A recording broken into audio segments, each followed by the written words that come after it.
And we're live. Hello Bang, and welcome bang. to Quant Gang with Karim, Maddie ALLin, WhalesOnly, On his way. FutureUs, and over 100 people watching off the bat. How's it going, everyone? Amazing, amazing, everybody. I hope you're excited today. Another great Tuesday. Another nice bounce. Rich has been out there trolling today. I can't wait. This is epic. I'm like, hey, are we getting this new all-time high or what?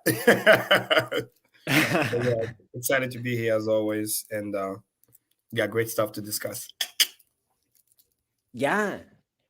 I figured we could start with some personal shenanigans here while we wait for WhalesOnly and FutureUs to get. Please do, Maddie. What is in your background? Where are you?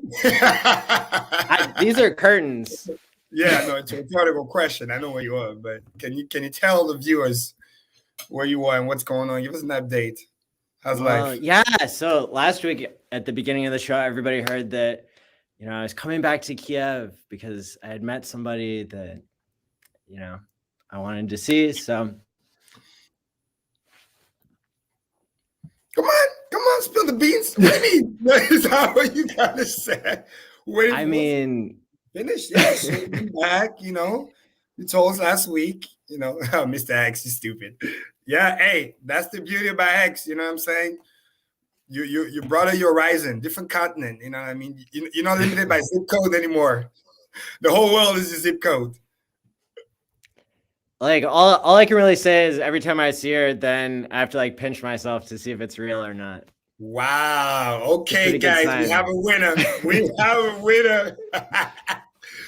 Maddie hit big payday again.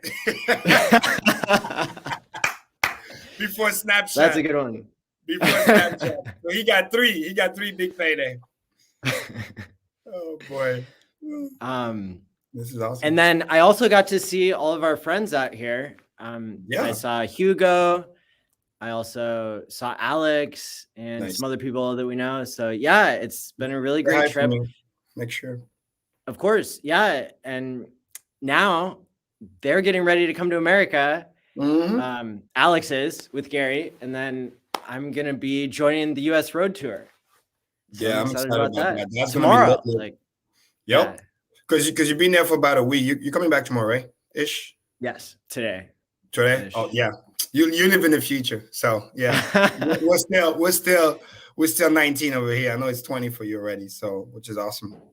I'm excited for the road trip too, definitely. By the time they hit Massachusetts, that's going to be more lit. But next month I'll be in Dubai. So I know Gary's been all over the place. I saw pictures. He was in Vegas. I know he was in Dubai first, then Vegas. And I wasn't sure if he was back to Ukraine. I thought he was this side of the hemisphere. But yeah. He's all around the world. Yeah. And as he should. So, and looking forward to meet even more Hexicans around the world. So this is the cool thank you message that I collect. Like, hey, if you're ever here, come visit. So boom. But first, the road tour, Pulse launch, get our priorities, and then after that, it's gonna be wild. But definitely, I'm excited for the road trip. One of my friends actually is gonna be tagging along, so he's literally flying to me so that we can drive together.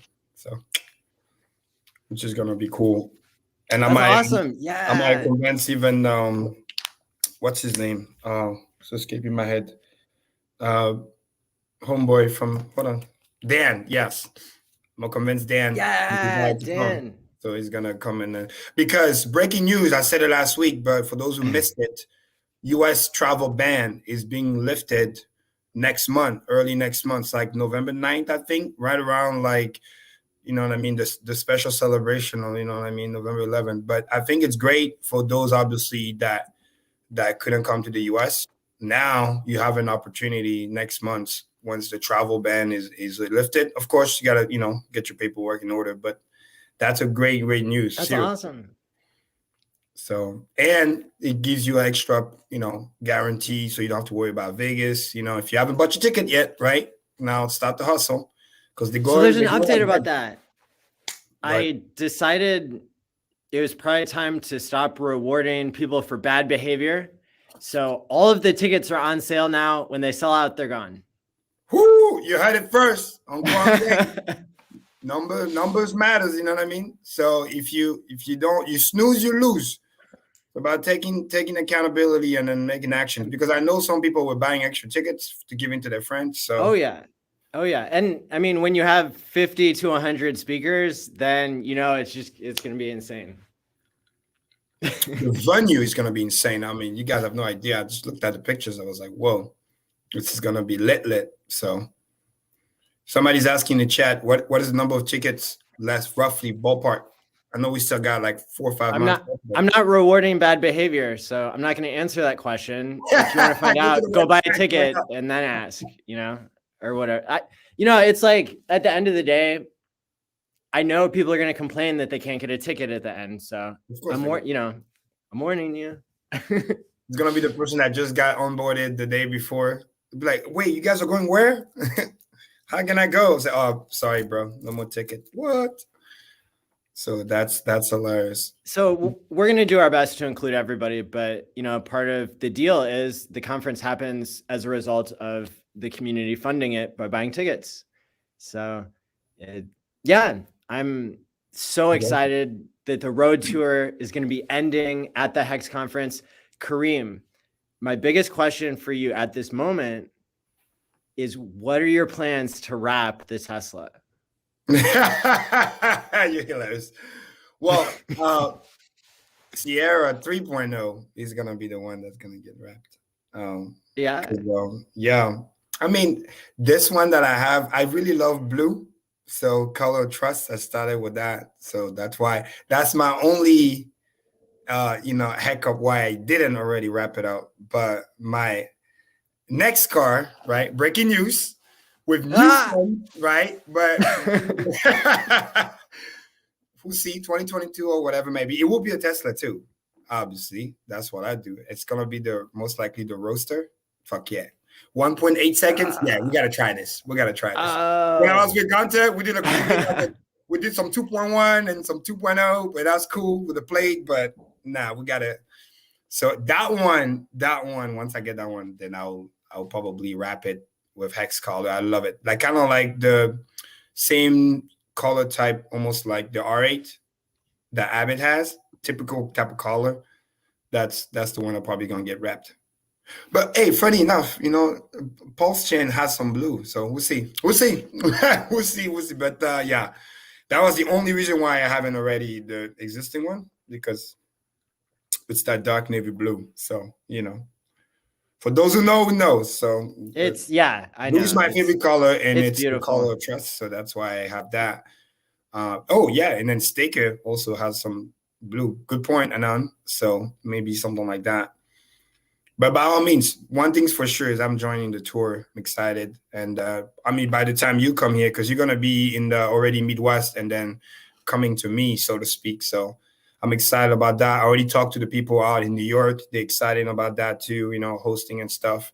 And then because we're going to do it big also for Hex birthday, right around that, because it's literally almost the same week, because it's like Boston's the 27th.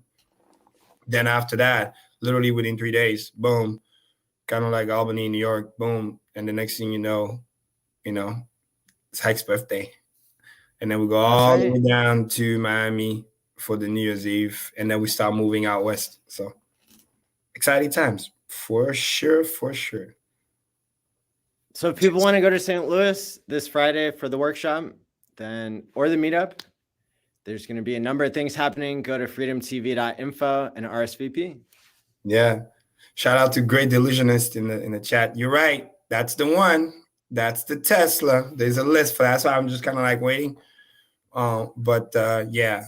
It just looks so slick. Man, I don't know if you can want to pull out pictures. Well, cool. Let's run the intro and then we'll pull up. While we're waiting for, Wells and stuff to come. Yeah. Perfect. Let's see. Quant Gang.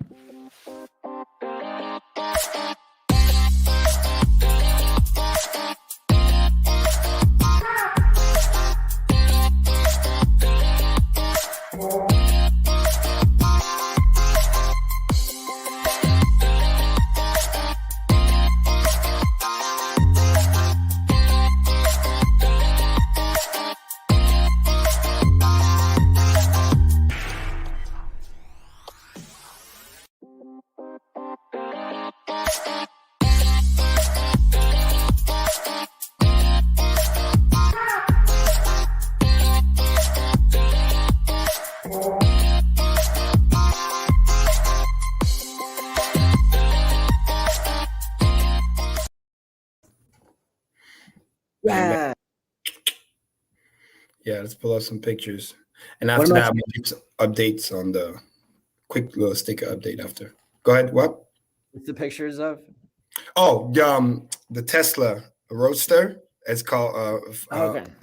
Founders Edition. It's the whatever. If you look in the chat, Greg Delusionist put the name on there.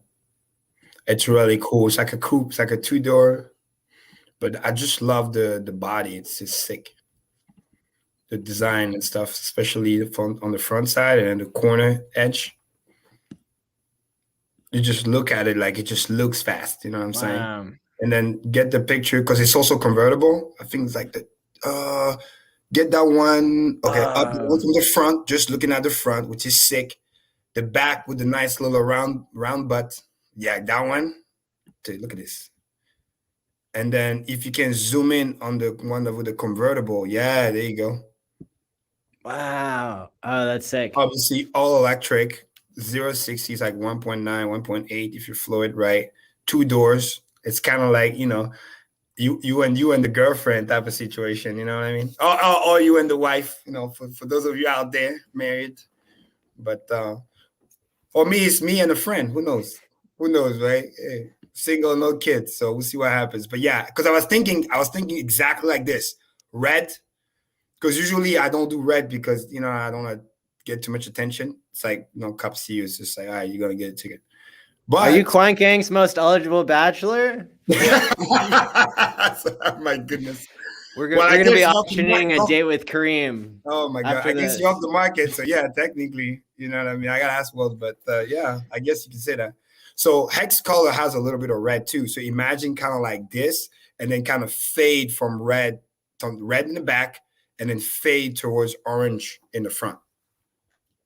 Make sense? Yeah. So it's kind of like a Need for Speed type of vibe where like you're speeding and then the color goes from like red to like yellow. That's kind of why I want to do it. Man, I can mock it up right now if you want.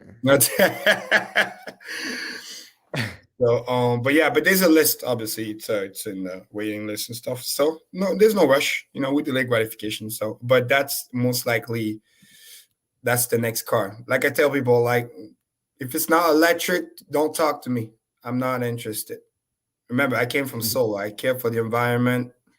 That's just a personal choice. In my country in Africa, we're really big about the tree. I fell in love with the no noise in a way. Just sleep, just hear that little beep, kind of like the electric sound, and that's it. So when I'm vibing, I can have a conversation or I can listen to music loud. I don't have to worry about listening to the engine. So that's now, if people want to see pictures of the DeLorean, you can go to my Instagram. Yeah. Instagram.com/MattyAllInHex. Bang, bang. And shout out to everybody in the chat, of course. Thanks for being here as always, which is great. Quick updates regarding Sticker app, which I think is cool. As you guys saw the little tweet announcement, we updated the website already. So Sticker app, which looks really, really sync. We'll also link a bunch of articles, articles that I've created so that is going to help for onboarding new people, like signing process, wallet process, onboarding to an exchange. I literally spelled out the entire freaking Gemini process or whatever it might be. So you can literally start linking your friends directly from there. Because I pretty much handle most of the support. So by all means, use the resources. So especially for new people, so they're not on their own. And if you don't have the time to hold their hands, literally you can just send them to the websites. And there's literally articles from how to follow all the 4 steps. Repetition is key. It's very easy, but I literally wrote the whole step, break it down. Like if you're literally, 5-year-old, you'll still be able to get it. I mean, it literally tells you what to do step by step. You can't mess it up. And as of lately, some users already realize we now also allow in-app payment, which is cool. So because imagine, Matty, you knew and you that's don't have awesome. any Ethereum. So how are you going to send the 003 ETH? And then because I handle a lot of support tickets, like, people make mistakes, they send more than the amount, then we have to send a refund, things like that. And then it just create unnecessary transaction for no fucking reason. Because imagine you send like $30 extra or whatever it might be. And then the transaction fee is like $30 on a wallet that we already subsidize 90% of the cost. Like it just doesn't make sense. But we do it because we care. But in-app payments going to solve that, because you can use your Apple Pay, Google Pay, whatever it might be. Go in there, boom. You want to pay wallet for your friend, just Venmo him $10, whatever it might be, and then it's exact amount, fiat, they can put their card, easy peasy. Then the wallet gets activated, and then they can fund the account. So through the other, like on-ramp or something like that. So that's so awesome. Yep. Dude, and I know what most people are waiting for. I am almost done. And then I'm going to go into review, but on the promos and the giveaways that's coming up with, it's going to be insane. Yesterday I was on Gerardo's stream. Some people cut that, and we talked for a while. That was pretty cool. And literally, like as we were talking, it's funny. The bottom started forming itself, and then the rest is history. But it's funny because it's just reminding people while we're here and having that consistency. And I think there's just a lot of new people too that didn't get the chance to be educated. So that was cool to get them on board, to get them understanding what Hex is really about and how to play the game. And I use this analogy, like dips like that, like we had, over 22 cents. It's actually how I became a super shark, because just think about it. If you were there and you caught that dip, and we're talking about literally live on stream, you're up like 40-some% right now. And imagine you bought a lot of Hex that you turn into a T-shirt for the long term, up to 3x, right? You got basically 40% gains plus 3x bonus on the T-shirt that you're able to get. So it's just like, it's like a 5x almost, you know what I mean?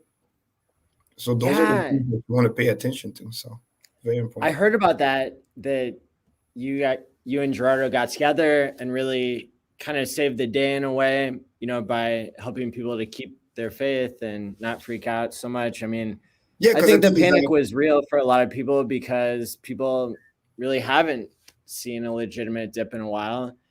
And a lot of people had forgotten, right, what was going on. And so that's part of the reason why I put the title of the episode. So there's actually two things. I couldn't pick one, right? Yeah. So one topic was patience, which I'm sure we'll get to. Be patient.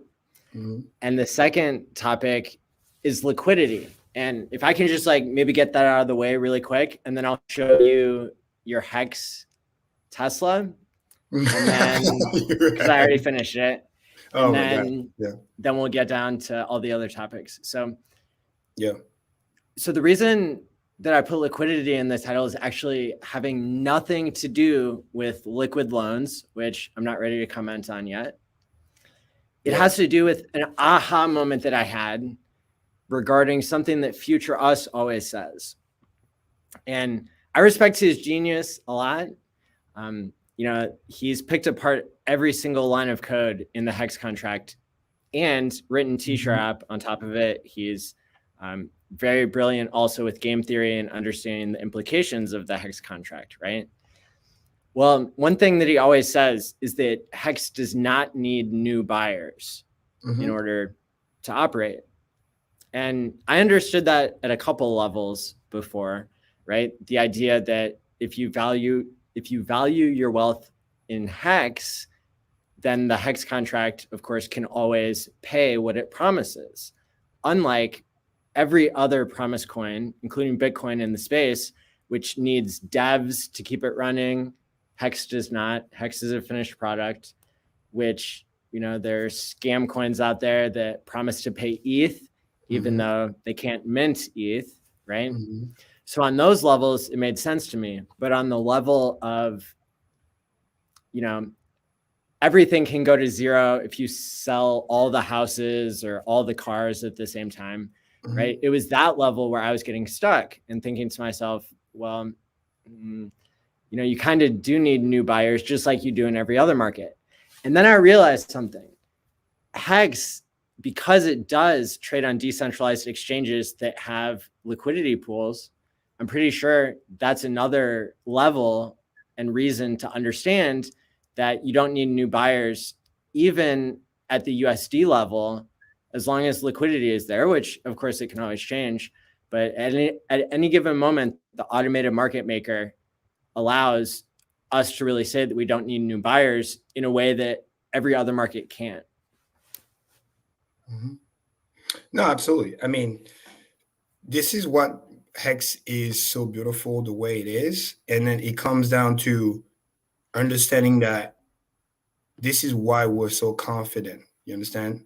In a way where when I made my decision and I made all my stakes, I knew what would happen because I understood the mechanism and why, AMM really is revolutionary. Now, on top of that, because it's who I am, I like to share the love. I like to share the wealth. So for me, like I've said many times, my next barometer of success, why I do what I do, is how many more, like I said, the crabs, the turtles, and then, obviously the squids on their way that I can make into millionaire. Because right now, honestly, it's just number on the stream. Again, I have attitude of gratitude. I grew up poor. I got all of what I need. More money doesn't really change anything. I'm at that point where, like Richard, it's just bragging rights. And then how hard can we win? And I can say, hey, I have many friends who are like wealthy, and I can go anywhere around the world, say, hey, I got wealthy friends everywhere. So that's what motivates me at this point. But also another point that I want to bring out is that also I think too, if you were to sell, what would you sell for? Depreciating fiat, like we talked about. For what? You're helping to hold up the price, right? By valuing your wealth in Hex and in really T-shares mostly. Yeah. So, and I think that's a great point, what you just said. And it would be good to do a little recap, because this is what I said when I started with Gerardo yesterday, which is very important. We need to be reminded that when we say we're averaging 500-600 new wallets per day, this is real. This is real new people. So what I was saying and what was happening is a lot of this forced liquidation, extra selling pressure, which we're going to show in the chart, which was almost not normal because we never had this much. It was more selling pressure than even during the big payday time. It was because we got a bunch of new people that didn't get the chance to really learn about Hex. They got in, they heard about their friends, that price went up, but they didn't spend the time to do the research. They didn't get the time to watch our streams yet, to be educated. So when, quote unquote, the FUD comes in and all the other nonsense, because other people want them to, get wrecked, they don't have the mental fortitude to understand what they own. And that's why, again, we talk about the difference between price and value. They don't know what they own, therefore they panic sell. And that's why I felt sad. And we were basically doing damage control and getting those people educated. I give a lot of props to Gerardo because he decided to go live. I was very busy, but then towards the end, you know what? I literally just come in, and I was like, let me just reach out to them, see if I can come in so we can calm people down. And when I say calm people down, I'm primarily talking about the new people. And that's what I was also showing mathematically, where we're still gravitating around 11 million T-shares, chilling, nothing. The big wallets are in position. And like I said yesterday, mathematically, quick math, the only time I'll ever get panicky or whatever is if all of a sudden overnight we jump to consistently like 13 hex per T-share on a steady level, because that means that a lot of big wallet will have to either emergency end stake or not restake, which then bump up tremendously circulating supply, which, by the way, pays us more. Those are still in the pool, obviously, but that will mean that there's a shift in the market. And that did not happen because actually more money is coming in, because as those T-shares are exiting and the laundry list of emergency end stake that we saw, a couple of days ago, more T-shares got back in. So in other words, some of those people were just giving away their money to the other people that were just getting in. And the reason why it's more money is because those were early T-share that cost less money. When the new T-share comes in, who are more expensive because it costs more hex to create, right? And are the one basically covering up for that. So the system is actually very, very stable. It's the people who are like traders, most likely got wrecked because they were probably trying to play a buy the rumor, sell the news event on Pulse Chain, you know what I mean? Or like playing the snapshot game while they got wrecked, right? And then also the people who unfortunately were new, got staked, but didn't really get the chance to be educated. So then they nuked themselves by emergency end stake. And, the rest is history, losing most of their bag, some of them half of their bag. I mean, there's a graveyard. It's all on Hex.vision for people to see. But the main big wallet, the regular people, are still in position. Even the whole comment they were saying about the Super Shark wallet, whatever, we talked about this on Quant Game. That was, Trayvon's contract that blew up. So it wasn't even an actual real Super Shark. So yes, this is what calmed people down, because we just said, hey, nothing changed. These are just the people who are new that are not educated. And I was trying to talk to them as well to say, hey, you're new, you relax, but understand what staking does. You stake so you can free your time to go and learn. So you understand what you own.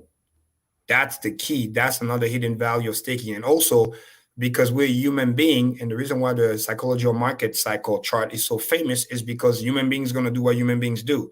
The way you protect yourself from yourself is having the wisdom of being staked. So you don't have to worry about being emotionally triggered by whatever's going on. Well, I wanted to comment on that too, because Hex is, I think, right, the first asset of all time where you can literally lock yourself out of it to pay your future self, to save yourself from yourself during dips. That doesn't mean you're not going to have an emotional response when you see the number on the screen going down so much by 50%, right? And so I think that that's part of the reaction. And then, you know, fear can be contagious. People can start to doubt things. And that's exactly why staking is so powerful, is because you're taking away the sell button from yourself, right? You're getting paid to do so. Remember, you're getting paid interest in order to hold up the price by temporarily giving up your right to sell, your right to dump the price. And that's usually a win-win for everybody, which is really cool. And more importantly, in those tough times, you get paid even extra. It's like the money printers are working overtime because it's part of the feature. When everybody panics, you get paid even more because you get the emergency penalty. Because again, you're getting paid to hold the price up, so to speak. You're quote unquote buying the dip while you're staked, right? Which we talk about all the time. And again, there's just a lot of those new people who haven't heard that message yet. They're the one, unfortunately, getting, you know. And I think it's easy, even if you're staked, right? And you have the opportunity to buy lower. Some people have trouble doing that, especially when they see, you know, I really think that some of the dip here was probably bigger accounts trading, trying to get more, trying to get people to play into their hand, right? More advanced. Yeah, because it comes with narrative, right? Those who are selling, this is what I was explaining. And then the Hex ETH chart perfectly represented that. Because Hex liquidity, Hex is so strong because it's not correlated to Bitcoin that to push the price this much, you have to tremendously say. And that's what blew people's away, because I pull up the chart. The Hex ETH chart was down more than 60%. It was insane. And by the way, mind you, this thing moved as a function of a square, the other way around. So under a normal circumstance, it was just like any of those other shit coins or whatever it might be. You lose against ETH 50, 60%, make no mistake. Your coin is going to be down 80% plus in dollars. Like it's going to be a joke. But the fact that we were actually down more in ETH term than in dollar terms show how resilient it was. And it was just me explaining to people, no, that's just the ETH boy chasing the pump, playing the narrative to go chase the Bitcoin thing. And because they think Bitcoin goes, then Ethereum go to 4,500 or whatever it might be. But those people were never staked. Those people were never here for the long run anyway. And the way you see that again is because total T-share in the pool hasn't changed. The big wall is still in position. The true Hexicans have never changed. If anything, we just actually went up. You know what I mean? Which is rare, but you know, like we increase because as those people exit, new people come in. But there's a lot of new people coming in. But the people who are the older T-shares are gobbling from the inside. Does that make sense? So you slowly but surely, your ratio of the pool inside the pool is getting bigger. So you're buying the dip where you're staked, but the total pool is staying around 11 million, which is why it's a sign of stability, because you're getting this balance. We always have the balance of people taking profits, restaking the principal, and as they're taking profit, they're creating the liquidity for the new person to come in. The only reason the balance got broken out is just because some of those people that just bought or just staked were new, and then they got caught up with the fear, and they were the one emergency end stake and then selling right after they bought, like the day before. You get what I'm saying? So that was what created the imbalance. And a lot of it is just because there's a lot of narrative. We all heard the BS, oh, Richard's doing this, doing that, like the typical FUD BS that those people, that's their play. They sell and then they create fear, right? Because they're trying to buy back whatever. But they don't understand the Hex is different because it trades in the vacuum. When you dump that Hex, you never get it back. Or when you come back, you're going to buy back at a much higher price. This is why the dip was bought back so fast. And then we're back to where we are almost just a couple of days ago. You know what I mean? So, and then we're already trending back up. So, and I'm planning on explaining again later today when Wales comes in about what's going on with the ETF and understanding some of the latest tweets that I explained, because now arbitrage is about to be savage very, very soon. So people need to understand what's about to happen. And we're about to moon even more because either way we win. But we just want to make sure the new person doesn't panic sell and then regret later because now he's buying back higher, or worse, got nuked by the truth engine, because some of them did. Some of them got completely nuked. They have nothing else to show for. I would say, if, just to answer this quickly, and then in the future, people can answer these types of questions, responsibly for others while we, discuss other advanced topics. People who have a shorter time horizon would likely create a shorter staking ladder. And, listen to Karim's streams, understand all the different staking strategies that are available to people, and that then let those people choose, or, just advise them, gift them how you will. Absolutely.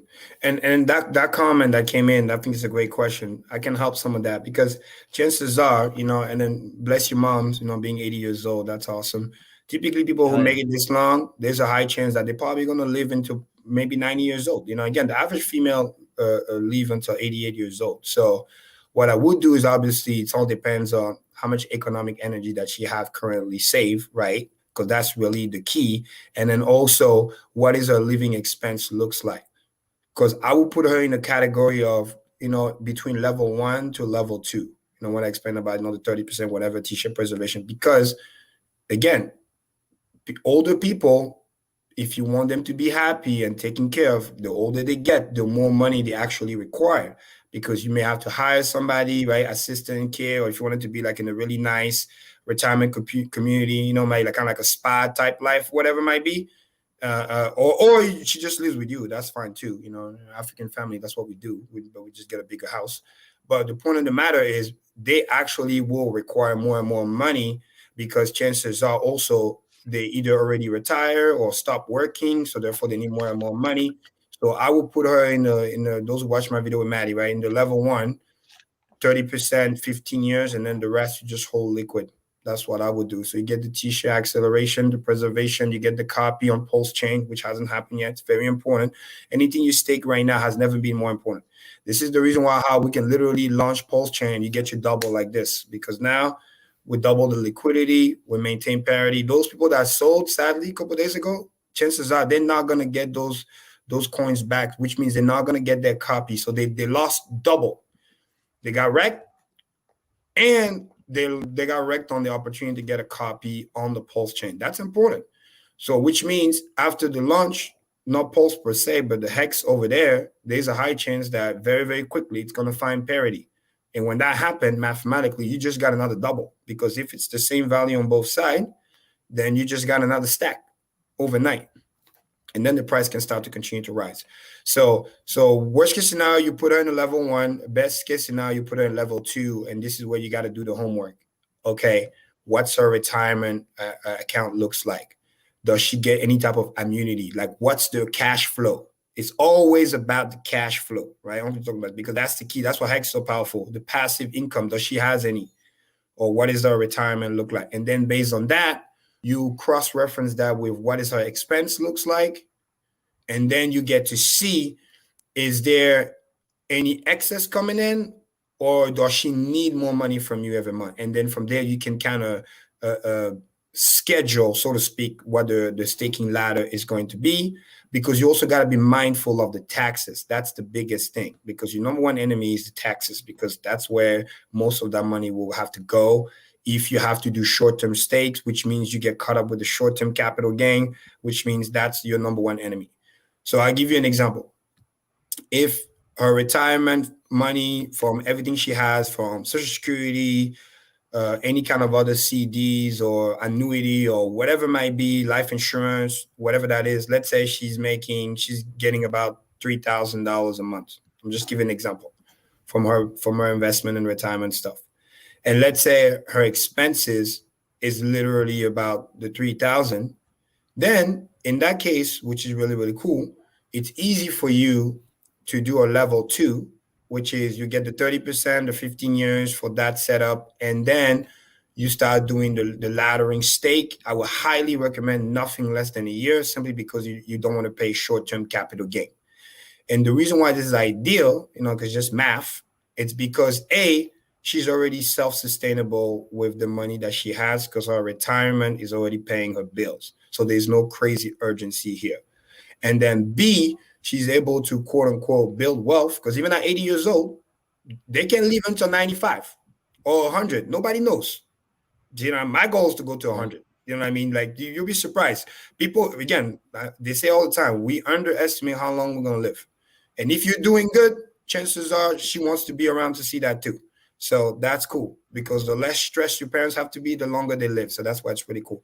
So that would be the kind of the ideal scenario. And then you create the ladder, nothing less than a year. So you can only pay long-term capital gain. That will be your key value there, to take care of your mom like that. And there's less burden on you, because her money is self-sustainable. So you don't have to worry about, oh man, if I messed up or if I lose money, how am I going to take care of her? So you also get peace of mind, because you created enough financial wealth that your mom becomes self-sustainable. That's why it's very powerful.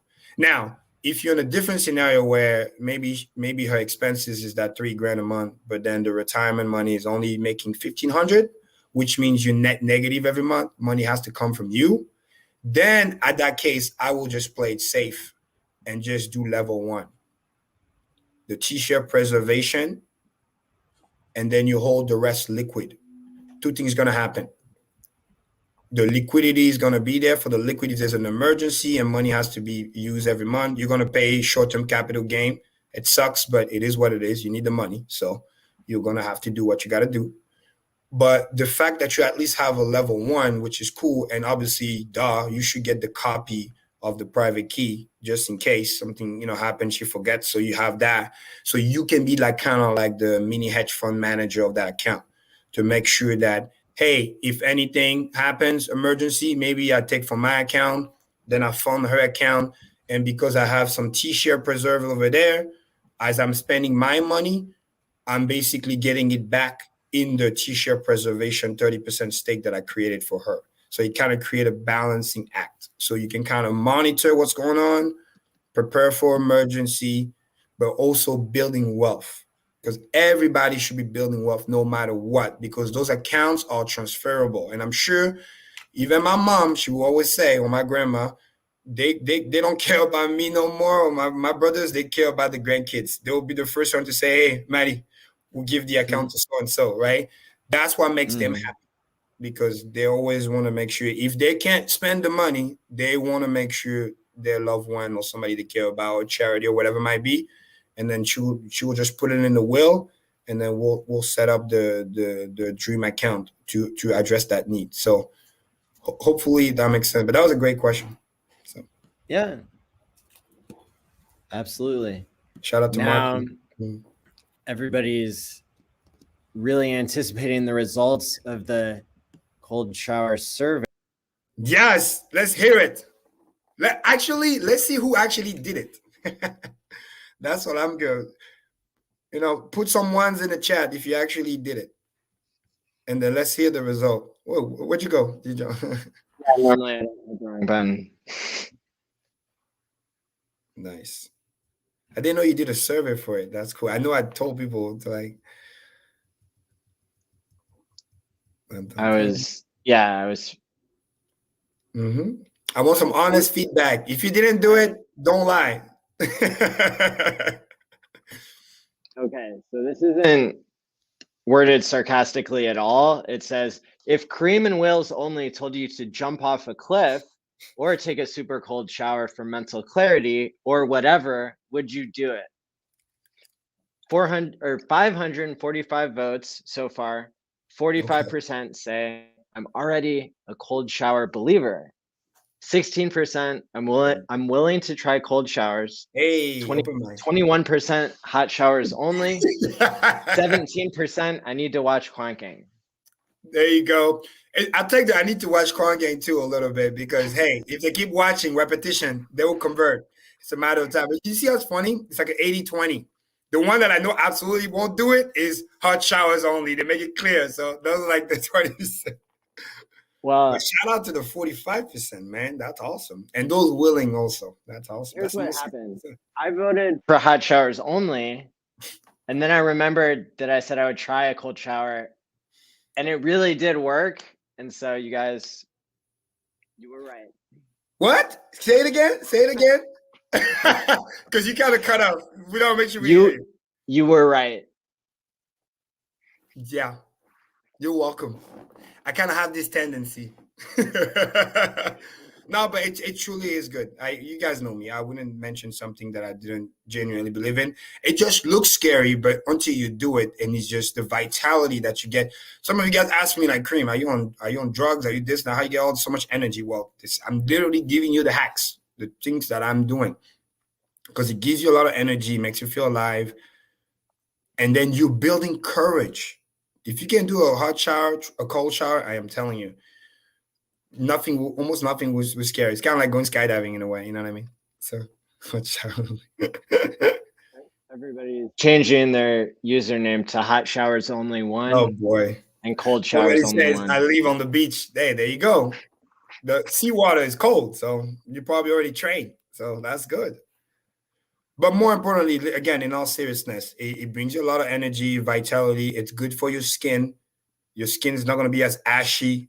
It's very, very important. Like, that's why people get, like, I don't say skin cancer, but like over time, the skin gets really, really messed up because they've done so much hot shower. It's kind of like drinking coffee so much that you get immune to it. And then you get harder, crazy steam showers. And you don't realize, but you're burning your skin to the point where you don't even feel it no more. Like, if a normal person were to do a hot shower, like, compared to somebody that do a hot shower for like many years, they'll be like, yo, you're crazy. That shower is like boiling hot.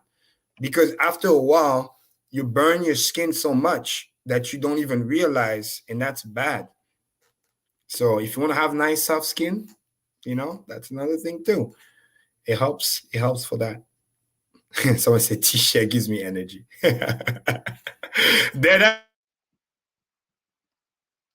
oh no. Cool. They definitely. You cut out for a second. Oh, I'm sorry. I said somebody said a T-shirt gives me energy. That's right. Yeah. Excellent comment. We got a lot of good comments here. I appreciate all that, as always. So if people want to go to youtube.com/MattyAllin/community, you can do the surveys as well. We had over 1.2 thousand people voting about how many people you onboarded. 50% have onboarded 4 or more people. And I want to remind everybody that makes Hex more viral than most viruses. Yeah. Literally. That's amazing. Most only get 1 to 2. So imagine having something that gives you like 3 to 4. So it's even more amazing. I like that. Bang, bang. WhalesOnly one. The only man. What's up, player? Living the life, man. I love that. Living the life, man. How you guys doing? Doing good. Hanging out with the community, waiting for you to get here before we get to the serious business. But yeah. We got the results of the cold shower survey. Yeah, I'm already a cold shower believer. There you go. You were right. It's refreshing, right? I had a temptation. Well, I had a temptation here. So, Maddie, let me want to say it again. You were right. Both of you were right. I mean, it's just about trying, you never know until you try. I tried making a passive-aggressive survey, and you guys were right. Bang, bang. Passive-aggressive survey. And the funny thing, Hexagon, is that is the way you do it, right? Because I do it in a way where when I recommend to people so that they don't get overly scared, because I want them to understand that most of the things like in your life that you're scared about, because it's a valuable lesson. I know we talk about cold shower, but there's a valuable lesson here. It's about understanding that, again, like Will said, you got to try. And then what I'm trying to do is I'm trying to show you by incremental. I'm not trying to tell you, hey, 0 to 100, stop this, go over there. Like, no, there's levels to this. Like, try this and boom. Kind of the analogy, hey, you're afraid of the ocean? Yeah, go to the pool first, Go to the 3 feet pool, just get your feet wet. See what's up. And then you go to the 8 feet pool, you know what I mean? And then you get comfortable there. Maybe you go to the regular pool. Next thing you know, you're swimming in the Olympic size pool. And the next thing you know, you're in the ocean, right? It's about just getting comfortable. And I'm telling you, if you're afraid, the secret, you do the shower regular, it's on your way out. You 100%. prepare yourself mentally. You like brace for impact. Come up with a nice saying. Use my chant. I think it's very powerful. I'm alive. I'm alert, and I feel great. Just by saying that, you will feel good. If you say that right now, loud, and you're not afraid. I'm in my house. Somebody's gonna tell me what to do. I yell it loud, like I'm hearing. You can hear me in the other room. You know what I mean? Like it's just, but the energy that you get from that, and then it's just like, whoa. You'll realize that your body has hidden power that you can tap into. You just got to understand that it's there, and you got to be willing to use it. So and then it's interesting. My bad. Go ahead. No, and then you switch it off for like you try 15 seconds if it's too hard in the beginning. And then just breathe. Let it go. Breathing is important. Yeah. And then you switch it back, and then you see how you feel, and then you try again another 15 seconds. I promise you do this constantly. By the end of the week, you'll be doing 30 seconds like it's no big deal. Because again, I didn't say, hey, go into the shower right away, turning cold. No, you're going to get fucking hypothermia. What is wrong with you? No, you don't want to do that. Because, we're in the Northeast here. Winter is coming, right? So, but it's even more powerful in the wintertime. It will act better than coffee. The awareness that you get, and then your body's going to go and burn some of those fats. It just gives you that natural high that you already can create. It's that euphoria is better than fucking coffee, man. It's like ecstasy in a good way. Like, I don't know how to explain it, but it is something like that because it's unlike anything you're used to feeling. And it what came to mind when you said, I'm alert, I'm alive, or whatever, like that, the little affirmation you said, it brings me to think of what we're actually doing when we're talking. Right, when we're emitting words from our mind, we're calling out to the universe. This is what's going on, right? And a lot of people just don't realize that. But after all the negative things I've gone through in life, I had to realize I was bringing them to myself because of that negative connotation when I speak about things, right? And once I realized that and changed it, woof, my life changed instantly. Amen. Instantly. Because you have to be, right. That's it. This is exactly it. Words are spells. Why do you think it's called spelling?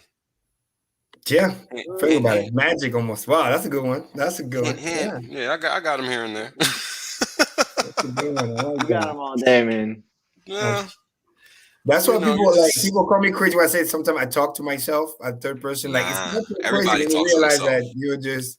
Everybody talks to themselves. Who doesn't talk to themselves? Whoever doesn't talk to themselves is lying. Exactly. Because you are your number one best ally too. You're your number one best supporter as well. So, and this is also why you gotta learn how to be like happy with you, because nobody else can make you happy. Sadly, you know what I mean? The companionship helps, but the true happy, you gotta figure out you first and be cool being you. But then you can move on, and those self-talk is cool because if you hold yourself accountable, right? If you're fucking up, sometimes you fuck it up. Like, no, you drop the ball here. And sometimes thinking is one thing, but saying it out loud, because we're all but like sometimes I just say out loud because I need to think it and I need to hear myself, because it just hit different. It's like repetition. I thought about it, I said 100%. It, and I heard it. 100%. It does hit different. Triple threat in my head. My mouth made the words. It's kind of like writing shit down instead of just type it in, because it hits the memory lane, because you're literally formulating the words and then you're hearing it. It's like you get to osmosis at the same time, right? You hear it, you see it, and then you almost touch it. Yeah, I mean, so many things. Well, I say this is critical, but everything is critical, right? Because if you're not doing it, you're missing out. And that's the thing. I remember when I didn't meditate and how my mind used to work and how I used to look at things and how things used to seem to me, until I sat my ass down one day and said, you know what, I got to at least do a minute or 3 or something. Right. And it was just taking that damn first step, that sent me on the right way. And it's just like you said earlier, you got to try at least one time. And while I don't do it consistently, I know it's something I need to do now, because of the experience I've already had with it. So Exactly. it's just about opening up your mind, man. The shit that, and let me tell you, it was hard for me to even get to the point where I even tried it. Because to a person that's used to, you know, all the things we're used to, blah, blah, just all the ignorant thoughts. I don't need to relay them. You know, you got to sit there and throw that shit aside, because I used to be an ignorant thinker when it came to meditating as well. Because when you don't know, you're just an ignoramus. Doesn't matter who you are and what you know. When you don't know something, you're ignorant with respect to that thing, and that's it. There is no two ways about it. So if you're not devoting yourself to yourself, man, there's nothing you can do for anybody else. So taking care of yourself is definitely important. And this is why personal development is key, because what you're doing is you're, number one, like my mom used to say, I love it. It's like, before you help anybody, right, you need to remove yourself from the list of the people that need help. That's the first thing you can do for humanity. Like, think about it, right? At a macro level, if everybody just heard what I just said and were to do that, that's it. We'll solve all the problems in the world, because everybody's fixing themselves. And the next thing you know, right, overnight, it's like, we're all good. But I mean, is it always realistic? No, but this is how powerful it is to do that inner work and understand that, again, the patience, like Maddie has in the title.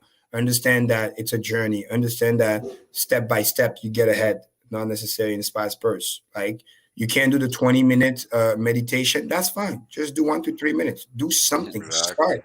See how it is. Don't make a judgment on something you haven't even tried. You don't even know. Correct. Because that's what I was doing. Because you are your own worst enemy. You are your own worst objection. You are your own worst enemy. That's a fact. Not even an opinion. That is a fact. Look, I was almost homeless because I felt like it. Not because anybody put me there. Because I felt like doing that. So you are your own worst enemy. Drug addicts, they're drug addicts because they fucking choose to be. Period. I used to smoke cigarettes. I fucking stopped. It's not fucking hard. You either want to do this shit or you do not. I don't believe in that addictive state. It's in your head. You either have the will to stop what the fuck does not work, or you will just continue to suffer the consequences of your inaction. Yes. Because when you're I have a different opinion on sure you do, drug Maddie. addiction, I'm sure you do. because you know, I'm sure I work in the field. It's an important topic, of course, but it's an important topic. I think what you guys are saying is spot on, you know, about how we can talk to ourselves, esteem ourselves, engage in self-care, right? Hold ourselves accountable and not make any excuses for behavior. At the same time, I think what is helpful for people to realize is that your environment dictates your behavior as well as your attitude. And so when you surround yourself with people, places, and things that are going to support and challenge you, right? Like this, like cold showers, like meditating, right? Like being a part of the Quant community. Yes. You're absolutely correct. Because ultimately, and what Maddie has an important point too, I want to preface this for everybody, is that myself and Wells are able to say those things because we pass also the 10,000 hour rule.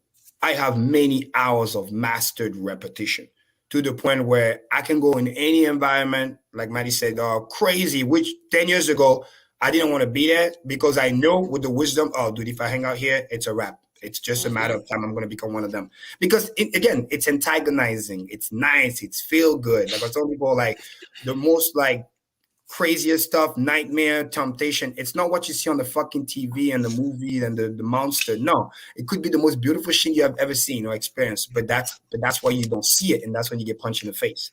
100%. So if you're not mentally equipped, if you don't have the discipline, the muscle, everything built up, no. It's like somebody trying to lose weight that barely is trying, and then you just put a bunch of food next to him. Like, what do you think is going to happen? You know, sooner or later, no. But somebody that's been disciplined, that lost the weight already, you know, maybe crazy, good story, 100 pounds, lost this, that, cut, live a better life, eat healthy, whatever. Now that person has the discipline that even if you see the food, he's just going to be like, yeah, nah, I'm not interested. It doesn't faze him. So it's like, if you haven't got that discipline and the muscle memory built up, yes, your environment can genuinely hurt you. This is why I told people, you must leave. Like I have done it. Like some other places in my life, it's not like nobody's fault. I just say, nah, I had to leave. I had to relocate. I had to follow opportunity elsewhere, out of state. I didn't know nobody. But I knew one thing. If I stayed over there, I wouldn't be able to grow. I wouldn't be able to get to my goal. And sadly, because no, it's not always just bad and drugs and this and that. No, sometimes it's just everybody's just complacent. And again, I'm not judging, but it's just like they're just happy where they're at. Hey, why you work so hard and this and that. But I'm like, what do I got to do with all this inspiration that I have, all those crazy goals that I have? Because I know if I stay, then I'm going to be mad. And if I get mad, I'm going to get bitter. Then if I get bitter, right, next thing you know, I'm not pleasant to be around. So I had to leave for my own sanity, not blaming anybody, just understanding that I'm on a different path because I'm seeking something. I'm still hungry when some people are not. So I just had to leave them where they're at and chase my dreams. And then along the way, you meet other people who have the same basically attitude, inspiration, hunger that you have. And next thing you know, you find your tribe, so to speak. You know what I mean? So, and this is really what the journey is about, really understanding that. So that's why I hope people really, really understand. Because once you build that muscle, like you will, my will is so strong. Like Will say, if I something that sounds crazy for people, if I say I'm not going to do it, I'm not going to do it. But because I've built that discipline.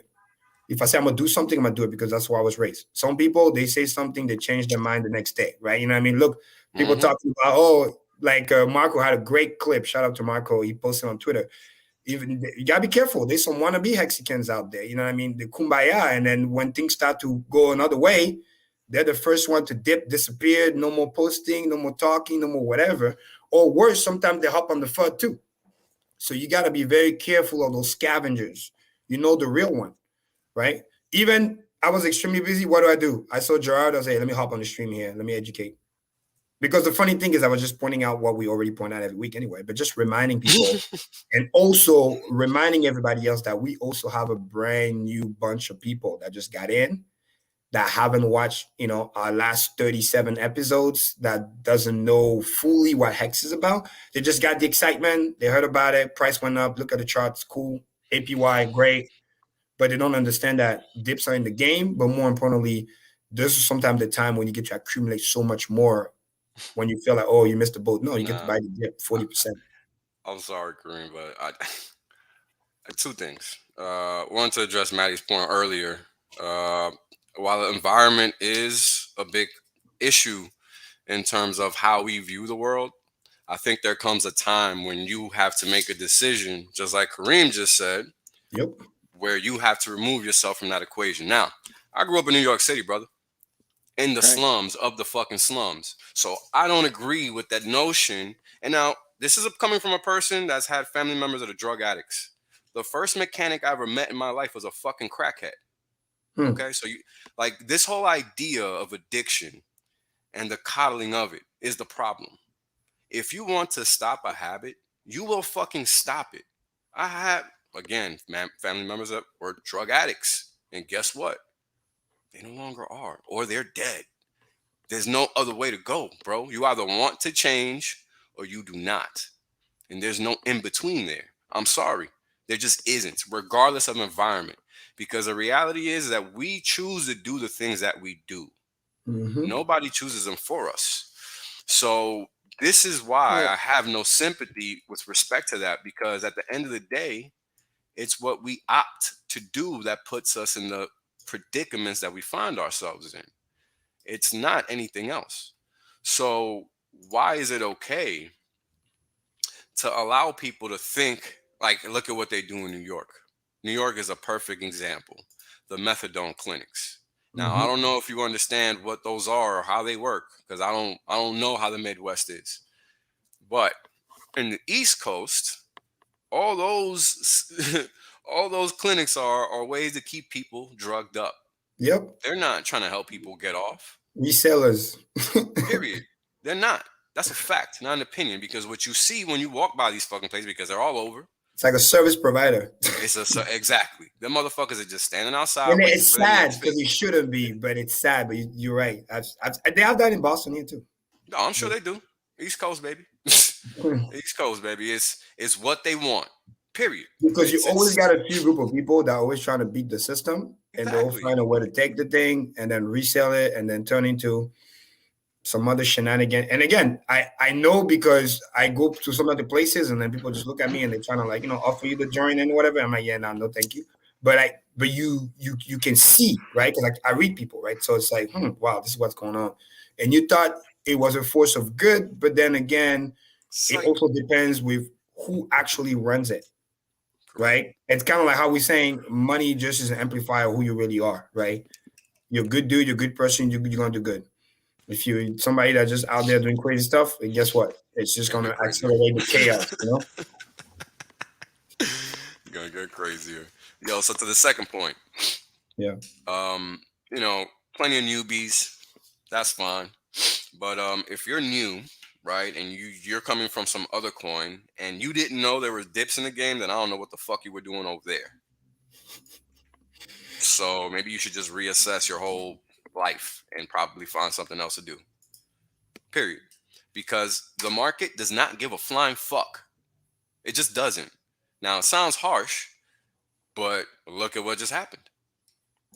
Now, it doesn't matter the why, right? Because we don't know why people sold. It doesn't matter. The most important thing to understand is the simple fact that nothing's changed. The system still does the exact same thing. So yeah. What, as a matter of fact, I want to share my screen to point out, because that's something that's very important that I show on when I was on Gerardo's stream. I mean, I let him show it, but for those who are not there, because I want him to see that, because what you're saying, Wells, is very important. And since we're on Quant Gang, I want to back it up with the math so they get to see what we're talking about. And I mean, it's real basic, bro. Every market has dips. You know what I'm saying? If you've traded any fucking thing where people can buy and sell, there's gonna be fucking dips, just like the fucking price goes up. Period. There's no. I want to yell at people about this too, because we really got to see with this dip who's buying and who's selling, right? And who wasn't, because there's people who have expectations, right? Yeah, there's people who had it in their mind that they're going to sell, right? But they didn't follow through, and so they're just sitting on the edge trying to gamble with tomorrow's basically rent, or even just mad gains, right, that people are gambling with. And I think it's really telling who got excited and who got butthurt about the dip. And that tells you everything you need to know about what your mindset is in Hex. Are you long-term thinking or short-term? Exactly. So those are the three components. Seem to be short. Yeah, the three components which are very important. Number one, Maddie perfectly said it, right? Are you here to delay gratification? Now, do you understand what Hex was designed for, right? Long-term minded versus short-term minded. Number two, are you stake? Because guess what? Those who are stake, they were salivating, because when everybody's ESing and stuff, they're getting paid on top of what they're already getting paid. You know what I mean? And they're not suffering the inflation. That's the main thing. Because then number three, what ended up happening is panic kicks in. You probably were holding that coin for a while. You didn't stake. So there's all kinds of opportunity costs, dormant capital. You're paying us the inflation every day. Plus now the price is going against you. And then your emotions kicked in. What are you going to do? You're going to panic. And you don't understand that it's almost like a feature, not a bug. I'm sorry to say it like that, but that's the truth. That's just why the staker class always win. Because all of those negative externality doesn't apply to them. Yeah, because number one, they're long-term minded, so they don't care about the price today. If there's a dip, that just means to us, translation, we can buy more t-shirt for cheap. That's number one. Number two, we get extra payout with emergency, which I'm going to pull out and show. And then number three, which is more importantly on the long term, as those people exit the pool, when we stay in the pool, we're gobbling the pool from the inside. Because we stay the people with the oldest t-shirts. Make sense? So which then allows us to be able to get a bigger chunk of the pie, although there's more people coming in. So let me pull up my screen here. Oh, shout out to Blaze in the chat. Nice. Going to Blaze. What up? It's a constant fight. It's kind of like between light and darkness, but the more you do it over time, the easier it gets. It becomes a lifestyle. It's kind of like working hard, you know what I mean? Where I come from, we don't even brag about it because we're already working hard. So we just work smart and hard at the same time. So. Yeah, I mean, it's just a simple matter of, a knowledge gap again, right? Yes. There's a lot of people that claim to know what they're doing, but they don't, right? And when you see a dip, I mean, come on. This is a 50 fucking cent coin. It went to 25 cents. What in the fuck are people crying about? Yeah. What the And fuck? and another cool thing to perspective, I'm gonna remind people literally again, as I told Gerardo yesterday, like we have seen worse. I came in when there was worse, and actually it's in a moment like that that I actually became the super shark, because I want to show again on the chart, because you can see the percentage dips and you can see that it was actually an opportunity in this guy. And that's why Richard tweet the way he tweet when he says, hey, those things, it's like a signal saying, hey, if you thought the price was too high, quote unquote, and this is not normal, because I'm going to show you again the selling pressure. That's not normal. It's just that's a exuberance of panic. But those who understand, panic is an opportunity. It's kind of like a COVID dip, crash, whatever, right? Warren Buffett style. If you were prepared and you got cash flow, you got that money sitting on the sideline, boom, you can invest in the market when everything is at discount. You know what I mean? Fire sale. So, Maddie, can you share my screen, please? Yes. Let me know when you can see my screen. It's up. All right, perfect. So the first thing I want to remind everybody is basically what I was talking about earlier is look at this. Nothing has changed. This is what we mean by that. We've been averaging consistently over 63 million plus daily payout in hex term, which is again the effect of that 3.69 annualized based on the roughly 11 million T-shares in the pool plus. And guess what? During that big day when we had 19 page worth of penalty, whatever, 4 days ago, we got 68 million plus, almost 69 million. But what I want people to realize is that as those people exited the pool and created the penalty worth of money, which was roughly, I would say, from 60 to 68. So you can say 5 million plus worth of penalty. We still had the 11 million T-shares in the pool. What that tells you is that we had a higher APY because of the value of the penalties. We got paid extra, but the total T-share count didn't barely move, which means as the old T-share got out, more T-shares got in. So some people bought the dip while they were stake, plus they added to their position and they got a high APY. So this is for you to understand that jokes is on you if you're panicking for no reason, because you literally gave away your seat in the bus. It's like you were in line going to the concert. And we laughing, don't worry. Yeah, you were waiting for like a couple hours. You're about to get in. And then, you say, hey, hold my seat. I'm going to go to the restroom, whatever, right? And then you come back. No, you're back at the line. So, and that's the sad part, because guess what? The next day, boom, we're back business as usual. Roughly back to about 64, 63 mil, which is the standard when we don't have any major penalty, because it's just playing the game every day, roughly doing the 37%. And you can see it here too. The bond math has already kicked in. We have the rump phase all the way to big payday, right? 360 plus day, whatever. And then since then, it's very, very steady. And I don't know if you guys can see because my eyes like OCD, but you get to see actually where, and Gerardo had a better chart. Well, I think I went too, but it's actually slightly trending down over time, which is really good because it's a function of the bond math, because as more people come in, more T-share enter the pool. And as more T-share enter the pool, the payout gets lower, but then more hex gets locked. And more hex gets locked, the daily payout start to trend down in hex terms because more hex are being locked, which makes it illiquid. And then guess what? The value of hex goes up. So this is what I meant, again, last week, a couple of weeks, when I said this is my function of adoption, where I want to see these numbers steady or trending down because I want to push the hex price up, because I'm trying to make the turtles and the crab millionaires. So to me, that makes sense. Now, every now and then we get those like this, right? Or like this 3 days ago. And that's fine. This is why you want to be in position so you can catch those. But understand that fundamentally, nothing has changed. System is perfectly acting and behaving the way it's supposed to. So all those people dumping all this extra stuff, they're just becoming the panic wick. They're paying us. New people are coming in and basically gobbling the gap. And then, like one of our favorite chart slide from Wells, the first one showing you the parking lot, this is what ended up happening. You become literally just the person dumping, and guess what? You got no more hex. And then you're out of the market. And next thing you know, you sold the bottom at 22 cents, 23 cents, whatever it may be. Next thing you know, we're back to above 30 plus, 32 cents. You know what I mean? So that's what I want people to understand how the system works And I'm primarily talking to people who are new because they may have maybe not understand how this works in terms of the dynamic. But this is what Hex does. The only way you will ever panic is if all of a sudden we start to consistently get numbers like here. And then all of a sudden, this thing start to really, really like crash in terms of total number, not just a slow grind like we've been doing. See, 11 mil for a while, slow grind. If we get a sudden shift and then a big spike, then you can say, okay, there is a fundamental shift in the market. But until then, we're literally just business as usual, continue to do what we do. And that's what's very, very important for people to understand and to realize. And when you go to the chart real quickly, just pull it up here, you get to see how, let me go back on the daily. Look, if you were to do a measure move from that dip yesterday when we had we're talking all the way to today, roughly 41%.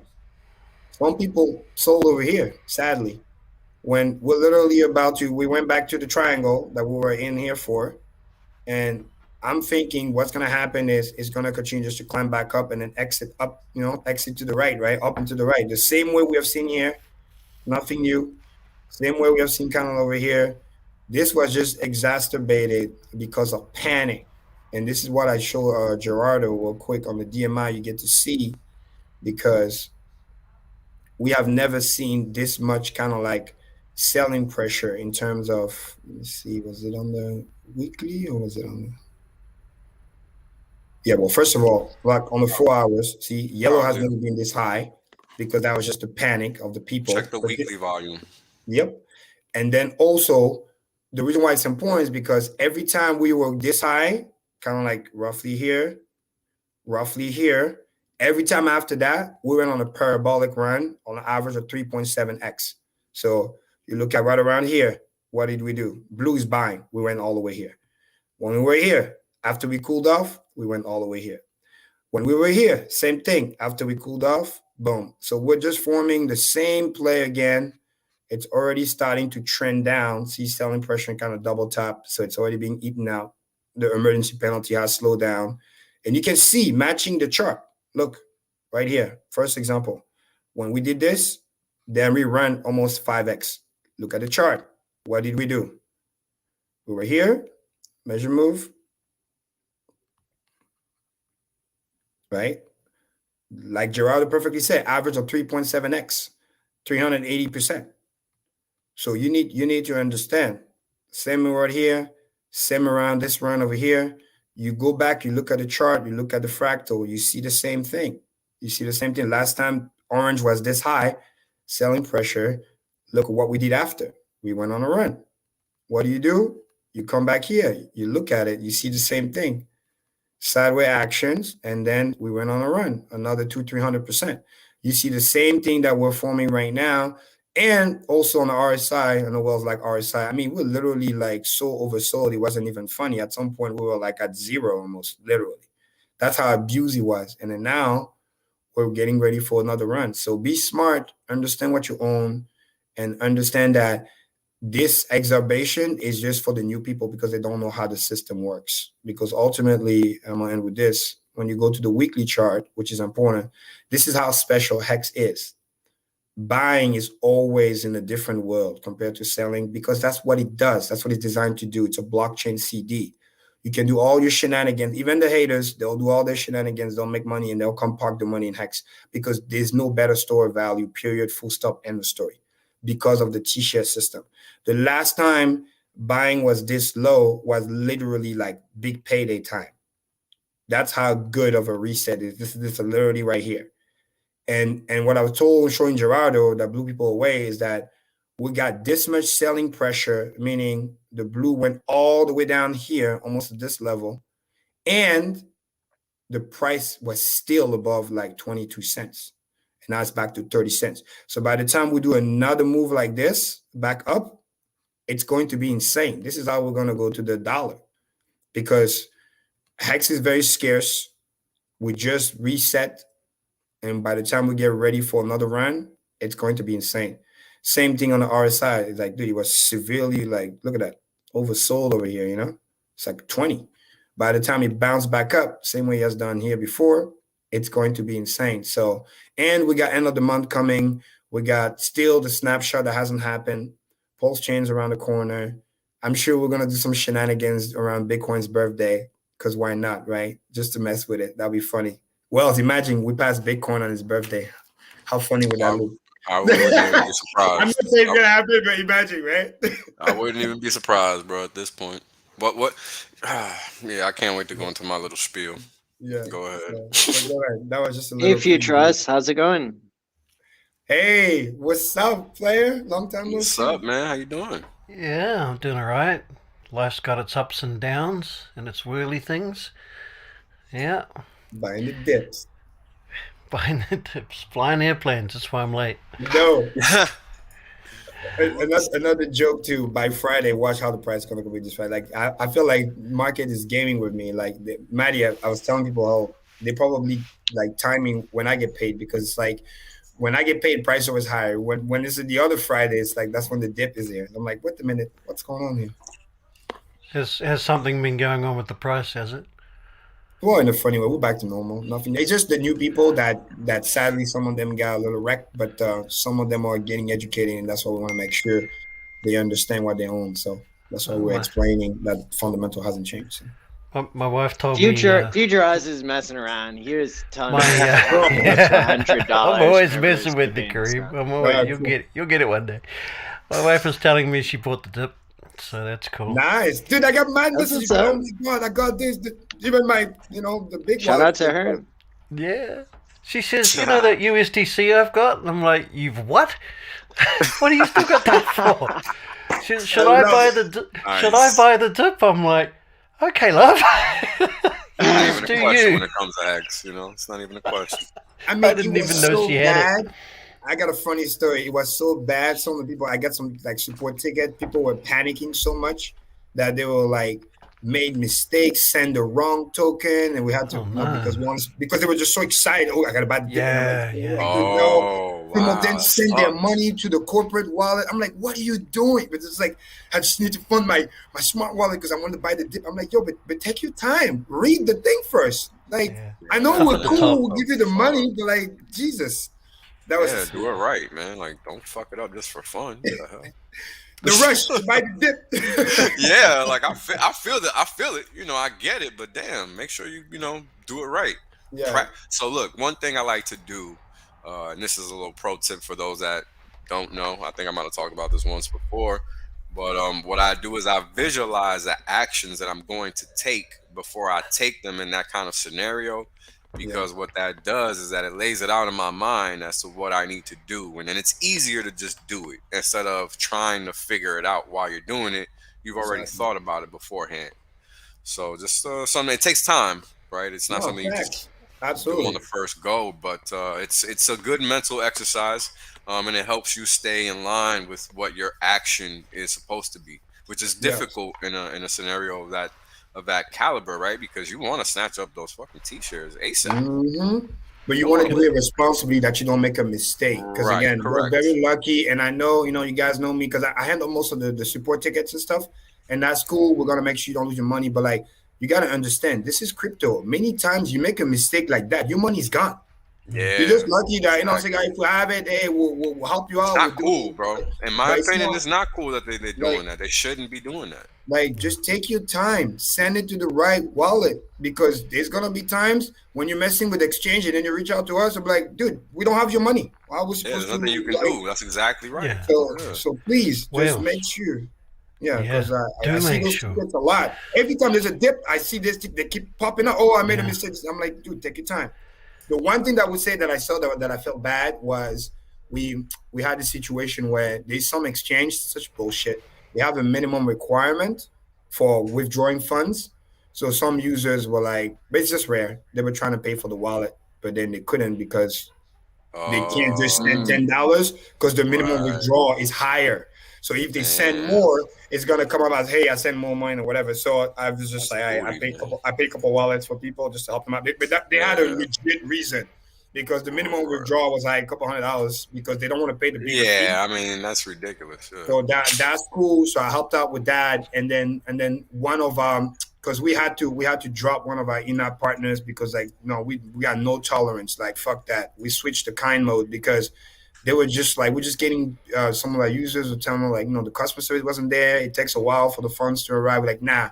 And then they didn't respond to our email. So we just like because we used to have 3 options, now we only had 2. We cut one off because it's like nah. We want the best for people. Period. Full stop. End of story. If you're gonna disrespect our user, they send you money and then you take a while to send them the money. No, like imagine you're trying to buy a dip, you do the thing, you spend your money, the money leave your bank account. Because I make sure I ask them, say, hey, did the money left your bank account? Don't come crying if the money hasn't. Yeah, and once it does, and then you gotta wait like a day to get your money. Like, no, come on, you gonna tell me the Ethereum fee taking this long? Come on, that's bullshit. Yeah, 100%. So, Wales, can I ask you a personal question? Sure, man. Yeah, are you sure? We're live. Yeah. Okay. Yeah, that's a good comment right there. Wales, what's the comment? Think before. Oh, the Matty had it just before. But I do this all the time. Hey! I know I just got here and all. You're so excited, Karim. Are you excited? What are you excited about? What are you excited about? Hey?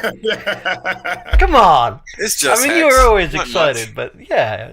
You know what? Hold on, because I gotta tell you, if you don't know, when you'll meet Karim in person, because it was gonna happen one day, you'll come to find out he's actually not the same in person. Yeah. He's actually laid back, cool as a cucumber. Yeah. Well, so long as he's still excitable. Until the dancing starts, then it's a whole nother story. Yeah. So my personal question. Yeah, my personal question to Wales, and we can go around the whole room if you want. Manny might have something to say. Okay, here it is. When was the last time you FOMO'd? Every time I got fiat, I FOMO. I bought the top. I don't even care, bro. Good man. I honestly don't even care. Yeah, I bought the top, bro. Like I bought 40 whatever cents, like 41 cents. That's not FOMOing. See, this is how we know we're working with a professional here. We're working with a professional. Fiat, it goes directly to every single time. That's just regular, everyday investment fund management. Like I'm talking about FOMO. No, but dude, so you forgot. You must have not heard my story. So when I first found Hex, I literally didn't pay rent for like. I was just about to say that. I am FOMO, bro. Like I'm literally FOMO. I said, fuck the rent. Oh yeah. Yeah. Well, there's a reason I'm all out of dry powder and I can't buy the dips if I even when I want to. No, you went out creativity. Listen, I took the money for my 401k. I'm like, yo, 50 grand, let's go. Fuck that. I need it right now. I borrow against myself. I literally told Gerardo also yesterday, like, it took me 4 weeks to get the fucking money. I was so pissed, but I was so driven. I'm like, when I give you money, you take my money on an EFT transfer, which is automatic every fucking 2 weeks. And when I need my money back, you give me in 4 weeks and you send me a paper check. What? Like, what is this? So that's what you're dealing with those people. When you like 401k stuff, that's what it is. So archaic. They'll send you a paper. They want to hold your money for as long as they fucking can because they're milking the cow. But here's the joke, right? The wisdom. By the time I got the money, this is when it was the all-time. Maddie, can you pull up the chart, the Hex chart with the V1 for the whole history? Because I was on V2. I want to show people what I showed Gerardo. Literally, because if the money had come earlier, I would have bought less of a dip. So that's the funny thing. But I was already FOMO because I made all the moves. I was like, where's my money? Where's my money? Every other day I call those people like, hey, where's the money? We send it to you in the mail. I'm like, it's $50,000. You can't do fucking express mail. You send me like the regular, like it's just the disrespect. It's crazy. Two weeks for the thing to arrive. Yeah. But then by the time it comes in, funny enough, it's literally like the all-time low. How funny is that? And that's when I scooped up a bunch and then parked it to 15 years. Did you write them a thank you letter? Fuck no. Thank you for taking so long. You made me a lot of money. It's my money. But to Well's point though, like my FOMO was already on. How about I got the money? I wouldn't matter. I would have sold buy. It just so happened like, okay, instead of 46% of a dip, it was a 67% dip. Because literally, for those who don't know the story, right? I bought the top, like also 6,000 of a penny after the Godwell. and then there's that long retracement. We went sideways for like 6 months. People forget that. Literally. Like this May is nothing but a little dip. Yeah, exactly. September, some crazy. And by the time the money arrived, it was like the all-time basically low. It's a big payday. We basically went sideways overall, right? We really didn't do anything until 2021. Yeah, we were all talking about how much interest we're getting and what our daily payout was because the price wasn't doing nothing. Exactly, but that's the whole thing, right? Isn't it? Think about it. I bought the top last time I got paid, and I just bought some eggs before I came on. So yeah, I buy dips too, motherfucker. Right? Like you gotta buy when you got fiat. You're stupid if you don't. What do I look like holding fiat? Imagine if the dollar would have just circle that pulsates. That's what you look like. I mean, exactly. Because you want to avoid dormant capital. That's Get the fuck out of here. That's what people don't understand. Because the moment you buy and you convert into a T-share, you're already winning. This is why prices are irrelevant. And I said yesterday on Gerardo's stream, science, bro. This is literally the key. Because you're avoiding the dormant capital, you're turning into a productive asset, right? And then you're doing it like clockwork to the point where this is not a hex flex, but maybe you can take it like that. But I just market buy. I don't fucking look at price chart. No, I market buy. I spend more time thinking about staking strategies. Literally, that's why I come up with all the levels or whatever, because I spend a lot of time. And because I'm doing only 15-year stakes from now on. So, and now I'm just building it up in a way that it's just a lifestyle. So by the time I get year 15, it's just amazing from here to the rest of my days, ideally. That's the goal. So I spend more time on that in terms of like, when to stake, what's the strategy, blah, blah, blah, especially with the copy coming in, compared to worried about, this price or that price. That makes no sense. Yep. That about covers it. So we're done? I mean, again, you just got to understand, you don't know what the market's going to do. You can act like you know, but you don't.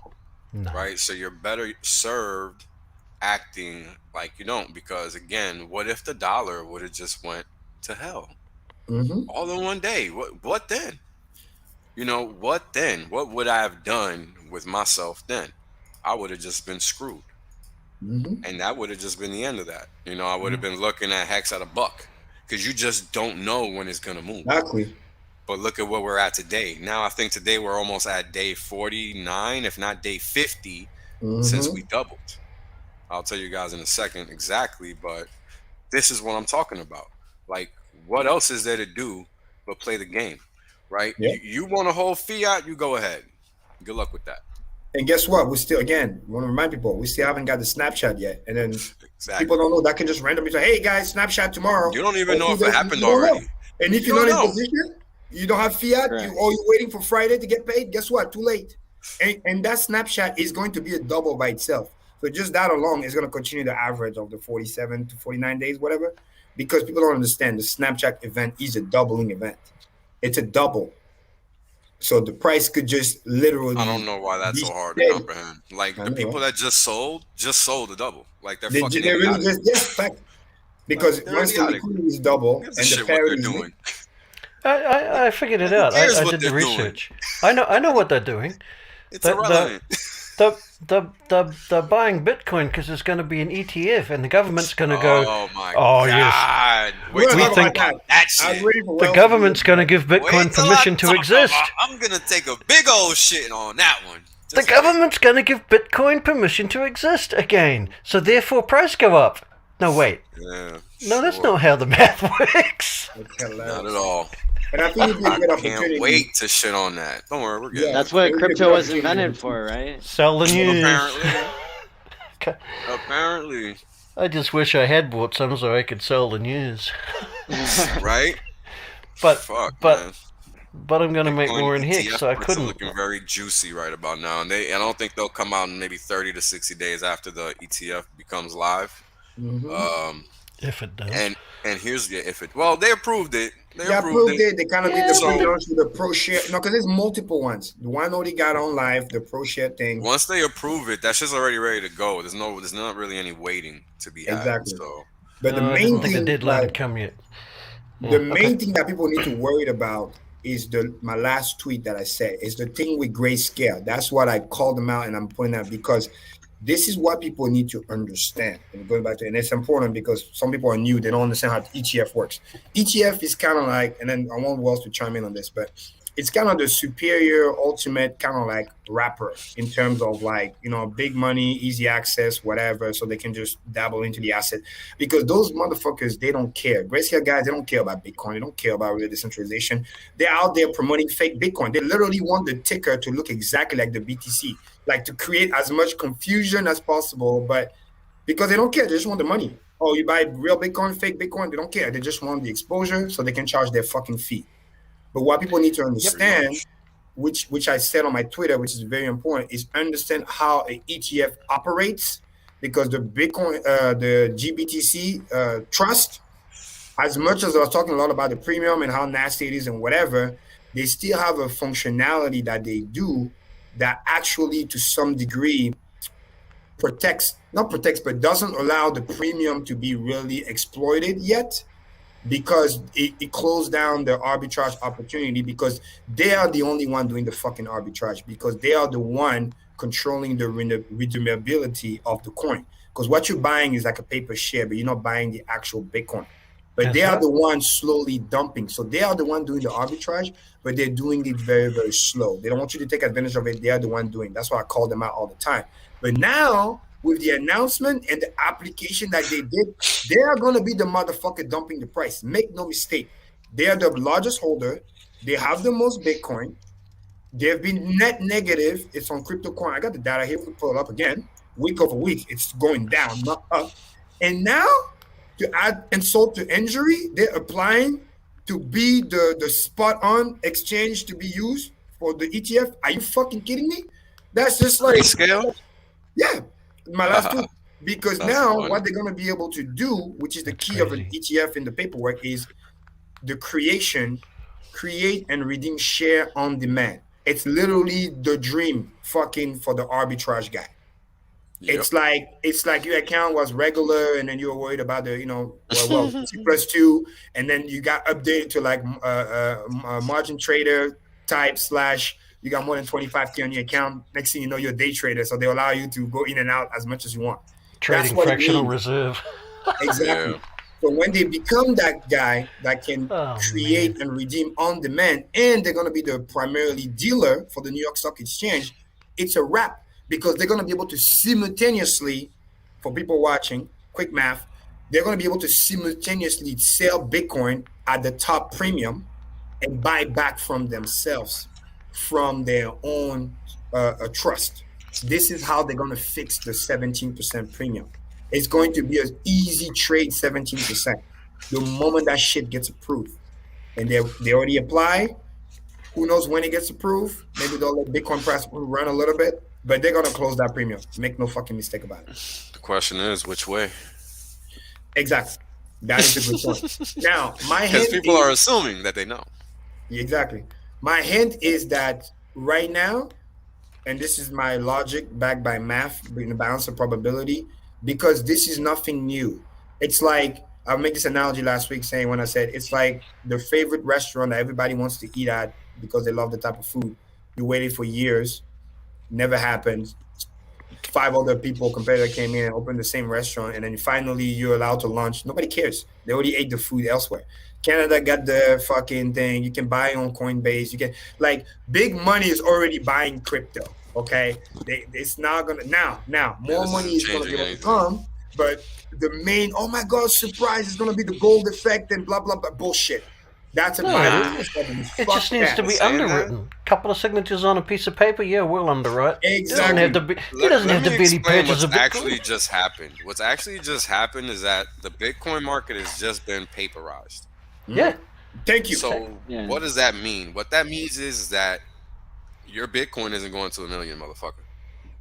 Period. It ain't going anywhere. It's just sitting. It ain't going anywhere, actually. It's going to go wherever they want it to go. Yep. Because now with the paper, they have unlimited capital. It's like gold suppression. Look at what happened to. They you want a good example? It. Go look at gold. Go look at crude. Fuck out of here. Go look at crude. Go look at crude. Crude, gold, same thing. So the narrative when they were saying, "Oh, look at the gold run that he did," blah blah blah. They don't understand that at that time, gold was that first ETF was the only place you could do it. So they really kind of cornered the market. So all that demand went there. This is different. ETF is nothing new. You can buy out of Canada, many other places. Man, so it's not as exclusive as it was. And let's not forget the whole gold move, crazy stuff. Dude, it took 11 fucking years. I know Bitcoin moved faster, but it's already up 10x since last year. But like all these paper trading mechanisms generally are to suppress price movement, not they're not to advance it. They're not. Period. That's what they're there for. That's not a debate. That's how they make the most money. That's what the arbitrage is all about. Look at what they've done to the prices of commodities. Look at what they've done to the prices of precious metals that are money, currency in reality. Look at what goes up. Look at what goes down. Look at when. Yep. You got to understand this is not, hold on, Karim, this is not anything to give you any advantage. Be aware of that. They're not doing anybody any favors by approving a Bitcoin ETF. In fact, what's actually happening is that they're breaking your fucking legs and you don't even realize. They just took over because now they have unlimited liquidity. And this is why I was trying to explain to Gerardo. Because now they have unlimited liquidity, they literally get to dictate where the price is going to go. You can come with whatever you want. They can keep pushing the price down and just keep selling it because now it's paper. They don't have to have the actual Bitcoin. Yeah, and they suck the whole. They as in draw in the whole market to have all this easy, fast trading and everything. Meanwhile, not a single actual Bitcoin in that market is moving anywhere. So this just brings up another freaking fact that you can, if you don't know this by now, Bitcoin people do not know what cryptocurrency is. No, clearly. Okay. Because if they did, they would be highly upset that this is happening. That's the joke. They're bragging about the people they're trying to fight against to come and list them. Because there's no other narrative. Because DeFi took over. Let's be real. There's no real reason. What was the last hardest thing you heard about Bitcoin besides the ETF? Let's be real. Let's go around the room. Seriously, I want to hear this. Like any other exciting thing? Honestly, that's it. That's it. And we're talking like Richard said, perfect, like a joke, like pump for ants. Like, dude, guys, we just pumped 40% just yesterday. What? For Bitcoin to pour 40%, we need a fucking $100,000 like today. Like, no, it's a joke. It's a fucking joke. And now with the paper, they're taking control. And the reason why the premium is so important is because big institution is telling you where the appetite is. And if they tell you, guys, we're willing to buy, but we'll buy at negative 15%, 17%, which means we want to buy, $52,000 Bitcoin. Well, guess what? They're going to be like, okay, the arbitrage is going to come in. The liquidity is going to come in because, like I told Gerardo yesterday, people will provide unlimited liquidity if they can kind of range bound the price because that's what they want. Because what do they want? Right? Well, they want maximum fees. Maximum. Well, that's the end goal. Yeah, that's the end goal is to range. So if they got a guarantee, wink, wink, if they got a guarantee that, hey, we can keep the price range bound between here and here, they're going to provide the liquidity. They're going to dance you around. You're going to get liquidated left and right. By the way, the options also are going up like crazy. So people are going to get liquidated over there. The margin trader guys are going to get liquidated. Remember the three source of revenue. Like we talked about it many times. Coin gang, how they make money, right? Number one, they want to get you liquidated, right? Very, very important. Still all your Bitcoin, you're done. You kaput. Number two, they want the trading fees, which is very, very, very important. And then number three, which was related to DeFi, when they up their transaction fee and whatever sort of stuff, it becomes very prohibiting for you to transact. So you get trapped and then you get liquidated again because you can't transact. It's too expensive. And by pushing the price up, everything becomes more expensive for you, which also makes it easier for you to lose money because they trap you at a higher price. And then they fucking liquidate you. It's just insane. All right, I got it. The last bullish thing. The last bullish thing. You went to look? I heard about Bitcoin is that you could free claim Hex. Yes. Ooh, bang bang. Good one. Bang bang. Yes. You beat me on that one, Maddie. Holy shit, yeah. And that was 2 years ago almost. Yeah, that was 2 years ago. Holy shit. Oh my God. Like Richard, we say it's a great source of liquidity. That's his use case. I was going to say China relaxed their ban on Bitcoin again. That was my last bullish. You're right. They sure did, didn't they? They even allowed an ETF in the U.S. Wow. Good for us. And Hexagon, this is why it's so important. We're joking about this, but remember, as we always talk about macro, what's going to happen by the end of the month and next month is going to blow your mind. Because they do this all the time. And then also another big red flags that I'm seeing, this is where I put my sales and business hat professional, is that if you look at all the disclaimers, it's just too fucking obvious. They've been promoting this shit for the last 10 days, 2 weeks, like it's crazy. Even the SEC is promoting this shit. They were talking, usually they don't talk about this stuff, they just list, right? But they were promoting like 3 days prior, 4 days prior. Hey, look what's going on. We're going to approve it. It's official. We'll put it on the website. It's like almost like they're preparing you. Come here, sheeps. Come to the plaza. It's going to be a sausage fest, but it's okay. Just come on in. And then they got the disclaimer.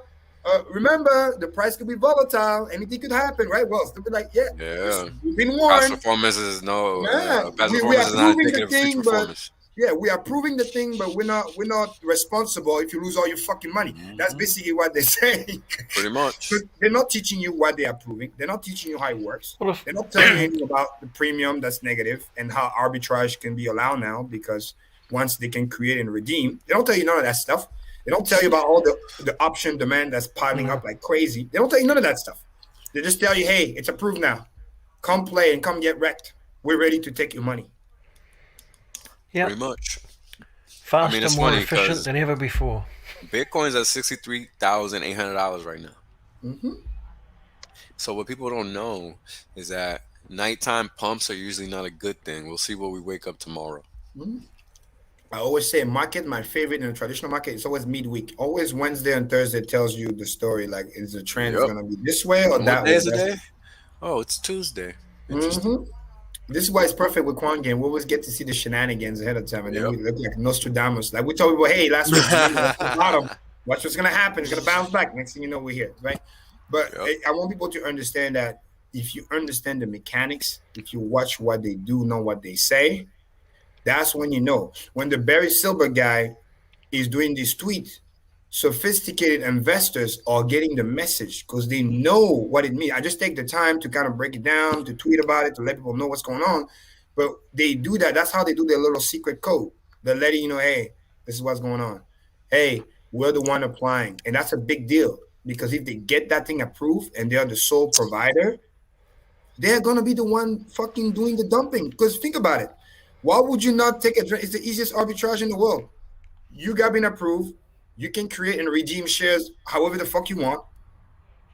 You got the most Bitcoin. It's a no-brainer. You can sell it at 63 and buy back your own shit at 52. Why would you not do it? This is how my brain works. Why would you not do it? It's not even a conspiracy theory. It's math. Yeah, if you have an opportunity to make a risk motherfucking free trade, why would you not do it? Why wouldn't you? That's when my lie detector comes in. I'd be like, nah, that's dumb, actually. Yeah, that's dumb. Nobody's nice like that. Shit. Yeah, that's dumb. Oh, well, they wanted to get rid of volatility, so... well, they're going to get some first before. Yeah, initially, but heaps of it, just to flush it all out, and then it's just going to be a flat line with a... Yeah, I mean... It's going to be so funny to watch. It's a takeover, just like gold was taken over with paper. It's just, 100%. It's what it is. Now, here's the funny thing. I'm glad you all know that. I can go now. Bye. Right? My job here is done. Right? Yeah. The one cool thing that could be funny, right? Just play devil advocate for like 2 seconds. Like Wells said it perfectly. Technically, we don't know which way the premium could go.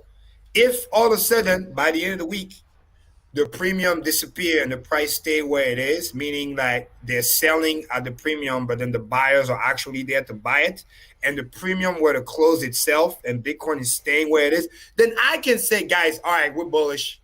That shit's been closed, or at least it's a 2%, 3% premium up or down. Who cares? That's cool. But until that happened, fuck that. Nope. Negative 17%? No, thank you. I am not going to. Again, rule number 1. We said it many times. Risk management. It doesn't make sense. I literally just checked again. It's still where it is. Negative. Just to make sure. Once they get this market and the players, the general retail market into this thing, and they make it so it's the market to use because it's easier and it's integrated with your bank and you can do it much quicker this way and every other bloody way. The last step will be those other exchanges, so-called exchanges that we don't control. I think we'll make a law that they can't exist anymore, and the customers won't complain because they don't need them anymore anyway, and that's the end. Yeah, it's over. Fucking joke. Maddie, share my screen once again, please, just for like 30 seconds. I'm gonna show it again. Let me know. It got even worse, guys. Look at this. Oh, Look at this. Look at it. Wells, I think it's an all-time low. Look. Yeah, I think it is. What? I think it is. I've never seen the premium this fucking negative in my entire life. Look, you can't make this shit up. This Quant game for right those that don't know, I've actually How is that even possible? I've actually read like all the documents of how Grayscale came to be. Their S1s, all this, useless shit that most people don't want to read. I've read it. All their SEC filings basically online. And what I've come to learn is that yes, they do sell shares. They do not sell. So what does that mean? What that means is once they're able to make this market, what do you think is going to happen? They're gonna fucking squeeze this pig. It's gonna. Can you say pancake? Because I just sang it. Look at this. and quick math for those who are new, it gets more negative because the demand is not there. The bid support is where it is. So as high as the price go, the premium has to go negative. Meaning, if I'm giving you a negative 15% premium. Basically saying, hey, I want to buy it for 52,000 when the price is, I don't know, 61, 62. And then the price goes towards 64 and my bid is still at 52. I'm not budging. Then the premium goes even more negative because it's basically saying the disparity between what the price is telling you and then where the demand is. Again, don't listen to what they're telling you by manipulating the price. Look at what they're doing. What they're doing is what the bid support is. They're saying we ain't buying this shit. And then after a while, if Grayscale find enough demand over here, when that shit gets approved, they're going to dump the fucking price down to close the premium because it doesn't look good for them. When the premium is positive, it looks fucking fantastic. You're like the fucking hottest shit. Yeah, the market will exit as well, compounding it, and it'll just be like an avalanche. It's just... Exactly. And this right here is my use case when I say it's not going to be like gold launched back in the day, fucking, 10 decades ago, because the demand is not there. Before, no one knew how that system was going to work then either. Yeah, new experiment, Now everyone knows how the game plays, So it's a very different. If you remember, back in the day over here, Grayscale was the hardest shit in town. And then Canada started to approve their shit over here, and that's when the premium started to go to shit. Collapse. Yep. Because I didn't remember that. You're right. Yeah, big institutions, they got money they can buy in Canada. They don't need to wait for US. Fuck that shit. And then this is when I started to spot this. This is when I started to realize, where is it? Grayscale stuff. Where is it? Fucking holding. Where is it? Do you guys think somebody should invent something where you really can't sell? Yeah, right? Yeah, maybe a good idea. Who knows? Right here. This bad boy over here. I'd like to buy shares in that if anyone ever does. Look at this thing. Look at this thing. Can you see the line? It's so funny. Can you see the line? It's small, but you can see it's trending down. Down. This is the biggest bearish divergence you have ever seen. We're going to be talking about this stream in fucking 2022. I'm telling you, it's going to be legendary. Yep. The ultimate bearish divergence you have ever seen. Price is doing what it's doing, but guess what? Why is it, again, I like to ask questions. I'm not trying to tell people what, I'm just challenging your brain. Common sense. Why is it that the biggest holder of Bitcoin is a net seller? That's all I need to know. Answer that to me. Again, you can see total Grayscale Bitcoin Trust holding. Look, it used to be at the peak, 655,733. Thousands of Bitcoin. And since then, I'm going to do it slow. You get to see. Look how it goes down. Trends down, 64, 54, down, 53. Down 52. Look at this, faster and faster. Even in the dip, 51. Over here, maybe you start to buy a little bit. They were trying to push the price back up, but then right around here, it's still going down. 649, down. Because if the price goes at a certain price, they're selling. That's why the premium is negative, because for them it's free money because they don't care. 648 down. It keeps going down. 647. So this is why we're telling people what we're saying is because the data is telling us anything. And thank God for Quant because they track the actual blockchain. If we didn't have Quant, we would have been just clueless. We didn't know. We'll just be, hey, look, new all-time high. Hey, the FutureUs, right? Nah, oh my God, we're going to we would know 100K. because it's just another papering over of the market. So we would know from that perspective, but we wouldn't Yes. have this quantitative data to give us even further credence to our case.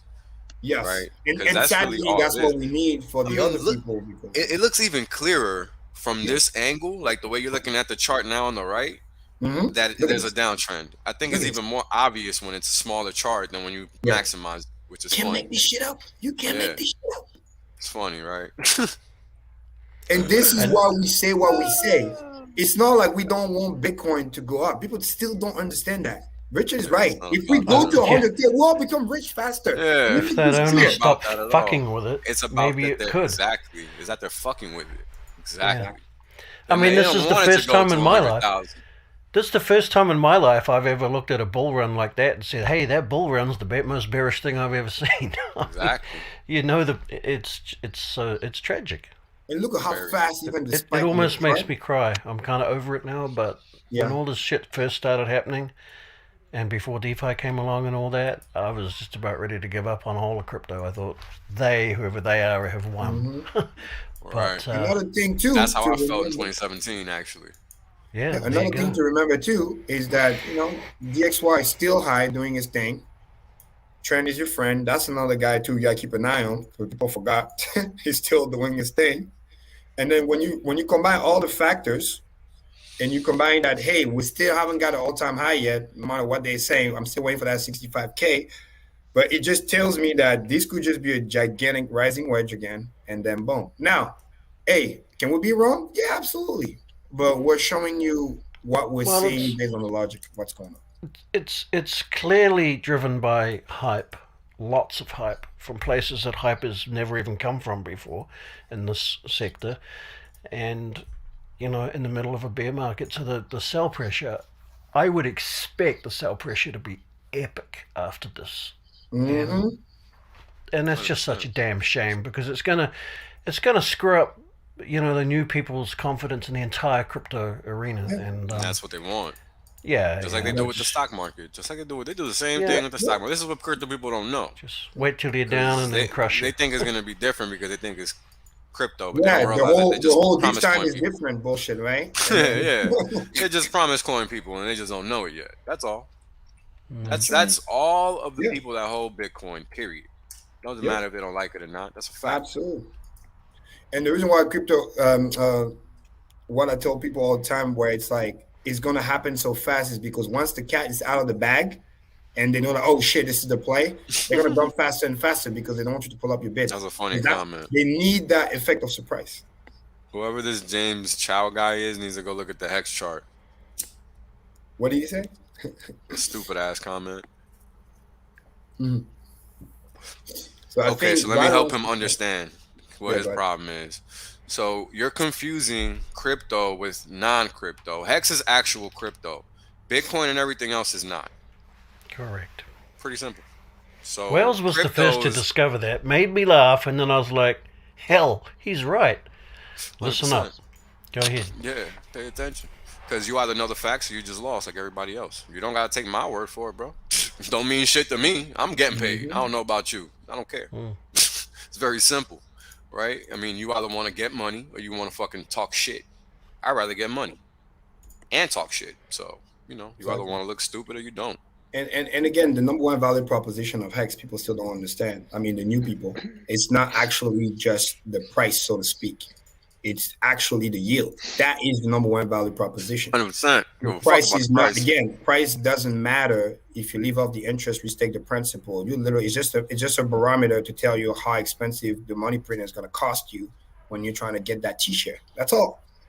Everything else doesn't matter. That's why, like I said, I genuinely repeat this. I spend more time figuring my staking strategy than worry about price. Absolutely. When you're getting $2,000 a day, $1,000 a day, or $500 a day, it don't matter a damn what it costs you. And I mean, it's an interesting thing to talk about, and I did better than you, whatever. But I mean, I'm free. I don't give a damn. I don't care if that cost me $10 billion. So it's $10 billion. I don't have to earn a game. It's done. Everybody's gonna get to that level, Future. It's not just Kareem. It's just Kareem right now. Oh no, I'm at that level. He's got another 0 on the end, I think. Well, there you go. Yeah. But the thought process is the same. If you remember, when I locking away hundreds of thousands of dollars, it was quote unquote only paying me $27 a day, but it was hundred thousands of real fiat fresh that came in. That's what people don't understand, which got locked away for 15 years. And I was just happy to get my $27. And then obviously the rest is history. But the point of the matter is I was looking for the cash flow.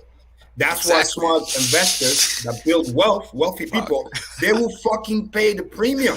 Yo, they're not gonna cash flow guarantee. That's why I made a chart to show it. Come on. I got a chart for fucking everything that matters in Hex. You sure do. Everything that fucking matters in Hex. If you don't know my charts and you don't know what you're talking about, get the fuck out of here or shut the fuck up and learn. Those are the only two options you have in life. No matter what the case is, that's just how it's going down. You don't have to like it because guess what? I had to come to terms with that shit too. You don't know anything if you don't know everything. And you don't know everything, so guess what? You don't know anything. Shut the fuck up, sit the fuck down, grab a notebook and write something. Because everything that's being spoken can be verified and confirmed to be true. How the hell else do we go from 0 cents to 40, 50 cents in a matter of months with no marketing, no shown on any crypto, anything, not being shown anywhere, completely gatekept? It's like people are so oblivious as to what's going on that it's fucking hilarious. Yo, everybody just needs to shut the fuck up, do some fucking homework, and stop looking stupid. Seriously. Like, that's a fucking suggestion that you should take, like, seriously. Like, it behooves you to try to stop looking stupid. And I'm sorry for speaking in this manner, but we're adults here. Can we not act like it for fucking 2 seconds? Especially when it comes to your fucking money? Take it fucking seriously for 2 fucking days. Just try. Like, it's so annoying to me. People want to make this fucking money, but they think it's just supposed to land in their fucking lap. Get the fuck out of here. That's exactly why it's going to disappear, just like that. You want to know how I know? Take a wild guess. Because I already done it.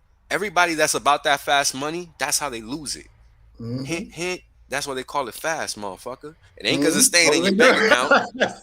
Wake up. Wake the fuck up. Come on, man. Money does out here trying to show people how to create generational wealth. They're talking about price now. Bitch, you better buy that t-shirt and shut the fuck up. You get yourself staked and stake everything. That will buy you the time to learn, and it will give you the motivation to learn. Could go nowhere. Yeah. It could go nowhere. And we're all still fucking good because guess where the dollar's going to go? To zero. Yeah. It's simple math, people. Come on now. There is no math in the rest of the space. Period. Yeah.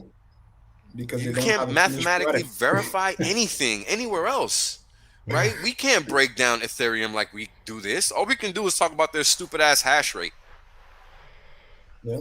Who gives a fuck about a hash rate? There's not that many metrics to talk about. There's zero. What, moving averages? Well, yeah, like, and what there is to talk about is irrelevant because there's other stuff behind the scenes that you'll never know. Exactly. You know? And it just overrides it all. So exactly.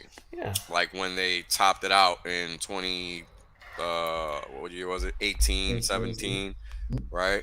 When they topped it out in 20, recently? Yeah, 2017 or 2018, yeah. And to be clear, we're not talking about Ethereum the technology here. We're talking about Ethereum the marketplace and the people that are buying and selling and transacting. That's a centralized exchange. You understand? Like that's not cryptocurrency. That's why it still exists because the SEC decided to let it exist. It's like people don't know what's going on. Come on, people, you got to be educated with what's going on. Otherwise, you're just gonna be wrecked no matter what we say. It's not gonna matter. Because we already know what the fuck we're saying. That's why we're saying it. And the sad part is you're wrecking yourself. You're not doing anything else bad. You're just wrecking yourself without understanding. It's like Ice Cube has said, you better check yourself before you wreck yourself. Please. Yeah. Well said. And again, that's why, at least for the core group and the new people willing to learn, because we know, obviously, thank God, it's not all. You know, most people that come here with a good attitude, a good mind, 2-3 months later, they end up being very, very successful, and they get a lot of money, and then we get the nice thank you message. But we're also speaking to the few that don't understand. Don't come complain later if you miss your chance, because then we're gonna be like, hey, we told you, we didn't listen. So. Sure the fuck are. We ain't scared to let you know. That's a fact. Just like everything else that comes out of these vocal cords. Fucking funny. Yeah. Oh man, it's so funny. It's crazy, yo. We got all this data, and people are acting like this shit is like not a buying opportunity. Like, yo, you better shut the fuck up, sit the fuck down, and buy that dip.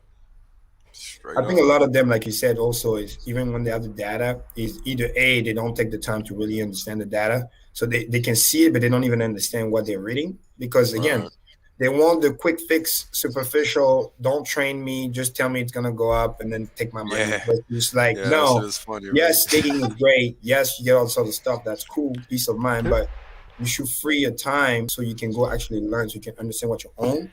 Because again, true accumulation never ends. When you really, really get that and you internalize that, those stakes are just the beginning. You just build from there.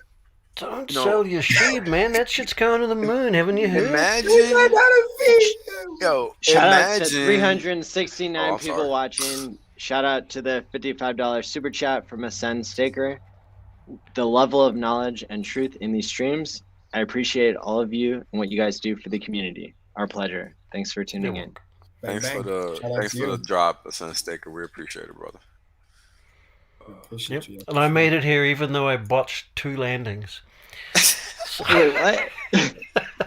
Well, we're not actually at the point where I'm supposed to be learning how to land yet, but I used to be able to land those damn planes, no problem at all, but apparently so you used to fly, but no longer do. Okay. Well, I got about 12 hours in, yeah. So, I was just, not bad. No.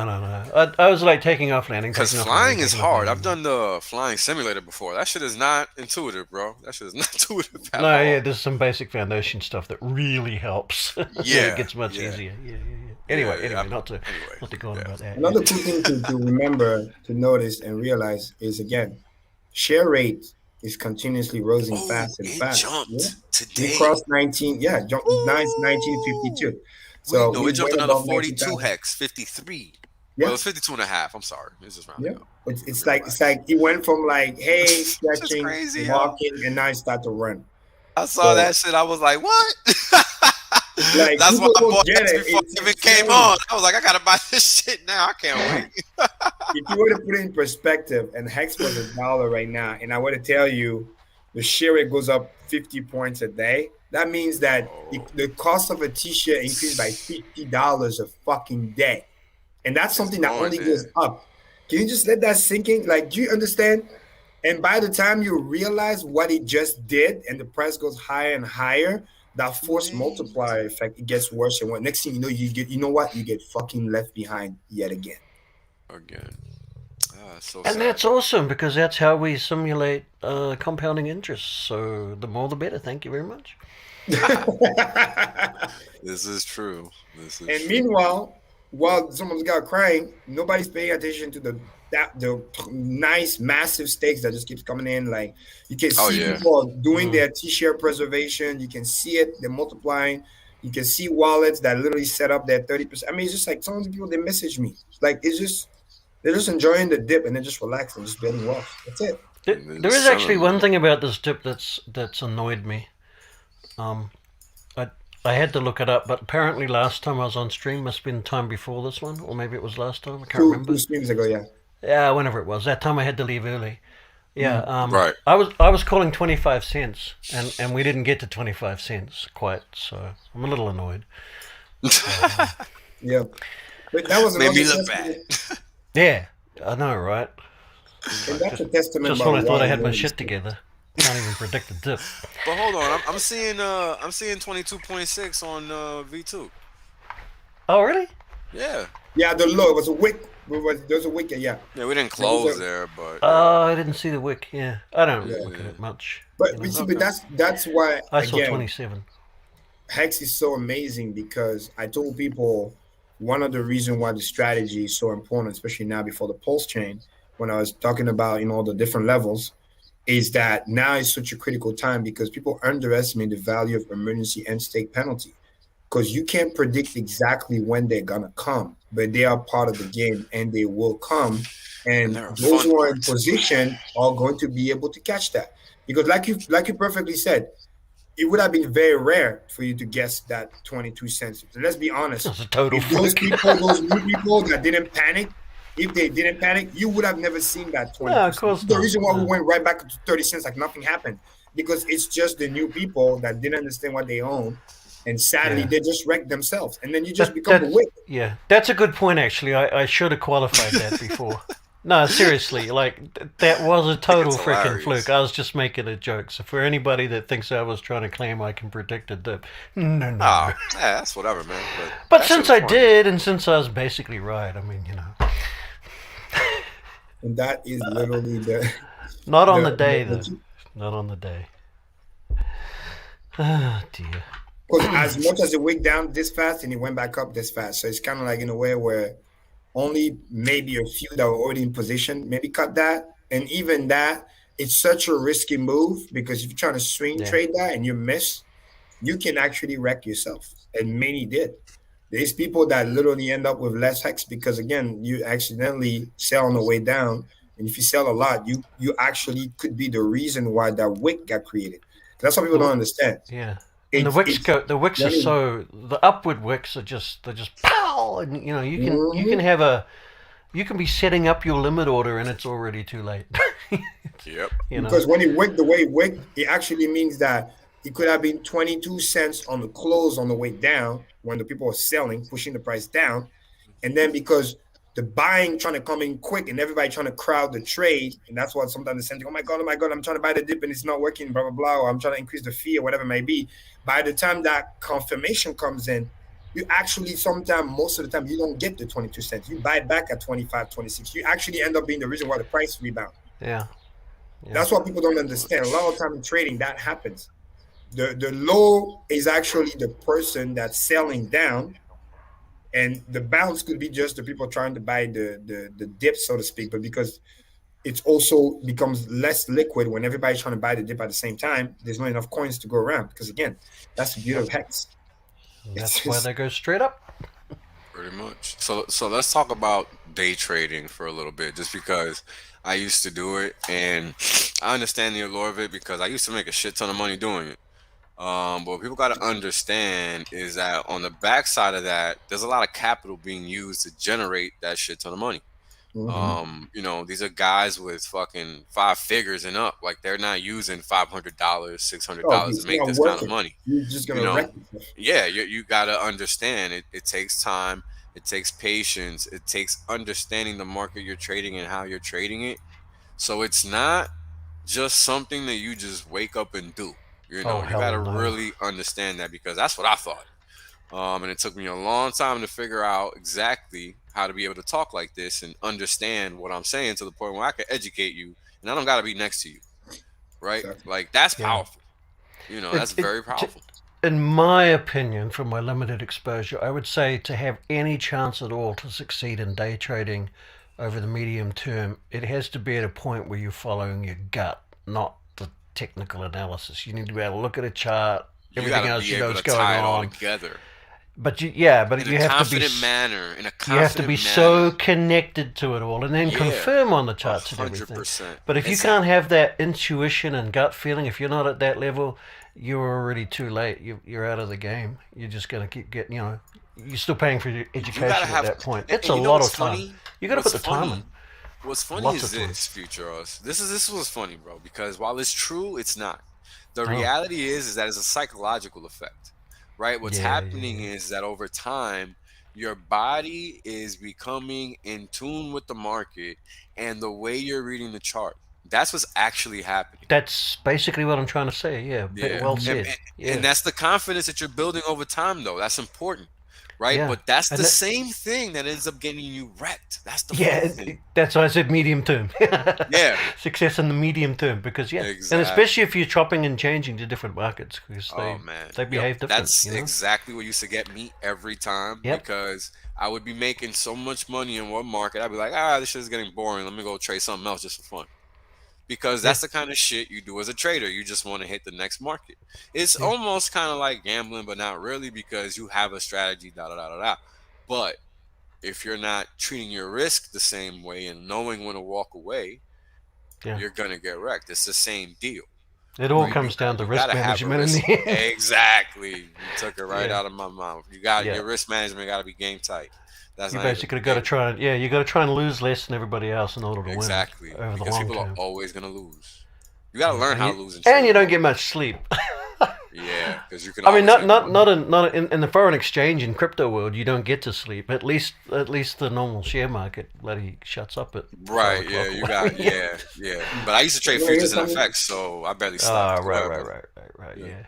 You want to hear something funny about that? As I listen to you guys, it's so funny because I knew, sadly, many of my friends that were doing that, and sadly today, it's very sad. I don't even know how to say this, but some of them almost ended up homeless. Real talk. Yeah, some of them, it happens, bro. It happens. That's real shit. That's real shit. Addiction, in the sense where, shout out to Anthony in the chat. He nailed it. Like, it become casino mindset. Again, fast money, easy come, easy go. This is how the game works. It lets you think that it's easy to make the money until it's not. Away. You know those people that get one good year, and then they're gonna, I'm gonna quit my job, I'm gonna do this full time, and blah blah blah, and then they realize that it's actually hard to it has that thing too, where it makes you feel like you're improving just a little bit all the time, which gets your brain hooked on the whole, one day I'm going to be able to nail this because I can see improvement all the time, just a little bit, but you get that feeling. And, I see why I lost that money. I got it now. Because what's happening is, it's tragic. In the sense of the wisdom, because you guys know me, I'm big about wisdom. It's like, it's the analogy of the death by 1,000 cut. Mm-hmm. Yeah. It is. People don't understand. This is why it's so lethal and so dangerous, because it cuts you just enough to make you keep going, thinking that, I'm going to do better. I'm going to do better. And you get that dopamine rich. Oh, but last time I did better, so I'm going to do that. Yeah. It's like Anthony is reading my mind over here in the chat. But go ahead, brother. I'm sorry. Yeah, sorry. And this is why it's actually so dangerous, in a sense where my number one value on this planet so far, like I said, is my time. This is why I love Hex so much, and this is why we're monetizing time, because on top of everything else that FutureUs says, like, just that capital that you have to expend, the sleepless nights, because some of those dips, man, I've seen the chart, I've looked at the candle to catch some of those random events. You had to be up like at fucking 4 a.m., 5 a.m. in the morning. Who the fuck got time for that? I mean, maybe if I'm in a club somewhere, but like, what? Yeah, you're not paying attention if you're in a club, bro. And then it's like, what are we talking about? And then consistently, though, because those guys are trying to leave off of that, instead of just chilling and then let the staking just work. It's the consistency that kills you. No one can keep it up. Because on the other when side, you get exhausted, that's around about the time the market seems to know to screw you over right then. Exactly. Because guess what? Now on the other side, when you stake like a true Hexican, you're actually becoming the ultimate day trader. Here's why. Again, you guys know me, I'm big about analogy. Because you're getting paid every day and you get paid in Hex. It's literally as if your Hex count went up. So it's like you made a successful trade. Your Hex count does go up every day. Every fucking day. And guess what? You have to spend does go up every day. It's not like it does, bro. Yeah. It's winning trades every day. It goes up every single day. And after a while, after the price goes up so much, the value of that every day, let's be real, even in a successful trade, you wouldn't be able to make that kind of money. No. I'm gonna be real with everybody right now. Averaged over 12 months? Hell no. Quick math. For you to make $30,000 in a fucking day, I don't care who you are. You need first of all the Hex price to make a swing of like fucking at least 15%. And you need to have at least a 6-figure trade, and you're gonna eat some of that slippage. So for you to consistently win in a trade like that, it's not gonna happen. Like the event that we kind of had today, and I'm sorry, yesterday and the day before, that little swing. Let's say you caught the swing on the way down and on the way up, whatever. Okay, that's cool. That's like one-time fucking event. When you think the next time you're gonna see something like that, the panic is gone. People got washed out. Those things happens like every. If you found yourself set up for it and the timing was right and you managed to catch it, then awesome. That's another thing too. You have to be awake, manage to catch it. It's like what the fuck are you doing? No, Yeah. Which is why you never I just win rather be against the sticker. safe, man. I've burned so much time in my youth, in my 20s trading is crazy. I used to fucking trade Europe hours because Americans sucked. Because they would suppress the market volatility just for Asia and Europe. Literally. You can see it on the charts. I'm not making it up. Yeah. So if you were an American, you would have to fucking stay up or wake up. Or just be up. Which is what I opted this for is a lot how of bad times. it is. I know exactly what you're talking about because my friend was doing that too. He was doing that, trading the future and then doing the European stuff. He found this random ass company, and then that's how they get you. Oh, you got 15, 20 bands. Oh yeah, we'll give you buying power for like $150,000. It's like, I'm like, bro, do you understand that they give you this fucking money because not to fuck with they that know shit, you're gonna fucking use it like a fucking credit card, and they're gonna get you liquidated on a 10% move. Especially on Forex. They give you this much money because they want you. Yeah, because they want your 20 grand. That's what people don't understand. They always give you 4 to 5 times the money you bring in because it's also they know you're gonna use it. They're gonna get you, and you're gonna get liquidated faster. Why make you lose? Well, think about this, right? Let's say if you were disciplined and you were doing small trade, maybe you're gonna lose every fucking. You may need 20 moves to lose all the money, right? Right. And it's kind of hard to be consistently wrong 20 times in a row. Right. But now they say, oh, you bring 20 grand or 30 grand. Okay, instead of just giving you 30 grand of purchasing power, we're going to give you not trading power, right? Buying power. We're going to give you 200,000 worth. And they know for a fact that you're going to fucking use it, even though you shouldn't. Over leverage your fucking self. And then you're going to be, oh, I'm sure about this trade. And by the way, they fucking counter trade you too. They know your shit.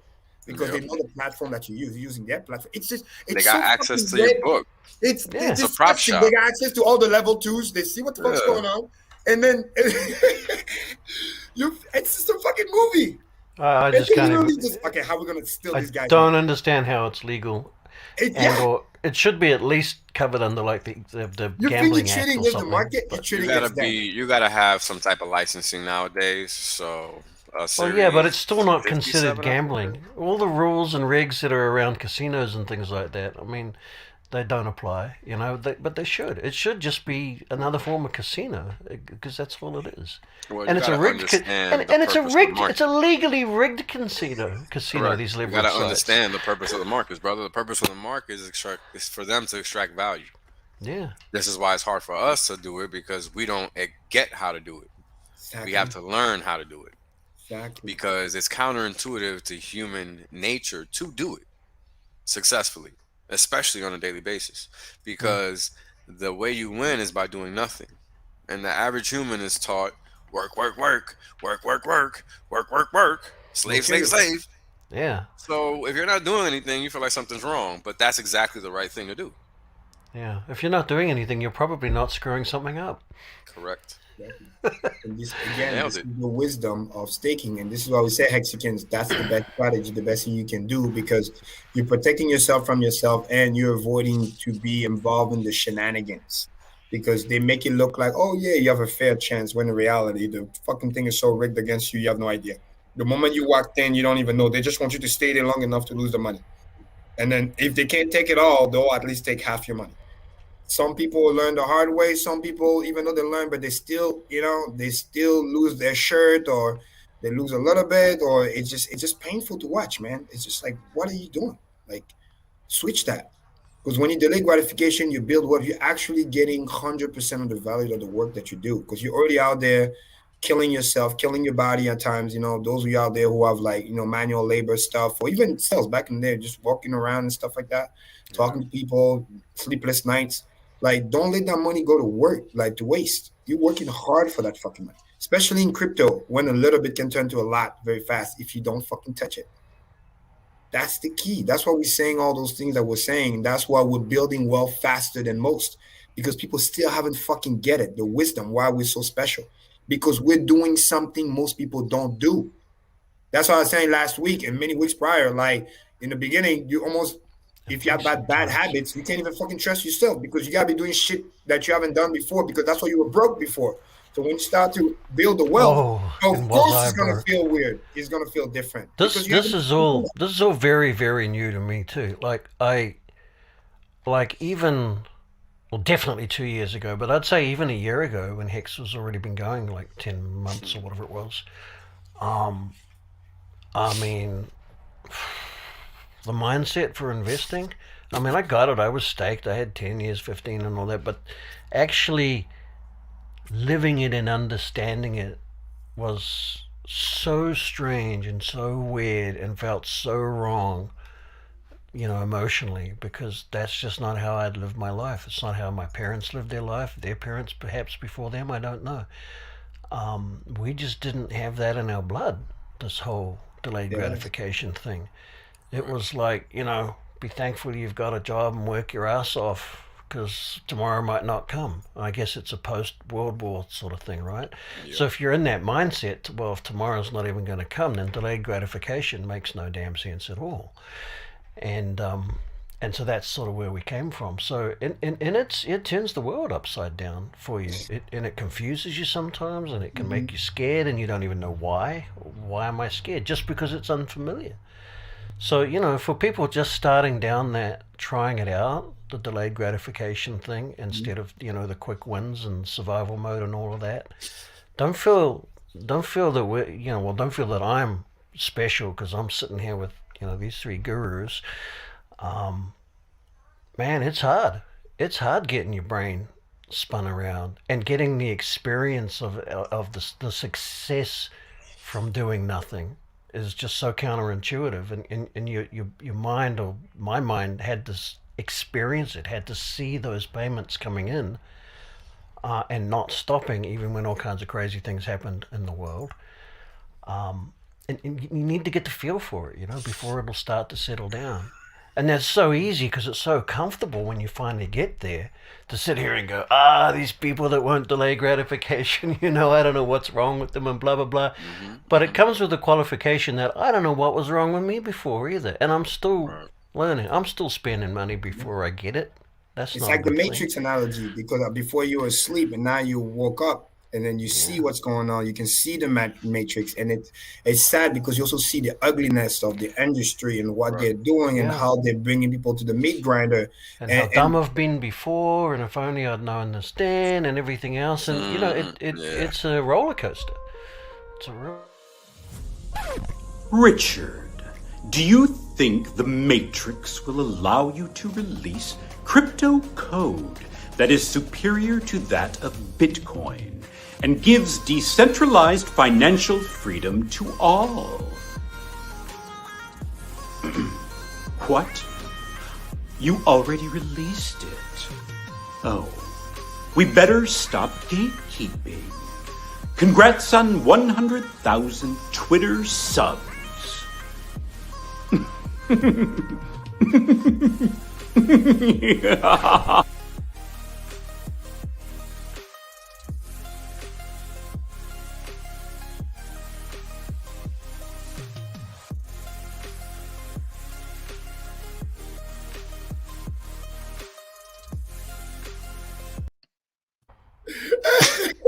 Yeah, that shit is funny. I forget what's the trigger for that, Maddie. Yes, Maddie, but it's so true because I can't say it. Hitting in the head was a perfect transition. Type it. The M word. Type it. Because it's so true what he said. And then, all right, let me go deep for like a second. This is important. This is what I believe is happening, and this is the sad thing that I see in the world, right? And this is kind of like the roughness of the life of an Aquarius. For those of you out there who live in science, because we go deep sometime and it's crazy. We have to get out of our own head. So I think the delayed gratification is so rare and so dangerous in a sense where, for those who don't understand how important it is because the world has shifted compared to what we used to be even just 50 years ago or 100 years ago. And it's also sadly correlated with how we're not getting sound money, and we're getting all this excessive money printing that's only getting accelerating over time. Because back in the day, or when you used to have sound money, it was actually easier for you to delay gratification because you can see the fruit of your labor. As you are saving, that thing is actually worth for them. You're getting your purchasing power to increase as you save, and you can know now savers or losers. The yield before Hex, of course, the yields are garbage. The yields are negative. the money printing is to the fucking roof, to the point where, again, using logic, you're literally almost stupid to not get the money, spend the money right away, so to speak, because like Venezuela style, it's going to be worthless the next day. And this is why over time, it brings all this culture of get rich quick scheme, what's the exit, quick IPO, financialization. Like, people are not building anything anymore. Like Elon Musk used to say, everybody wants to be fucking in the financial world and accounting, and that's cool, but we're not building anything. It's just, how do I massage, finesse the system, get my quick fix, screw as many people as I can, as fast as I can, get my bag and leave. And all of that correlation, the way I look at it, is because we're no longer, before Hex, had sound money and all this other problem that is happening. So human being had to pivot to the get rich quick scheme, quick, fast flip money, because you don't know if that money is going to be literally worth a damn thing next week, because you're now not even incentivized to hold it. You're incentivized just to waste it because it's going to be worthless the next day. Now, the few who still understand the old value principle of delayed gratification, the true wealth, which is also the true wealthy people, which are getting less and less. The number of Hexicans were creating more by the day, which is great. They understand that no. Those principles were here since the beginning of time. And that's why, even though they know the money is getting worthless by the day, what they're still doing is they don't waste the money. They spend it, but they spend it to buy assets that generate cash flow. And this is the part where people get it twisted. Yes, your money is garbage. Yes, your money is devaluating by the day like crazy, trillions of dollars. But that doesn't mean you should be wasting the fucking money. Whatever leftover purchasing power that it has, you should use that to buy the assets that's going to generate the cash flow, so that you will keep the thing that's the most valuable and spend the thing that's less valuable. Like I said last week, wealthy people invest most of the money, if not all, and then whatever's left is what they spend. Poor people do the opposite. They spend first, they want to live today lavishly, they don't delay gratification, and then they want to invest the rest. And they don't understand that not only they're losing, but they're losing at a compounding rate over time, which is insane, to a point where it's not even a fair game anymore. Because not only you don't have enough capital to invest because you spend most of it, and on top of that, whatever's left to invest is losing its purchasing power.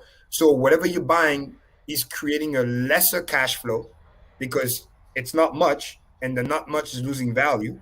Therefore, whatever you're able to purchase with the not much to generate a cash flow, that cash flow is going to be almost like insignificant. They don't understand that it's the other way around. Your fixed costs can't get first. covered. And... Yeah, exactly. You tie the bell first, you invest most of everything first, and then once you build the cash flow, then you can go and have a fancy life and whatever. Because if you do that long enough, the cash flow that comes after it, it's so stupid that you don't even know what to do with it, because the flow is so big because you build it up over time. So that's my little psychological, because that's the way I look at it. I don't want to say the N words again, but a lot of it comes down to understanding the difference between an asset and not an asset. I mean, I got a stream for that. Yeah, you do actually. Yeah, I mean, like, I used to think cash was an asset. If I've got a bunch of money in the bank, I've got an asset. Yeah, how much interest is it paying? Well, none. Well, then where's the asset? Sorry, what? Unless it's working capital, and even then, it's arguable as to whether it's really an asset because you got to work it, right? So that's why I say cash flow that's passive is what you want. Yeah. If it's not generating passive income, then it's not an asset. Period. A financial asset, obviously. It just isn't. Okay. You people say, well, the house you live in is not an asset. Well, the market will decide whether it is or it isn't. But by this definition, in terms of whether the price value's up or not. But by this definition, it just simply isn't, because it's not producing passive income. You're just speculating on the housing market again. So it's not an asset, right? It's all about the cash flow. That's what determines if it's an asset or liability. If the cash flow is flowing in, it's an asset. If it's flowing out, it's a liability, because you're putting more money into the thing instead of getting money out of the thing that's being paid to you. Yeah. Simple as but that. If you're self-employed and you're working your butt off and you're getting money coming in or whatever, that employment is not an asset. Exactly. People say your skills are an asset, blah, blah, blah, blah, blah. Well, they're not. I mean, I get the meaning of it. I get what they're trying to say. But then it's not a passive income. You've still got to exercise it. You've got to put the work and the effort. It's not an asset. It's a skill. It has value, definitely. But it's not an asset, you know, and we're not clear on that culturally, you know. We're not clear on it as a group, as a species. And the worst part is that earned income is also taxed at a high clip. Yeah. Oh my God! And this is why they don't understand. They can't get away from the rat race because of that. And then what happened when you hurt yourself? What happened when you can't go to work? What happened when you get let go? What happened when all those uncertainties that are most likely to happen? What are you going to do then? That flow is gone. Yep. For good. So I mean, that to make a point out of that, I mean, for the longest time, the average person hasn't been able to acquire assets for all the reasons Karim was just talking about, because you blow away all your capital and everything. But then what could you buy? Can you buy a house? Can you buy a moving truck? I mean, those things are so far out of reach when you just leave in high school or whatever. What can you buy that is an asset? Well, nothing. So you've got to save and save and save and save and save and go without delayed gratification, so that you can finally buy an asset. And even then, you're going to end up highly leveraged in it probably. And, you know, there's a lot of luck got to play in. It's hard.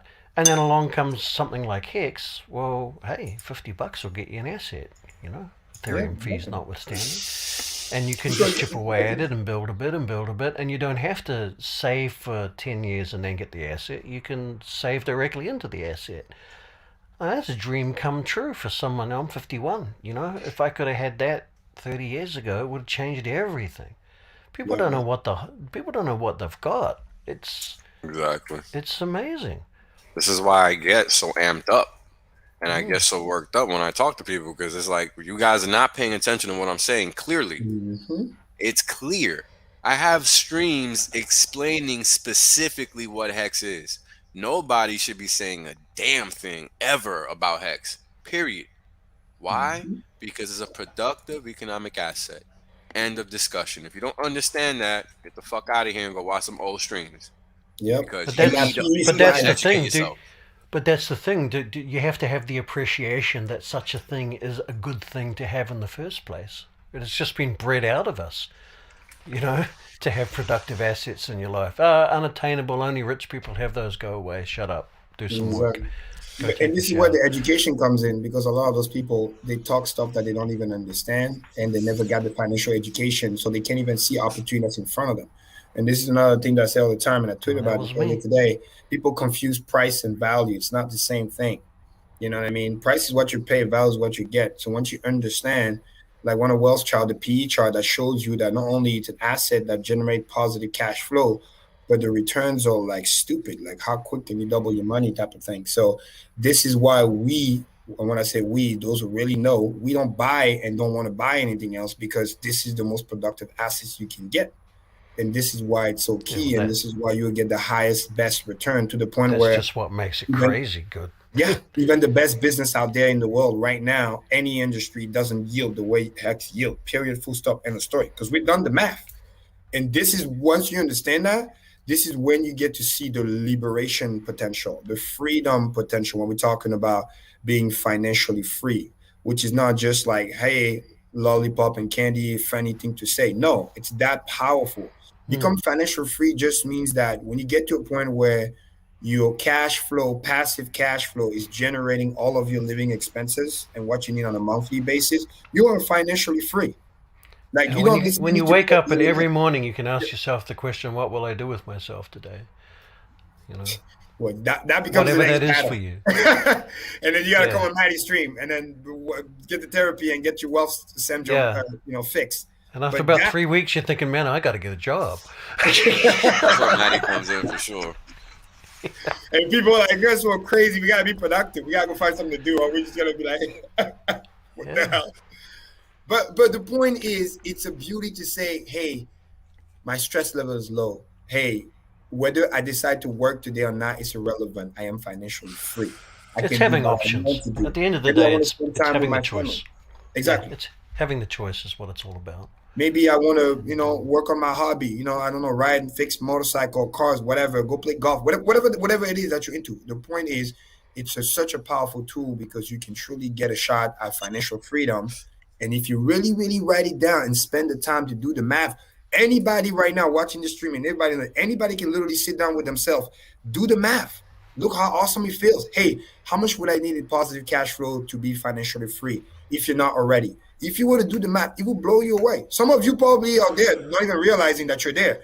And the reason why it's important is like you're fucking around trying to trade, get yourself wrecked when you don't even realize, oh, I'm already financially free. Like, why am I tripping? Like, what's the rush? Don't include all the money you need to pay off the 6 credit cards and the mortgage and everything else. Get rid of all of that and just do the basic math and then work from there. Yeah. Maddie, you've been quiet. Talk to us. What up, Maddie? I'm working on the Hexla Model T. Sure. Nice. Oh, you had that picture earlier too for the car. You said you're gonna show me. So. Have you driven? No, I mean, yeah, you guys are crushing it. You're saying everything I'm thinking, right? And providing a lot of value. I have a question for Maddie. Maddie, have you driven the DeLorean yet, sir? Yes. Oh, how was that? It was epic. So I thought it was just going to be a car, and it turned out to be a whole dream. There you go. Yeah, I've heard there's something about them. Nice. I have never even... I've touched one on the outside, but I leaned just far enough over the ribbon that said, do not go past, do not touch, and I was able to touch it. But I've certainly never sat in one, yeah. Maddie, did you whip it on Come pick me up in your cargo plane, and we can take the DeLorean for a fly somewhere. Yeah. Damn, I like that. Did you rip it on the highway yet? Oh yeah, like it has. So when I drive it to St. Louis here today / tomorrow, whenever, it's gonna go past 5,555 miles. Oh, that's right. Don't forget to take a picture. I know. Take a picture. Post that bad boy. You're gonna be on the whatever. That's Sorry. right. Do the old school autopilot. Put your knee up to the the wheel. Yeah, you better have the phone. You better have. I'm sorry, I keep knocking my microphone. You better have at least one device videoing just in case something goes wrong when you go to click the button. Yeah, so you can rewind and get the frame. Yeah. Otherwise, you'd have to buy another DeLorean. Put the glasses on. Yeah, Snapchat sunglasses. Nice. Maddie, somebody asking in the chat, do you have the trash converter for the flux capacitor or something like that? What's that? Oh yeah, so the fusion reactor that runs on trash or anything.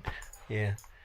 So the talking points I think for the DeLorean are definitely the whole narrative of pay your future self, right? Because Hex to the future. Hex is the future, right? And it allows you to time lock your money. And so that's the reason I got the DeLorean, not because I love Back to the Future, which everybody should love Back to the Future because it's an awesome movie, but it was because of Hex. It was because of the mental health potential in Hex that made me want to get that car. And then the universe was just like, oh, your uncle knows the dude who owns the dealership, one of 3 in the world. And oh, that dude just happened to have on hand one of the best preserved DeLoreans ever. You know how ridiculously rare of an occurrence this is, Maddie? Oh, it's crazy. Yeah, I do. It's a pity your real wild and it's a pity your real name, your real surname got doxed over it all. The Maddie McFly.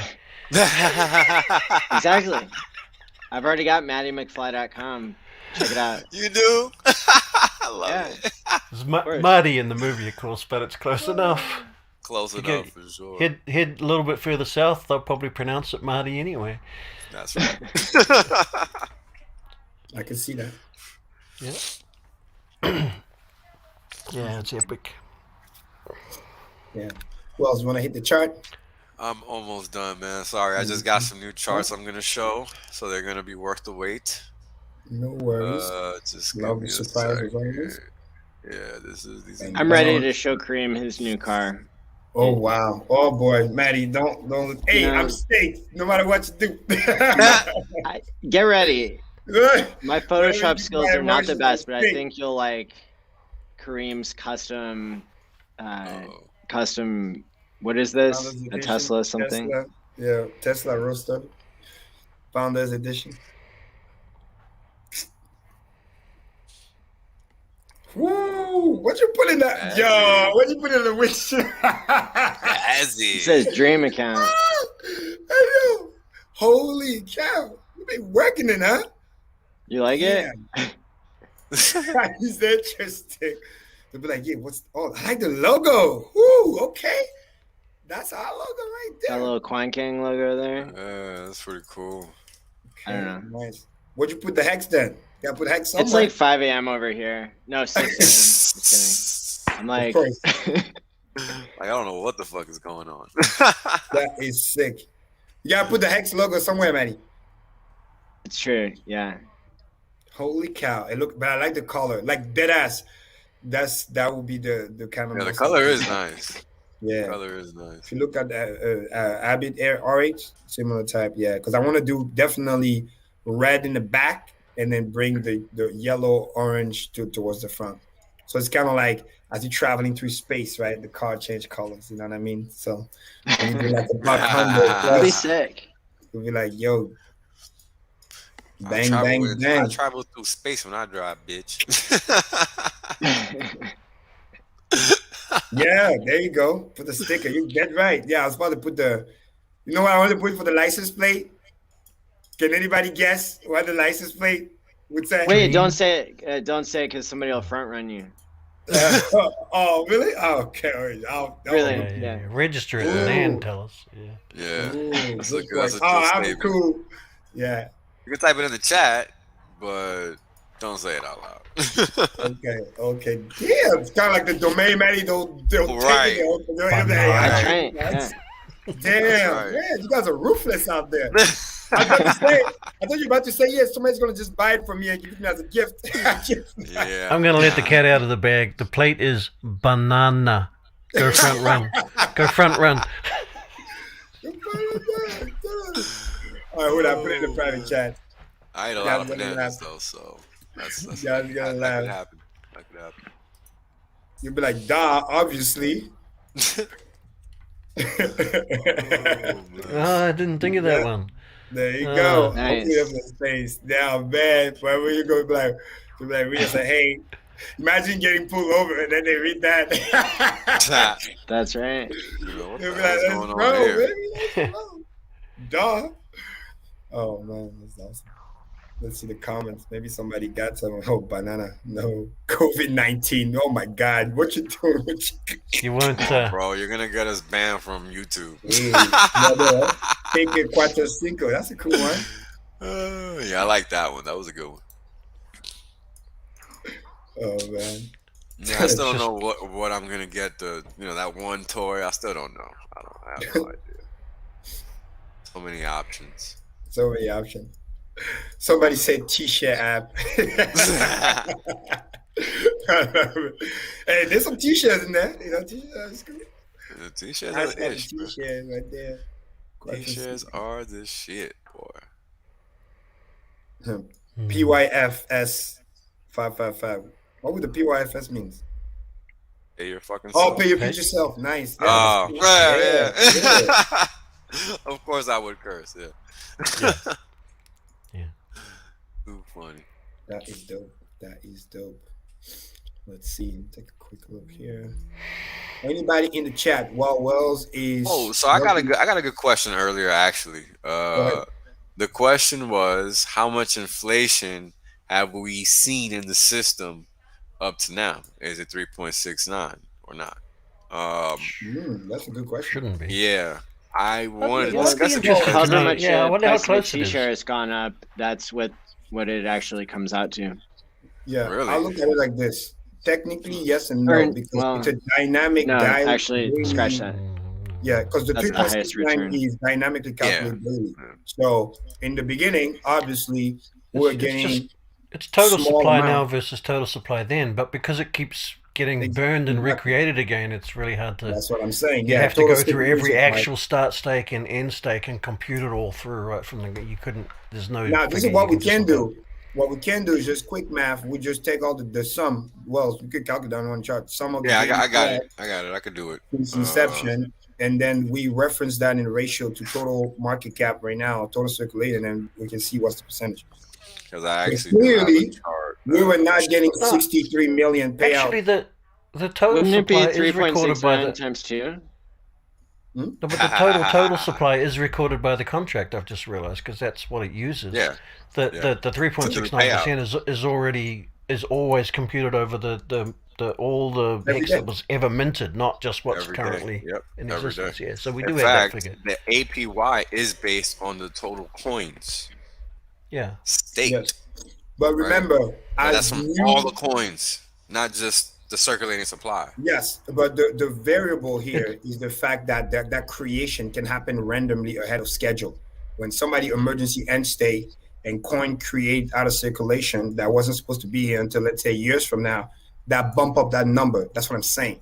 So 3.69 is dynamic on the daily, which is changed by whatever the factor of the emergency end state is going to do. Right. Because we can kind of project when we calculate ending states, but you can't project when somebody's going to EES. So this is what messed up the metrics when it just randomly. You can know it for all of the stakes that have ended. Like if you just don't include any of the current stakes, the figure's there to know what it is. And I have a perfect explanation also to justify that. This is what I remember last week. Some guy was complaining, "Oh my God, the payout is only 28% or 25%. It's not 37." And then he doesn't understand that he was trying to project EES, which you can't. And it's at 37% because when you factor all the EES value that came in, that's what we get the way we get. Not just doing a linear calculation. Because you got 40% the other day. Fuck, he complaining about. Yeah, exactly. And you've got to do the average stake length or higher. Exactly. He was confused because when he does the average calculation, it doesn't factor in the EES. On your duration, 100%. Because you don't know when that's going to pop up. So you should stake longer, not complain. It's very simple math.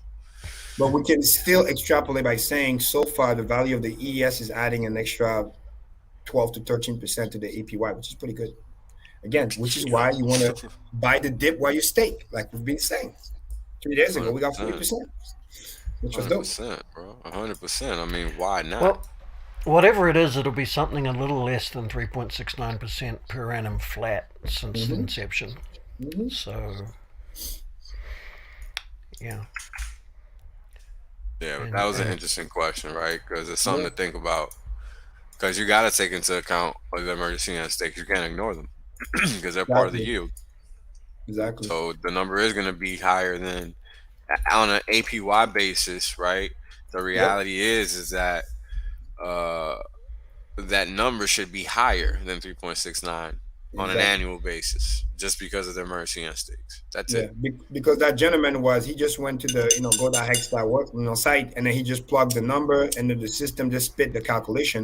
But the system doesn't know when the EES is going to show up. So when he just took that number, right, that's why he was getting a wrong answer, because this is just a system saying this is your APY, assuming nobody fucking EES. And everybody just do what they're supposed to do. And shit. Exactly. So it's kind of I would say it's kind of like a floor. Bare minimum, you get this, but then if the EES gets insane, you will get more, which we have been getting more, which is why it's pretty dope. And the fact of all that. And us at Staker App, this is why we do these cool metrics where we track the trailing 30 days. That's why people, when they go to the app, they see APY that was paid over the last 30 days. So we just show you the last 30-day movement. So you get to see a 30-day stake right now paid 12 to 13%, almost 14%. It's pretty dope. Yeah. That's like insane. That metric, actually. You don't get that anywhere else. What? Nope. Nowhere. That's why I don't understand. Like, if you're not staked, that's your own fault. Like, it ain't nobody else's fault but your own. So get staked. Very simple. Yeah, I don't even know why you'd be in hex and not be staked. It's just I don't get it. Not to harp on bananas, but would you buy a banana and just let it rot? I mean, they're for eating, right? That's a good analogy. Well, I mean, it's a great analogy, bro, because it's very true. Yeah, I mean, buy a banana and hope it goes up in value so you can sell it to your neighbor when it's riper or something. It just makes no sense. Bananas are for eating. Hex is for staking. Period. Damn. Clip this. FutureUs said it. Banana is for eating. Hex is for staking. Bang. Clip this. Wouldn't you like a banana? That's a quick line right there. Oh man, but it's true though, right? That's what it's made for. I agree. So that's the whole point. Banana gang. Hashtag. Banana gangs, dude. There's hundreds of other speculative coins out there, and some of them do really big spikes all the time. This is the one to make money. This is not your day trading coin, that's for sure. Yeah, we're here to make money. We're not here to fucking play day games. We're here to make money. Nothing else. Yep. So if you're not staked, you're not making any money. You're just playing yourself. Exactly. Don't do that. Don't play yourself. And speaking of which, while Wells is finishing the chart, anybody in the chat, here's your chance. Ask questions. Yeah, ask some questions, please. Any questions? I'll see if I'm order what comes in first. We'll answer that. The conversation has devolved to bananas. For God's sake, somebody ask an intelligent question. Ash just asked, where did the bananas go? Oh my God. Where did the bananas go? Can't you tell? An interesting, weird question because there could be multiple answers to that. But I would just say, again, FutureUs said banana is for eating. Yeah, yeah, we ain't talking about cucumbers or eggplants. Yeah, none of that. You should just end up in your stomach as energy. That's it. Yeah. Too funny, man, because it's true. Yeah. In the toilet. Well, I guess that's the final process. You could say that, yeah.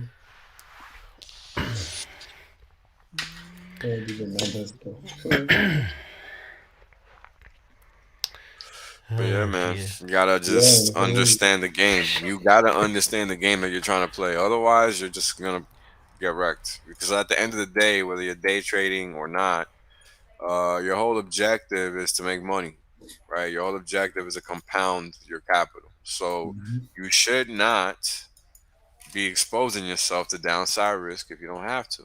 Yes. It's very simple. Because then you're just automatically losing, and you're not even trying. You're just losing, and you don't even realize it. Oh, we have an interesting question that just came in. It says, what everyone's opinion on Hexflex? And like a banana, about 20 degrees over about 10 inches. That kind. I think it's a great question, and I'm going to refer back to that great video Marco did a couple of days ago, which I think was very powerful. And a reminder for everybody also, besides, checking the FutureUs, of course, is yes, remember what I would say. Go live your fucking best life. Listen, you worked hard, you did your stake. If you're using the system the way you're supposed to use it, and you're living off your interest, and you delay gratification, and you made multiple X's, and you still got your dream account, your stake set up, whatever, and you start to use Hexflex, by all means, fuck yeah. The people that would hate on you, again, they're haters for a reason. They're projecting because they ain't you, right? They hate us because they ain't us. And more importantly, those are people who typically don't even want your best interests, and they're not even true Hexicans. And I don't even think they are Hexicans, because most Hexicans just love to see the Hexflex anyways. It's like being happy for somebody, right? Understanding the abundance mindset. It's like if I hang out with successful people or very wealthy people, and I'm not where they're at, and I'm mad at their success, that not only it's dumb, but it's kind of like it's small-minded thinking, it's petty. And ultimately, you bring more negativity, and then people don't want to hang around you, and you will never get to massive success because you're only trying to play that scarcity mindset that, oh, I got to hate on it because if you get yours, I won't get mine. Not understanding that there's plenty to go around. There's plenty of fucking money in this world. They print trillions of it. There's more money than almost anything in this world. From people, papers, whatever. There's so much of it is digital now. So this idea of scarcity mindsets doesn't make sense to me. If people just understood how much money there is out there in the world, it would change everything. But then again, it's not because there's a lot of it that you're going to get it if you don't apply the money rules, right? Understand how money works. If you want value. Right? Like Patrick Bedery talks about all the time, the doubles rules, right? Because money is a game. But if you don't play the right game to earn the right doubles and continue to build wealth, we can talk about how much money there is out there. It's not going to go to your pockets. And that's the part people get confused. It's not because there's a lot of it that you should be wasteful with it. You need to understand how to deploy the capital. You need to understand the difference between asset and liability. You need to understand about, again, being disciplined, building the cash flow first, and then leaving off the cash flow, but understanding the investment money versus the spending money. So all those things that looks like foreign concepts, but once you do it over and over and over again, it becomes second nature. The same way you went to school to learn the basics, right? There's money rules too. Once you learn them, you'll be good to go. And then you can hex flex as much as you want because you earned it. And you can do it as a lifestyle, not just like, you don't want to be a one-hit wonder. You came in, you tasted it, and then you're gone. That's bad. So whatever amount of money you would like to live on, to get started on, whatever, find an asset that produces, I don't know, 20% per annum or something like that. And then you just need to have 5 times that, because 20% into 100, right? Invested, and then 20% of that per annum, there's your income. That's how you do it. Shout out to Motley, was in the chat. Good night, bro. Yeah, buy Hex and stay calm. That's it. Simple. Keeping it funny. And then shout out to Ross Williams in the chat too. You know, hey, he got his 4 T-share, but again, he's dollar cost averaging and, you know, dealing with the fee situation. But slightly today was a little less than usual, so that was at least good. We had below 50 gray, which is rare, but man, I can't wait for Pulse Chain. It's gonna be sick, bro. One of the interesting things when I first started getting into this, and starting to understand this whole delayed gratification thing, because when you're staked, it kind of seems natural to try and understand what it is you've actually just done, and so you tend to learn, even though you didn't think you maybe even wanted to. But anyway, one of the first things that comes along is you think, man, I just doubled and tripled my money, and then you realize, no, wait a minute, but I'm not supposed to sell the asset, right? So I haven't actually doubled or tripled. So I've just got more gains than I've ever seen in my whole life, but I actually need to get more invested because I can only take the interest. And that's kind of a downer when you first come across it. You go, oh man, what, I'm only going to get $50 a year out of this thing, and I just made the biggest gain I've ever seen, or whatever. But yeah, I mean, that's where the rubber hits the road, right? That's where you go, well, okay, and then it becomes, okay, this is serious business, and you realize that, you know, getting those T-shares and as many of them as you possibly can, always, on and on and on. It's not really something you arrive at, I don't think. It's just, it needs to sort of become a habit. Absolutely, it really is. It really is, because this is the secret. You're making it a habit, so it becomes second nature. It's like breathing. It's the same thing, because you understand that money and understanding money is that important, because you live on an economical planet. It's as important as oxygen. You get what I'm saying? Oxygen, food, water, right? You need money every day because you can't do anything without it. And there's a great question in the chat, because I want to address that. It's important. Danny Boy says, most of the world is poor. Let's just get that straight. Growing up poor, I have piss poor money management, plus being stuck in the rat race is real. Am I wrong? No, you're not wrong. But then again, and I've said this many times, you're wrong if you don't do starting something at the about bottom it. is okay. Staying there is not okay. Okay. Yeah, you're wrong if you don't do something about it. Exactly. What you just described is true. Why? Because I've personally lived it too. So it's like been there, done that. But again, we don't want to fall into that victim mindset where misery loves company. Hey, you grew up poor, I grew up poor, we're all poor, so this is what it is. And no, this is exactly the reason why I had to change my mindset. I had to cut some ties, believe it or not. I didn't wish to do it, but because those people were not willing to change. Because literally, like the saying, misery loves company. Some people, believe it or not, they love where they're at. They will complain to you all day, every day about how they're poor and bad. They won't do a damn thing about it. Exactly. But they're so comfortable being where they're at, because when I say, hey, okay, I hear you. Let's change it.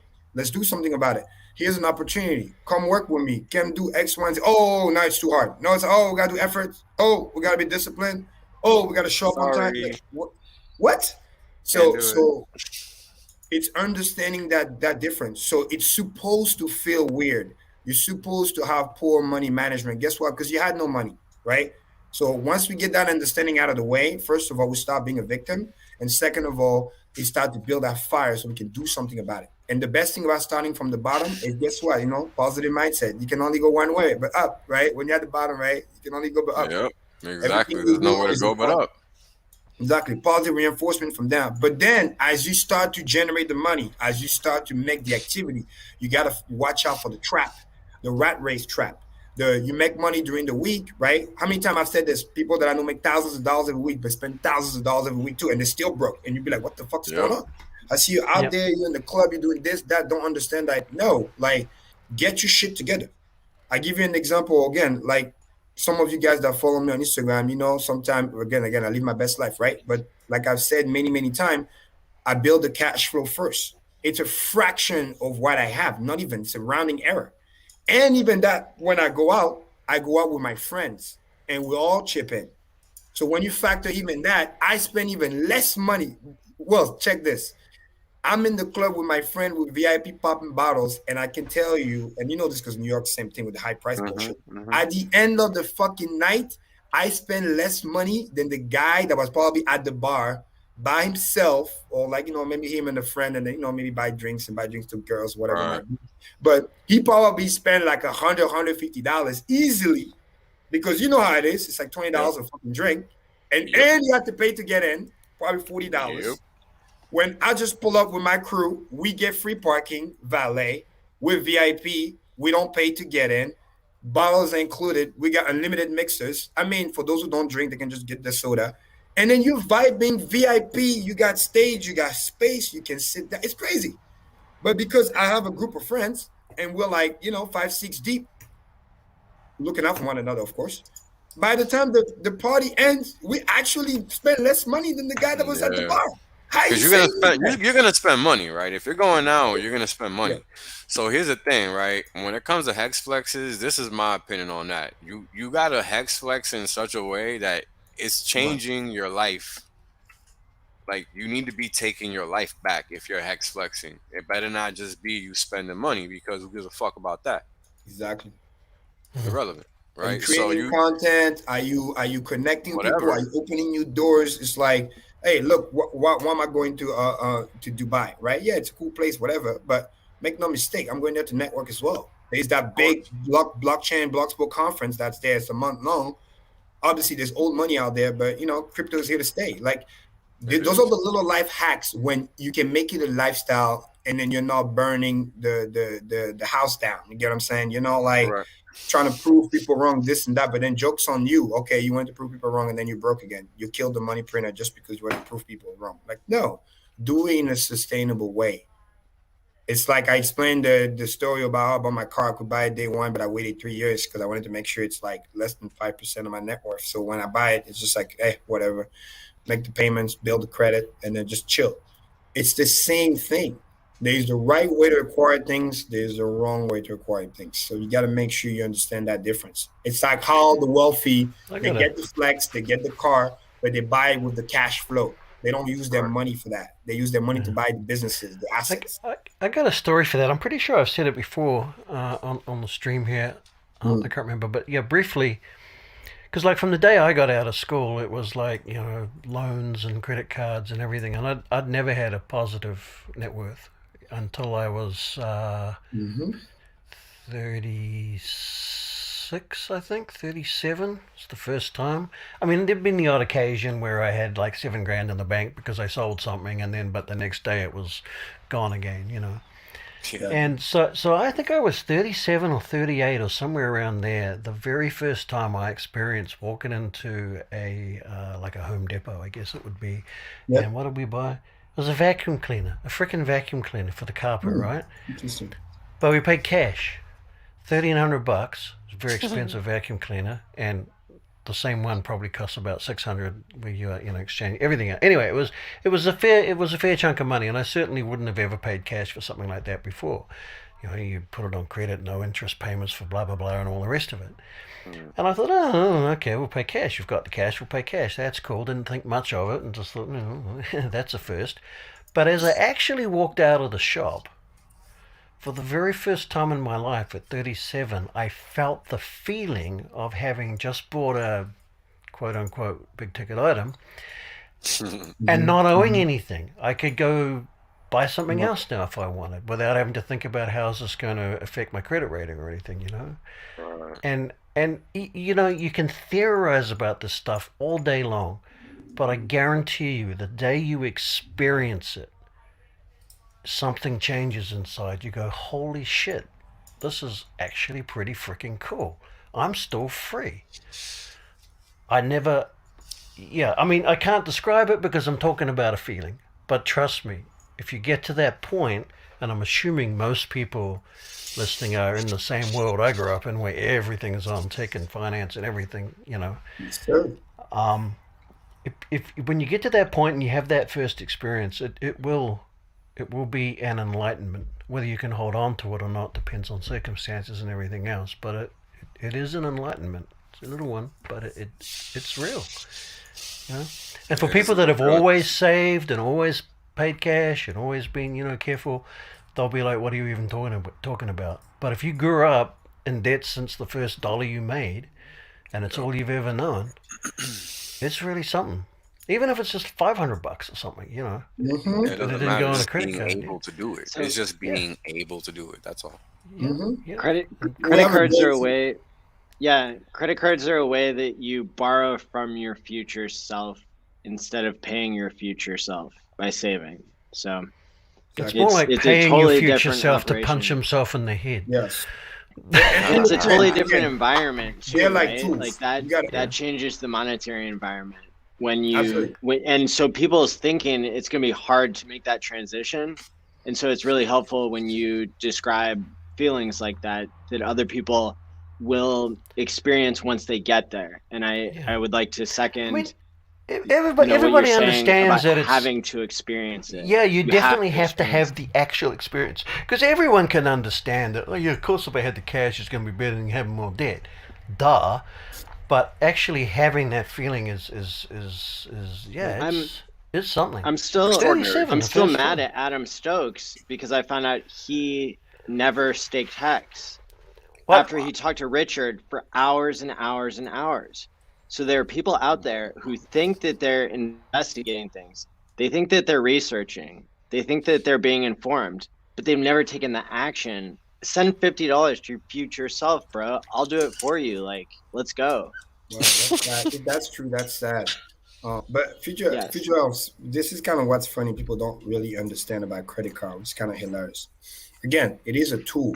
Okay, quick math is very, very important. Most people don't even know how to use it. Oh, we make money out of our credit card now that we're using it proper. Exactly, because if you don't use it properly, again, that tool works against you and can actually hurt you very, very bad. It's the same thing where it's like, you gotta watch out for the Dame Ramsey type of vibe, where it's like not all debts are equal. There's good debt and there's bad debt, right? If you buy dumb stuff, perishable items, things that don't create a return, and you just get in debt into that is dumb debt. That will just add more shackles. But if you use that quote unquote debt in a responsible way, where you buy assets that creates a yield and it's more valuable over time, then like Maddie said, you're actually kind of paying your future self, because you would have gotten that assets anyway, but you didn't have enough time to get the capital now. Therefore, you use the credit card. Then you pay off the credit card, but you wanted to secure the asset now. It's the same thing of when I say when you go 15 years or 10 years, you get a 3x bonus. It's like God mode, leverage 3x, but with no liquidation, because you're getting the extra share just by locking in for longer. It's act as if you had 3 times the purchasing power. Now, specifically about credit card, real pros that understand their value, like I've used a lot of them, it's actually you literally getting free money. What do I mean? Yep. You use the credit card, even though you have the cash, you swipe it, and then you pay it off before the end of the month or by the end of the month. And then the points that you get, a lot of those credit cards, they will give you cash back. So if you have a lot of money on rotation every month for bills and stuff, you literally end up with free money. Sometimes just credit card points and cash back value, I just use that and I go out with that. So it's literally, I'm getting the money for free just from using the tool, because the credit card company charged the merchant more money. They just want me to have activity. Now, the shit was free. It requires motherfucking discipline, because if you don't, you rack up a bunch of debt. Then you don't. You only got to screw up once too. What do you think they love to tell you? Hey, 0% APY the first 12 months, because they fucking know you're gonna have bad habits. You're gonna forget about it. Oh, 0%. Don't worry. Because if they told you, hey, APY start next month, hold on, you would have to take your time. But they give you 12 months. They give you time to literally hang yourself like a rope. You swipe. And what happens? And then a month later, it may take you 6 years to pay off the fucking credit card. Yeah.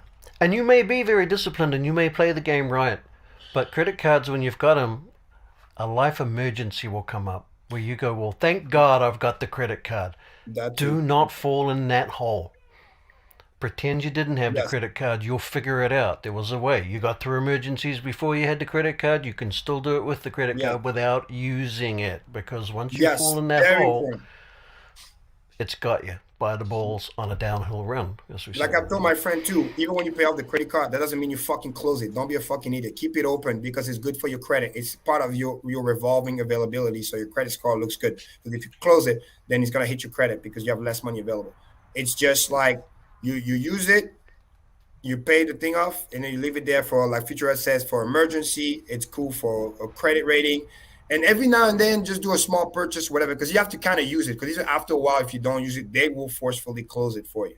But don't be fucking. I heard somebody in the chat say he had 20 credit cards. I was like, yo, that's too much. That's too much.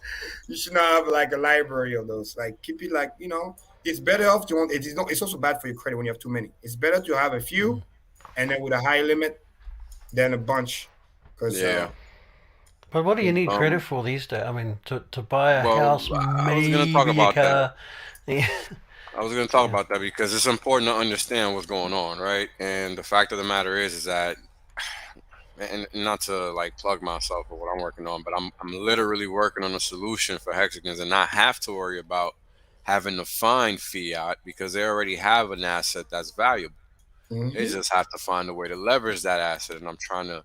Me and a few other guys, right, as you guys know on the Discord Syndicate, are trying to work on a solution so that hexagons don't have to think about that shit.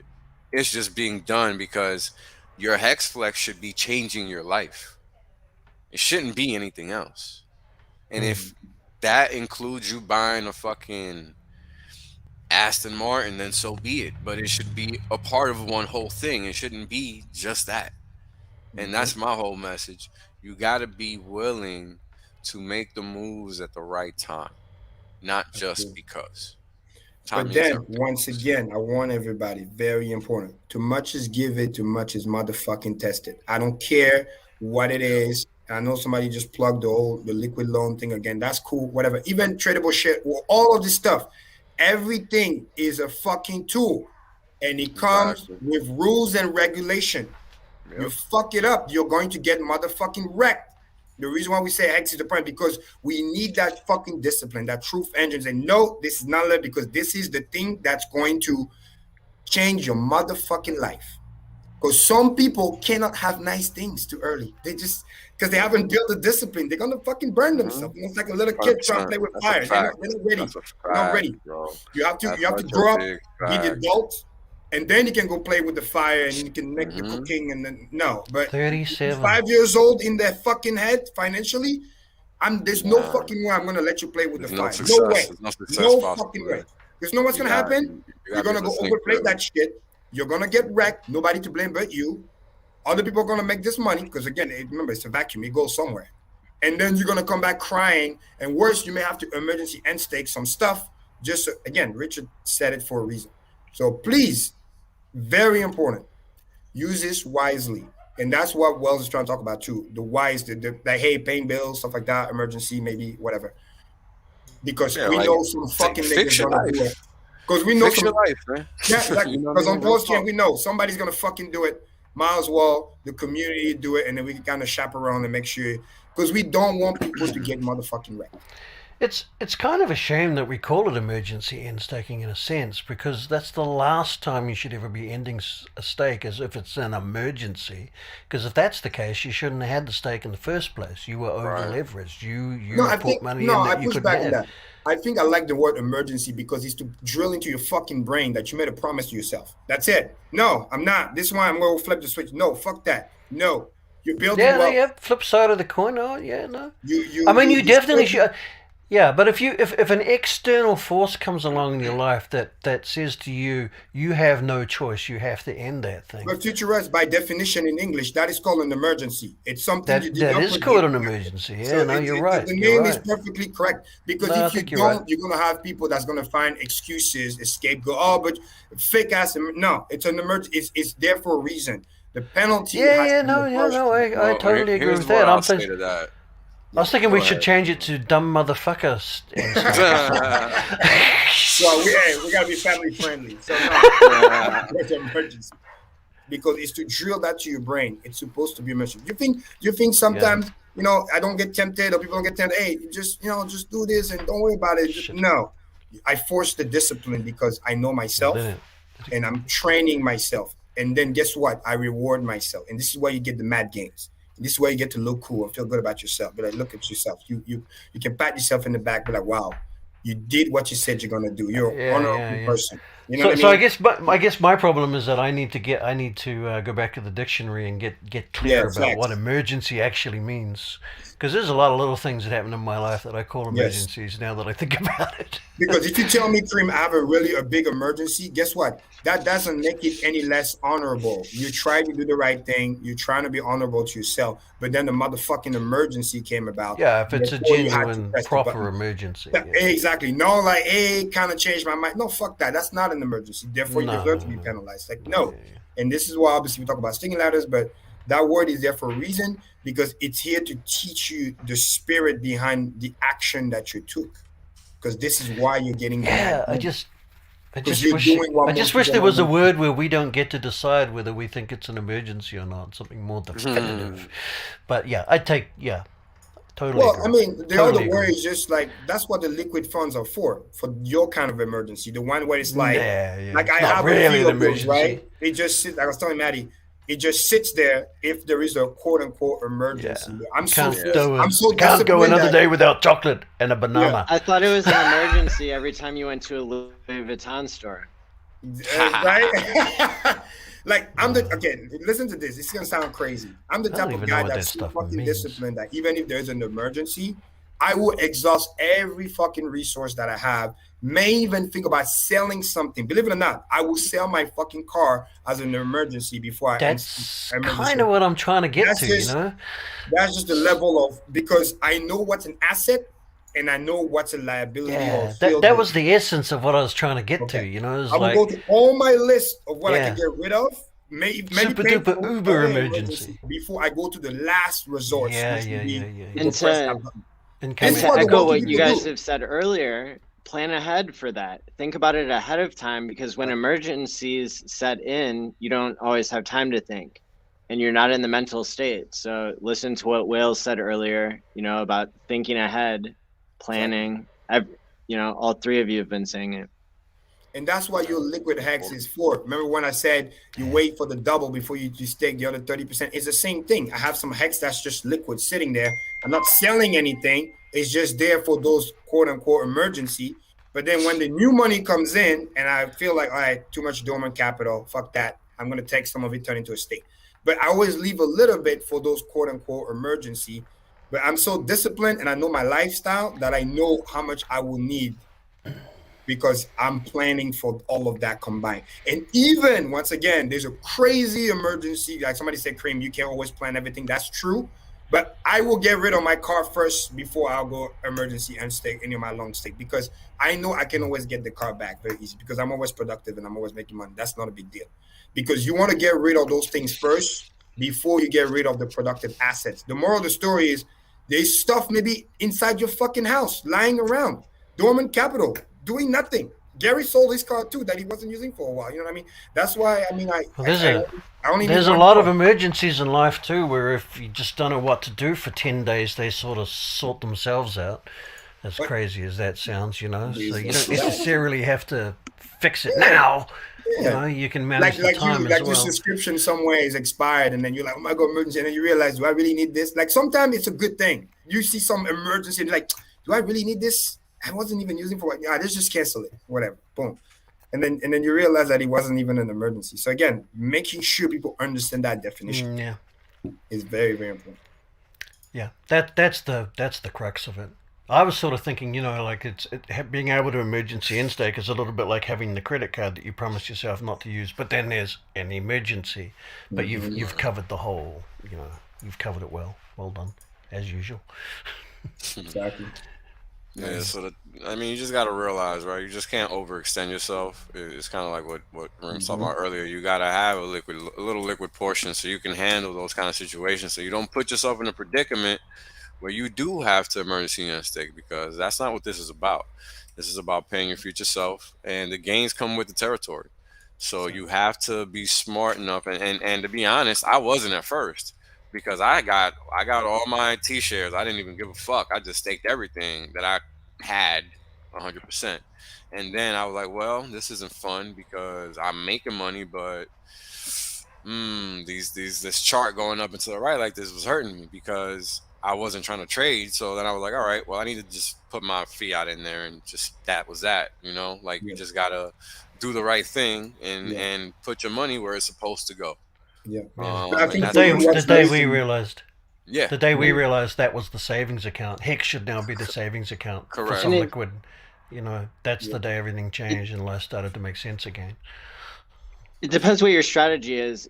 If you're playing catch up versus, trying to get some more breathing room, right? Like if I didn't hold any fiat cash, right, then the 50% downturn on my liquid bag would have been much more stressful, because I would have been asking myself like, all right, can I have half of an emergency right now with my liquid bag, right? Like, but that's not the case, because I like to have a little bit more cushion just for my own like mental well-being. Yeah, like savings account versus operating I have account, to live right? with the pain that if I have fiat, it's not in Hex, and it's not going to go up like Hex does. It's going to go down like fiat does, right? And so you can't have it both ways, right? You can't have all of your money in Hex, all of your money time locked, and be able to do something with it for an emergency. So you're going to have to choose the trade-off, and that's literally what Hex forces you to do. It's the marshmallow test, right? The choice for the kids, it was actually cookies that they got in the original experiment.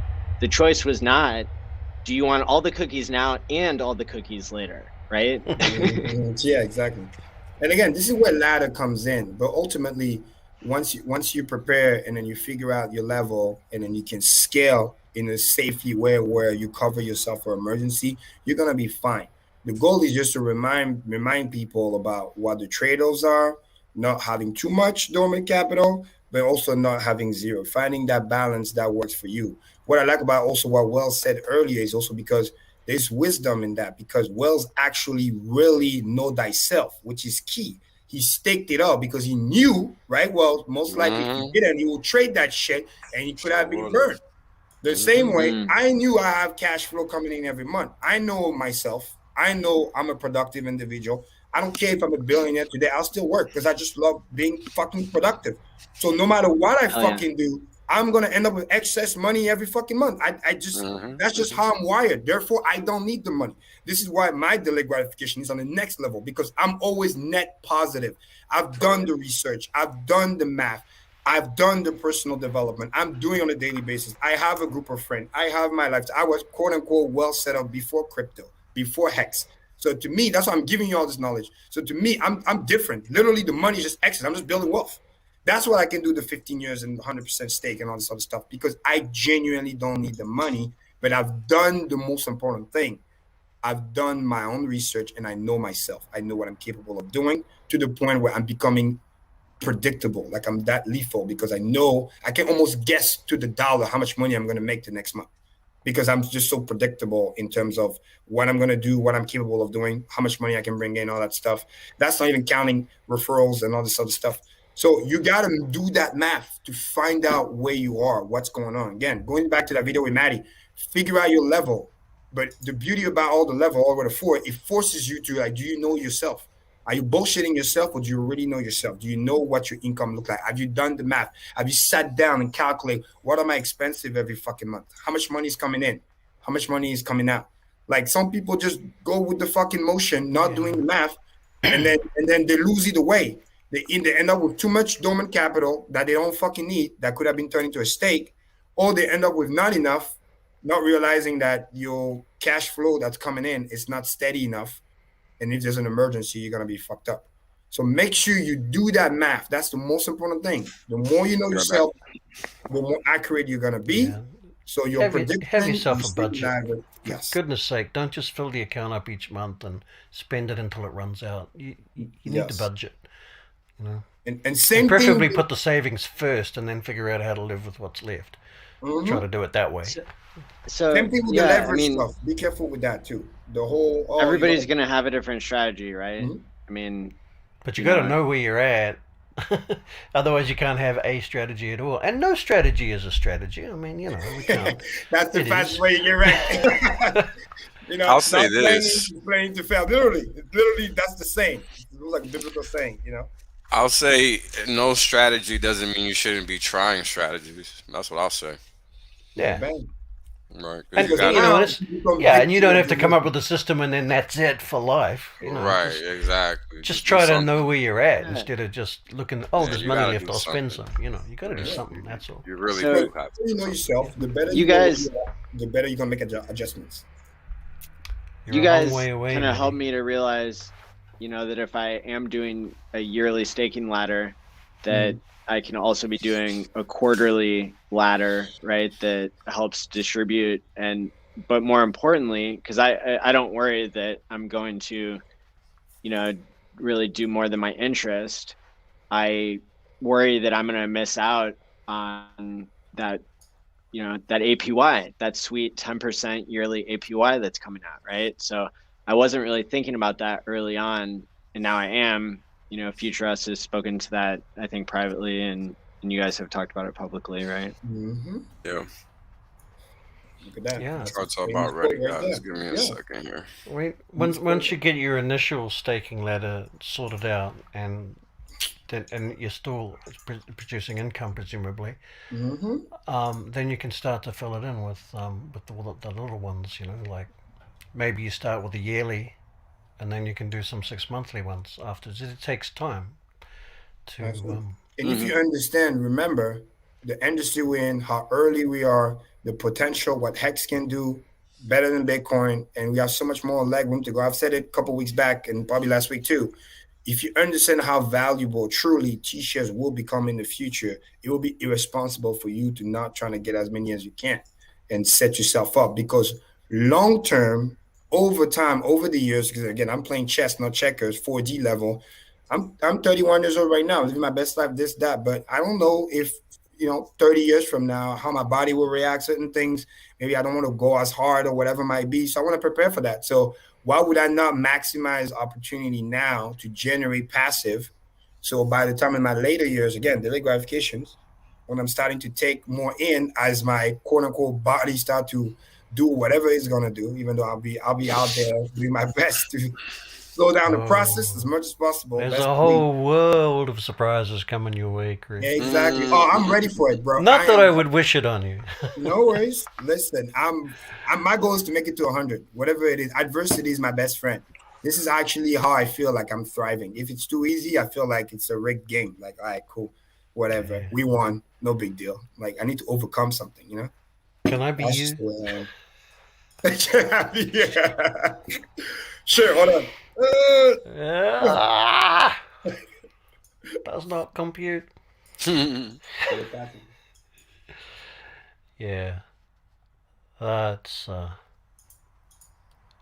it's so cool that in the Hex community there's just every walk of life, almost every age even, and different experiences. And like, if you join a financial company or a bank, or you go to a university and study a particular thing, you tend to be hanging around with people that are all more or less on the same vibe, same sort of a, give or take.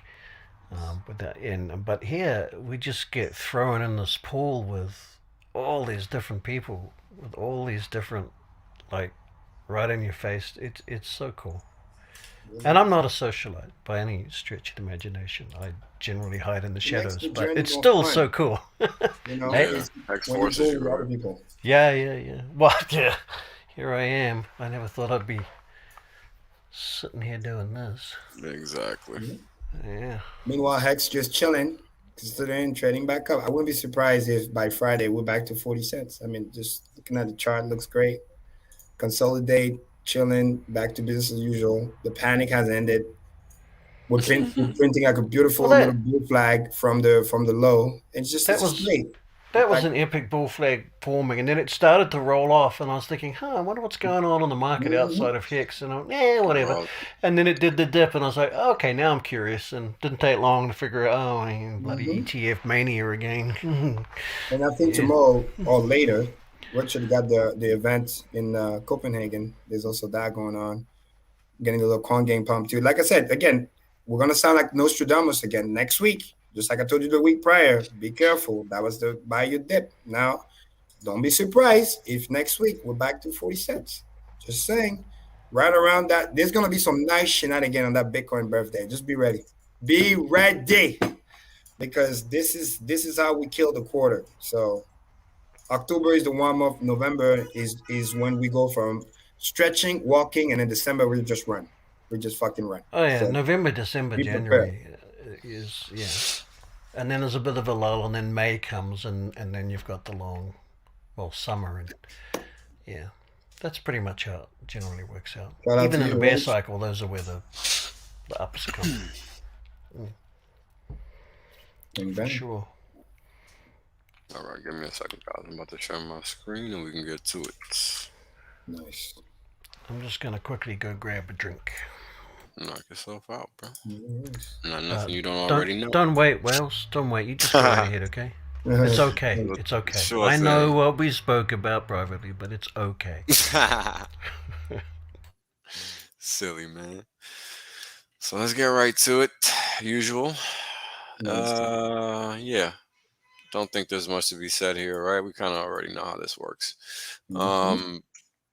People are just going to pay the price for their impatience, and thank you to that stellar emergency unstaker.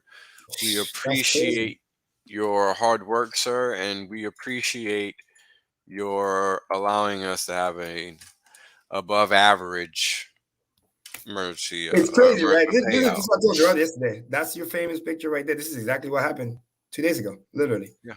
It dipped all the way, and then traffic jam, and then all right, that's it. No matter what you do, it won't go lower than that. And then like a rubber band. It's funny you called it a parking lot earlier, because it's exactly what it looks like, right? Because it's crowded down there. The lower you go, because those who really fucking understand what they own, they're gonna be out there fucking buying that dip, like fucking going crazy. Right. They'll call me and send me support email. I can't buy fast enough. I made a mistake. I sent the wrong money. It's like, dude, there's a guy that like sent some dye, you know what I mean? Like, it's just like you discover new fucking token and be like, wait, what? Like, you can't have the split seconds to convert to Ethereum first before you send it to your wallet, because the FOMO was so real. They're like, oh my god, the last time I saw this was so long ago. Let me go catch this dip. FOMO, boy. Oof. Yeah, it's hilarious. Thanks to Hex19 for the $50 super chat. What Hex Panic? Aren't Hexicans staked for 10 years? Right? Tell me about it. Shit. Represent. Yeah, don't get it. I told them the system it's the new people, sadly. Yeah, they'll figure it out. It's all good. So, any economy. This chart is basically detailing how an economy works. Most people just don't know. They think that they do, but they don't. So, you have the pink part of the pie, which is a value creation nexus of an economy, when in reality it's 100%, but we have the public sector, which is there to facilitate civilization and all its goodies and conveniences and whatnot. But as we all know, it's not what actually happens, right? A lot of the funds are misappropriated, used incorrectly, used for issues that if you had any idea they were happening, you would simply not approve it. So these are things that's important to understand.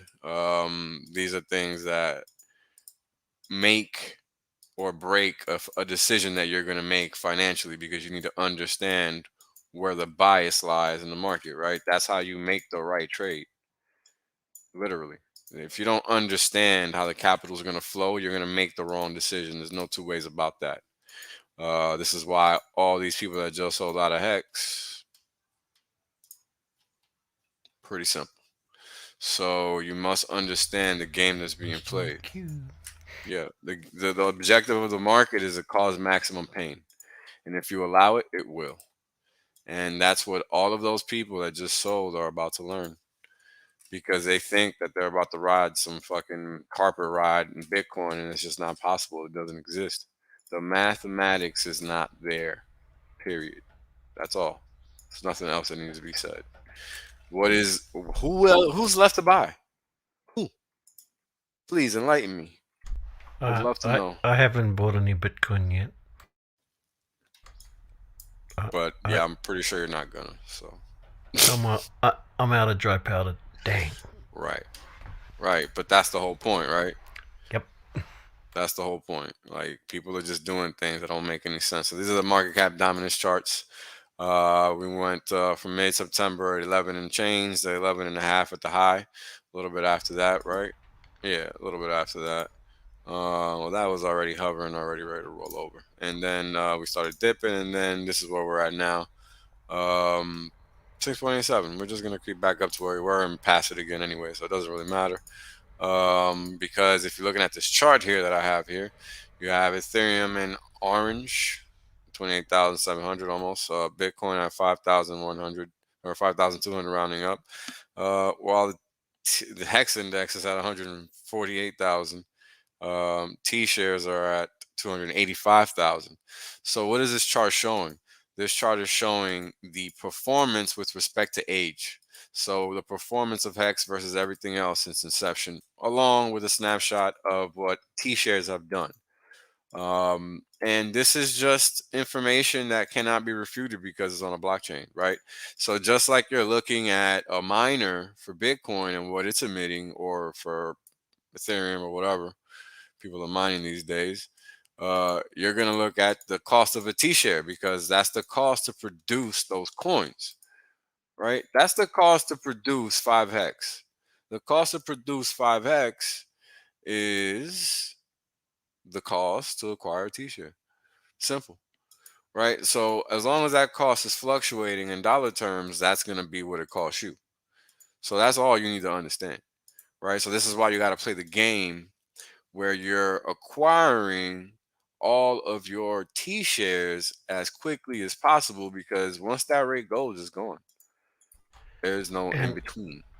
And when you buy one of these miners, once you've got it, you get free upgrades for all the difficulty increases. 100%. Right. So 100%. Next month, we don't even harp on that enough, cost more. Right? Yeah, and that's it's just huge. Anyway. It's huge. Did you say free? I said free. Yeah, free. As right? Because imagine all those nodes that are going to be running those validators, right? Like, they're going to need hardware upgrades for sure. At some point, they're going to need it. You buy a Bitcoin miner, it's the day you buy it, it's the best it's ever going to be, and it just gets worse and worse and worse. Yep. Not so with this. And then when you go buy the next one to try and get back in the game and stay up, you got to buy it all over again, and it just gets worse and worse and worse. Whereas when you buy a T-share, the day you get it, it's probably the worst it's ever going to perform. It's probably going to get better. So so that's where the analogy sort of flips. And if you're an average length staker, then it's a free upgrade. Is that right? Yeah. But well, it's whoever staker. Yeah, I mean, like staking longer is a little bit like buying bulk, I suppose, if you buy a bulk of miners or something or other. But the miner, you get 3x T-shares, right? So you do. Yeah. But the performance, the mining performance, the sort of hash rate, so to speak, of a Hex T-share continues to at least. It keeps up with the difficulty rate that there is in. You know, I mean, if we're trying to do the analogy between a Bitcoin miner and a T-share. Of course, but that's the whole point, right? The difficulty rate is the cost of acquiring that T-share, and that's why you don't wait, because the best point in time is literally that's it. That when you acquired it, it doesn't get any better, because it's only going to get more expensive, because the difficulty increases over time. But you have to stake longer to keep your same number of T-shares. So, but as a portion of it's the entire pool of mining, duration is a whole nother conversation, right? We're just trying to help people understand that they need to stake. Period. Yeah. Right. How you stake is a whole nother conversation. And when the stake ends, of course, it's like your Bitcoin miner just blew up in smoke. It's gone now. But that's what I'm saying. Yeah. But it didn't degrade in performance over that period of time. It basically keeps up. Correct. Maybe even accelerates compared to all the other miners, which is what makes it. This is so hilarious. Super I didn't good. realize I was muted. I was talking the whole time. It's funny. I wonder what was think, strange. Yeah, I think what FutureUs is trying to say, which I'm gonna help you out here, which is if you want to do the Bitcoin analogy, is that the system is so great. Again, that's why long term that you are forced mathematically to have stronger hands over time, and you are forced because if you don't, you will be diluted. So the only way you can keep up with the dilution is by increasing your time frame on your stake. I'm assuming that, you stake and then you eat the interest every time and you're just kind of doing the restake. So you have to play the LPB, longer pays better bonus to compensate for the share rate increase that just happened. Because if you don't, you will be diluted. So the system always check you every end stake. What are you going to do? What are you going to do? Are you going to stay here long or am I going to dilute you? Make your bet. Next time around, Are you going to stay long or am I going to dilute you?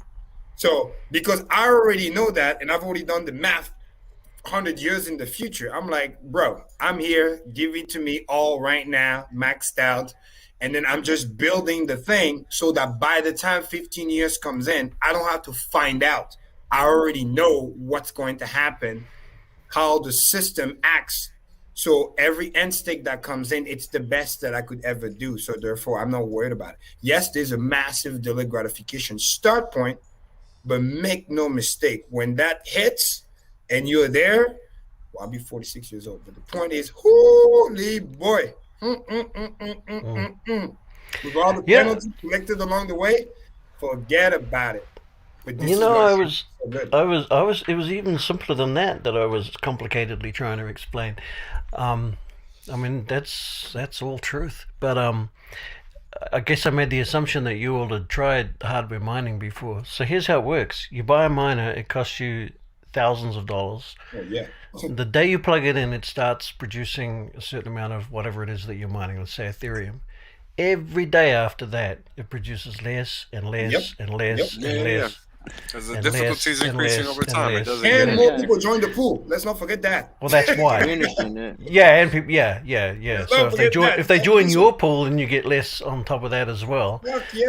Yeah. Whereas a T-share doesn't do that. You put up that initial thing. You pay the money for the T-share to sort of mine for you, and every day on average, it's going to do that all the way to the end or better. Probably. Fuck yeah. Let me give you a better analogy. Before you even end the stake and have to decide what to do next. It's like buying a house that you thought was cheap, and then they tell you, oh, don't worry, there's a bunch of things to fix, but no big deal, maybe 50K, fix this in the kitchen and you'll be fine. It's such a good deal. Look, the market is down 30, 40%. You get a steal, right? What do? You buy the fucking thing, and then you start to spend, and you got more capital in, less return over time, and then you're fucking stuck. Your money is gone. You're $100,000 into repairs. House value barely moved, and now you're stuck with the fucking thing. I've put close to, in American dollars, probably about 16,000 into mine equipment, and I've never broken even on the hardware ever. Not even even remotely close. Yeah, I don't even know why people do it. Anyway, sorry, Wales. No worries, man. No worries. So here's a posing pet HR. We're at day 336, almost one whole year. I love it. Hex is in another world. Run on the competition after a 60% dip. Congratulations. This is the luxury of just holding on and not selling out. Crazy. I love that tone of voice. Well, here's Hex just doing his normal thing, just kicking ass every day, blah, blah, blah. Like, it's going to become so sad. Well, we're going to start having the other chart, the one that you had before that also Gerardo had, that just showed the lifetime of Bitcoin versus Hex, so we can just show how we're catching up fast. So the ROI, just like you had, but instead of the different halving, well, maybe we should put a slide just Bitcoin versus Hex. And then obviously Bitcoin is ahead right now. Is ahead. All Bitcoin. Bitcoin's behind. No. I'm not talking about just like halving for it. I'm talking about total.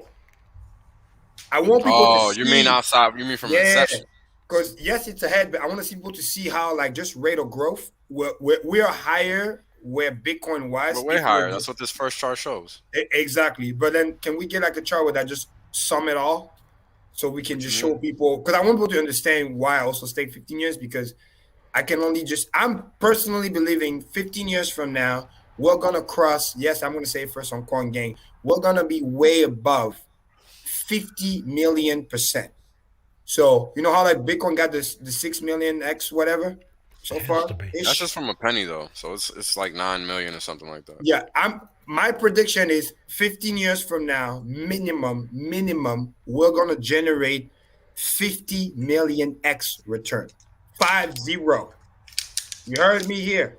Clip this. Karim said it. 50 million%. A million X, sorry. So in percentages, you had another 20. 5 billion%, I guess you can say is that the probably gonna do more than or that. 500 million%. This is the economic asset, bro. There's no way to tell how high this can go. Yep. You know, people got to wrap their head around it. Like the performance of this instrument is gonna be ridiculous because it's an economic instrument that has consistency. Like people just really undervalue that simple aspect of the system. It really not only is consistent, but because of the share rate and the fact that I just said the only way you stay in position if you care, because who the hell wants to be diluted, right? Is you're forced to stake long, which makes you more of a diamond hand. I don't know if you guys can pay attention, but staking average is only trending up. Even after all this shenanigans, we're on the way to 6 years. It's keep rising. It's almost 5.8 now. Again, it's a productive economic asset. Like there's no bounds here. Period. Yep. Anything you think is possible can be breached. Just for that simple fact. Because this provides a yield. Yes. It's definitely an infinite. I'm just saying by the year 15, my thing is bare minimum 50 million% plus. That's be more, bro. That's my point. Like the access and the understanding is a different level nowadays. It's not 2012. You know what I'm saying? Like people are gonna jump in and be like, "Oh hell yeah." They're not gonna question it. From where we are, it's technically another what? Because we were about 6,000%, so it's another 30,000 X, I think, more or less.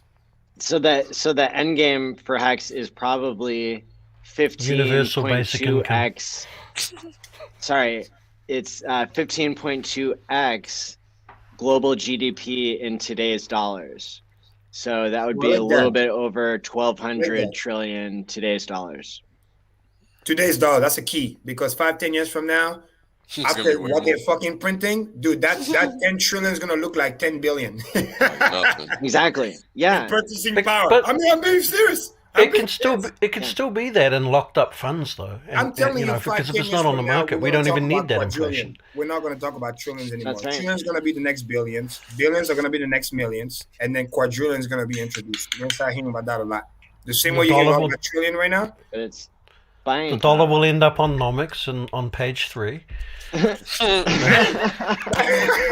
Maddie, that's what you need those.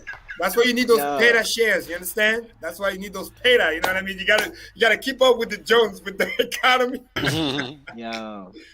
I don't want trillion shares. I want PETA shares. You understand? USD on page 3. I live in the future. I know we're talking quadrillions 5-10 years from now. So I'm gonna keep up with the Joneses. You know what I'm saying? It's crazy. And I'm dead serious. What I said last week. If we hit the target, I'm gonna do it. Giveaway $5 billion. I'm gonna stake that fucking thing, just emergency end stake. That'll be the ultimate hex flex. We'll be like, hater, shut up. $5 billion, let's go. And then in interest, we'll probably get it back within 6 months. We do it again. And then we do it again just for fun. Yeah, well, diamond hands, push the price save the future fund is accepting donations. Don't you worry. My daily gratification is on point. It's on point. And if something happens to me, it's okay. It will just bleed. You'll still get it, but slowly. I think I just experienced a dip. Mexicans can have it all. I don't give a fuck. Those are my people. Fuck yeah. What? All right, so let's wrap these charts up. T-shares at Ethereum in pink. T-shares at Bitcoin in orange. 9.28 in Bitcoin percentage terms, and 160% for T-shares at ETH. Now this is a new chart. I think I've maybe shown it once before. Yeah, so that's no, not this one. I'm sorry, it just looks like this one. You guys will see. Is that the market cap one? No. Yeah, this is just T-shares and market cap. It's just the damn colors are the same, so I confuse myself. Anyways, as you guys can see, 68.5 billion on the dip versus the 32.25 cent price for tonight's close at 8 p.m. or 000 UTC. And here's the total value locked per staker. 294,000 or 295,000 per staker on the dip. So there you go. Nice. Dollars. That's average, right? No. That's just per data point. Oh, but okay. No, what's the TDF per staker? The per staker. That's not average, just per staker. So every single data point for every day. So if there's 68,000 stakers a day. Yeah, I'm sorry. That's what I meant. So when I say average, it's like total value locked divided by number of stakers. Yeah, current stakers, correct. Damn. And you see how it's trending up? That's what we're talking about, building wealth right here. The average staker's money is going up. That's lit. Our average staker is having 300K worth of value. That's insane. That's amazing. That means if you're not there, you're on your way. That's just a leading indicator. I'm there. I'm above it. So I'm not. But that's the whole point, right? You got to put in your time. Yeah, fuck time in the market. Time in the market. That's what pays you. It is not the capital that you put in. It should be the time in market. Facts. If it's the capital you put in, then you're not doing it right. Period. Not timing the market. Exactly. That's a hex clip. That's a hex clip right there. Say that again. You gotta catch this.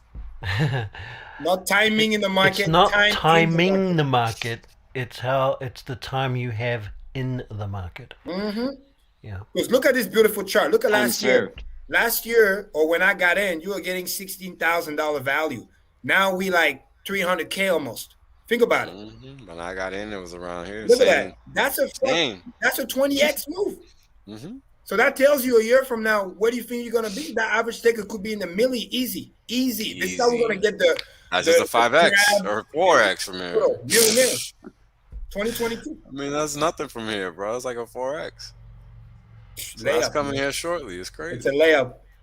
Yeah, bro. Like, this is just math, guys. Like, this is the market doing what it's supposed to do. And if you understand the system, guess what? You can be in the statistic too.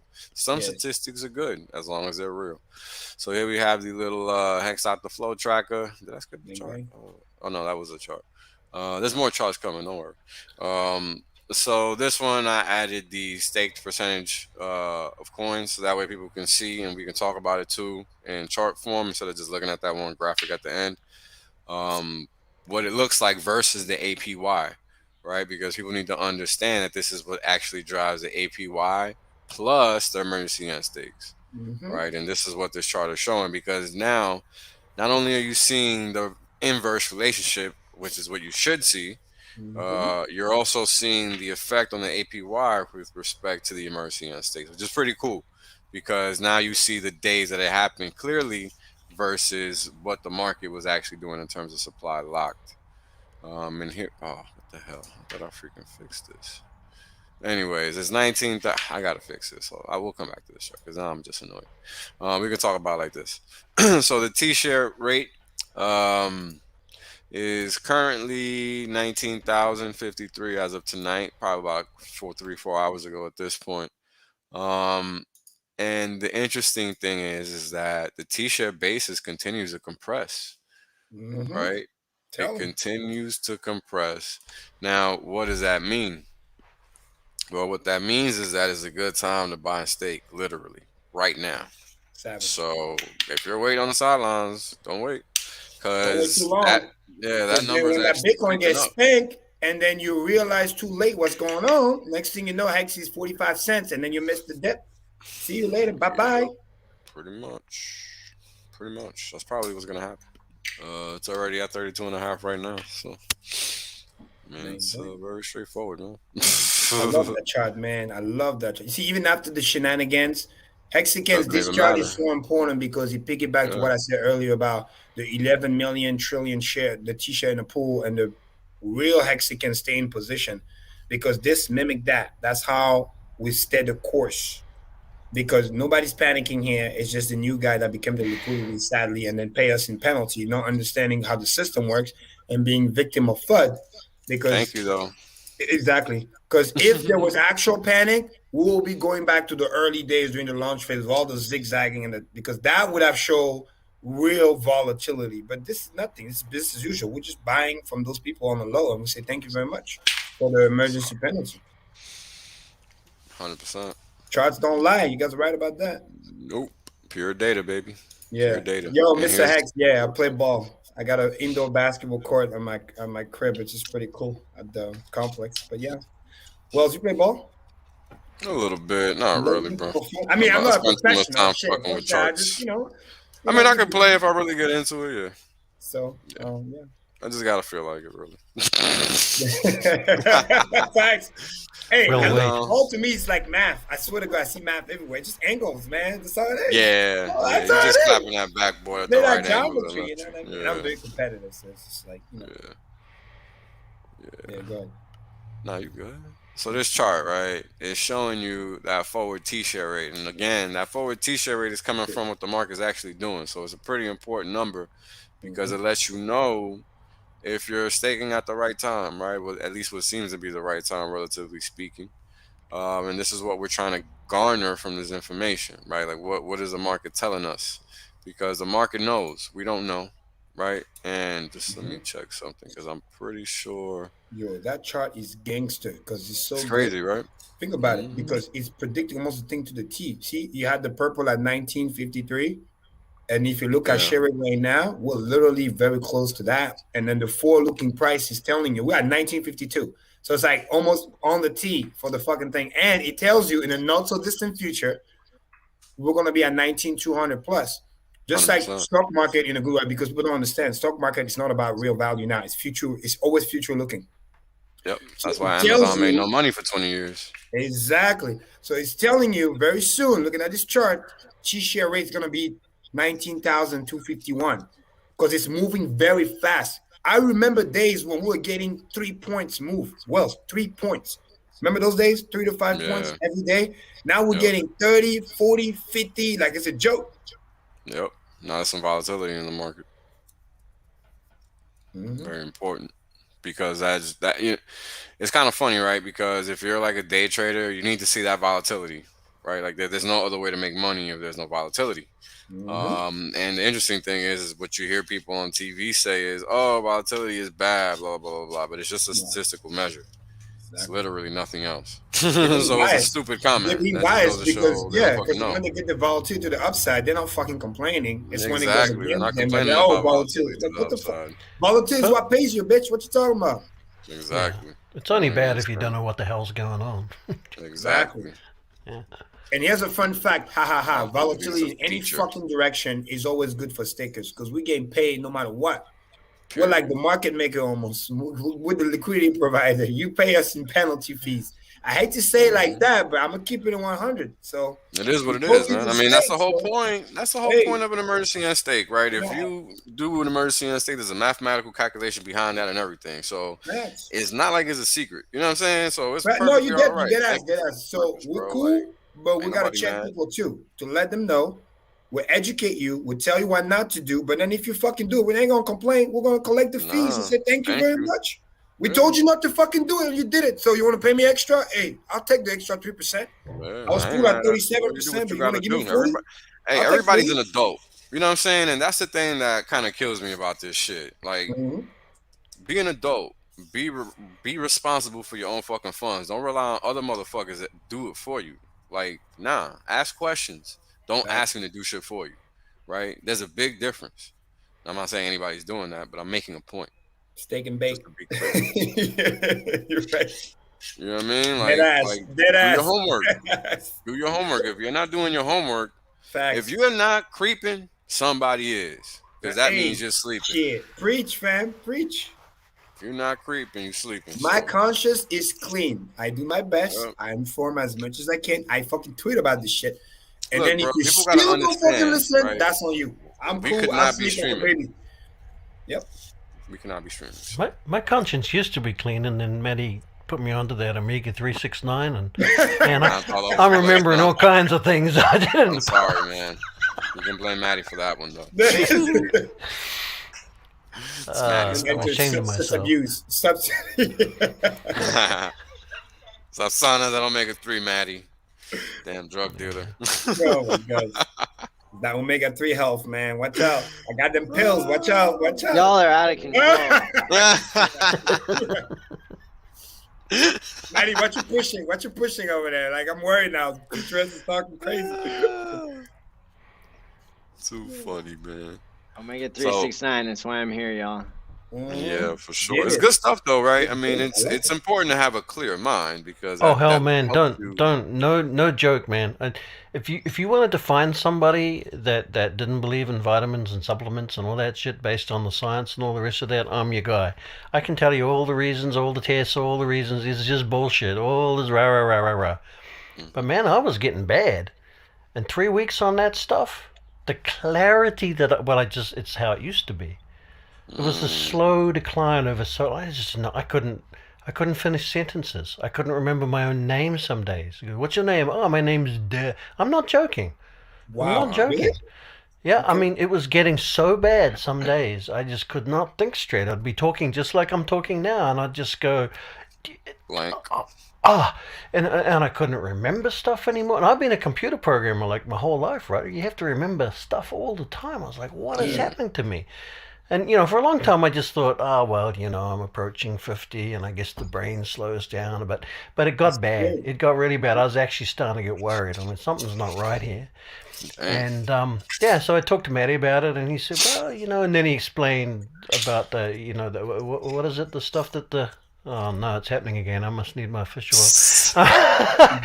What's the name of the stuff that insulates the nerves, I failed biology 4 times, man. Don't feel bad. Myelin sheath. Yeah, the myelin sheath and how that works and how the omega-3s and all that kind of help that. And I was like, okay, well, at least there's a bit of science there. So I started taking it and really didn't expect anything. Like, truly did not expect anything.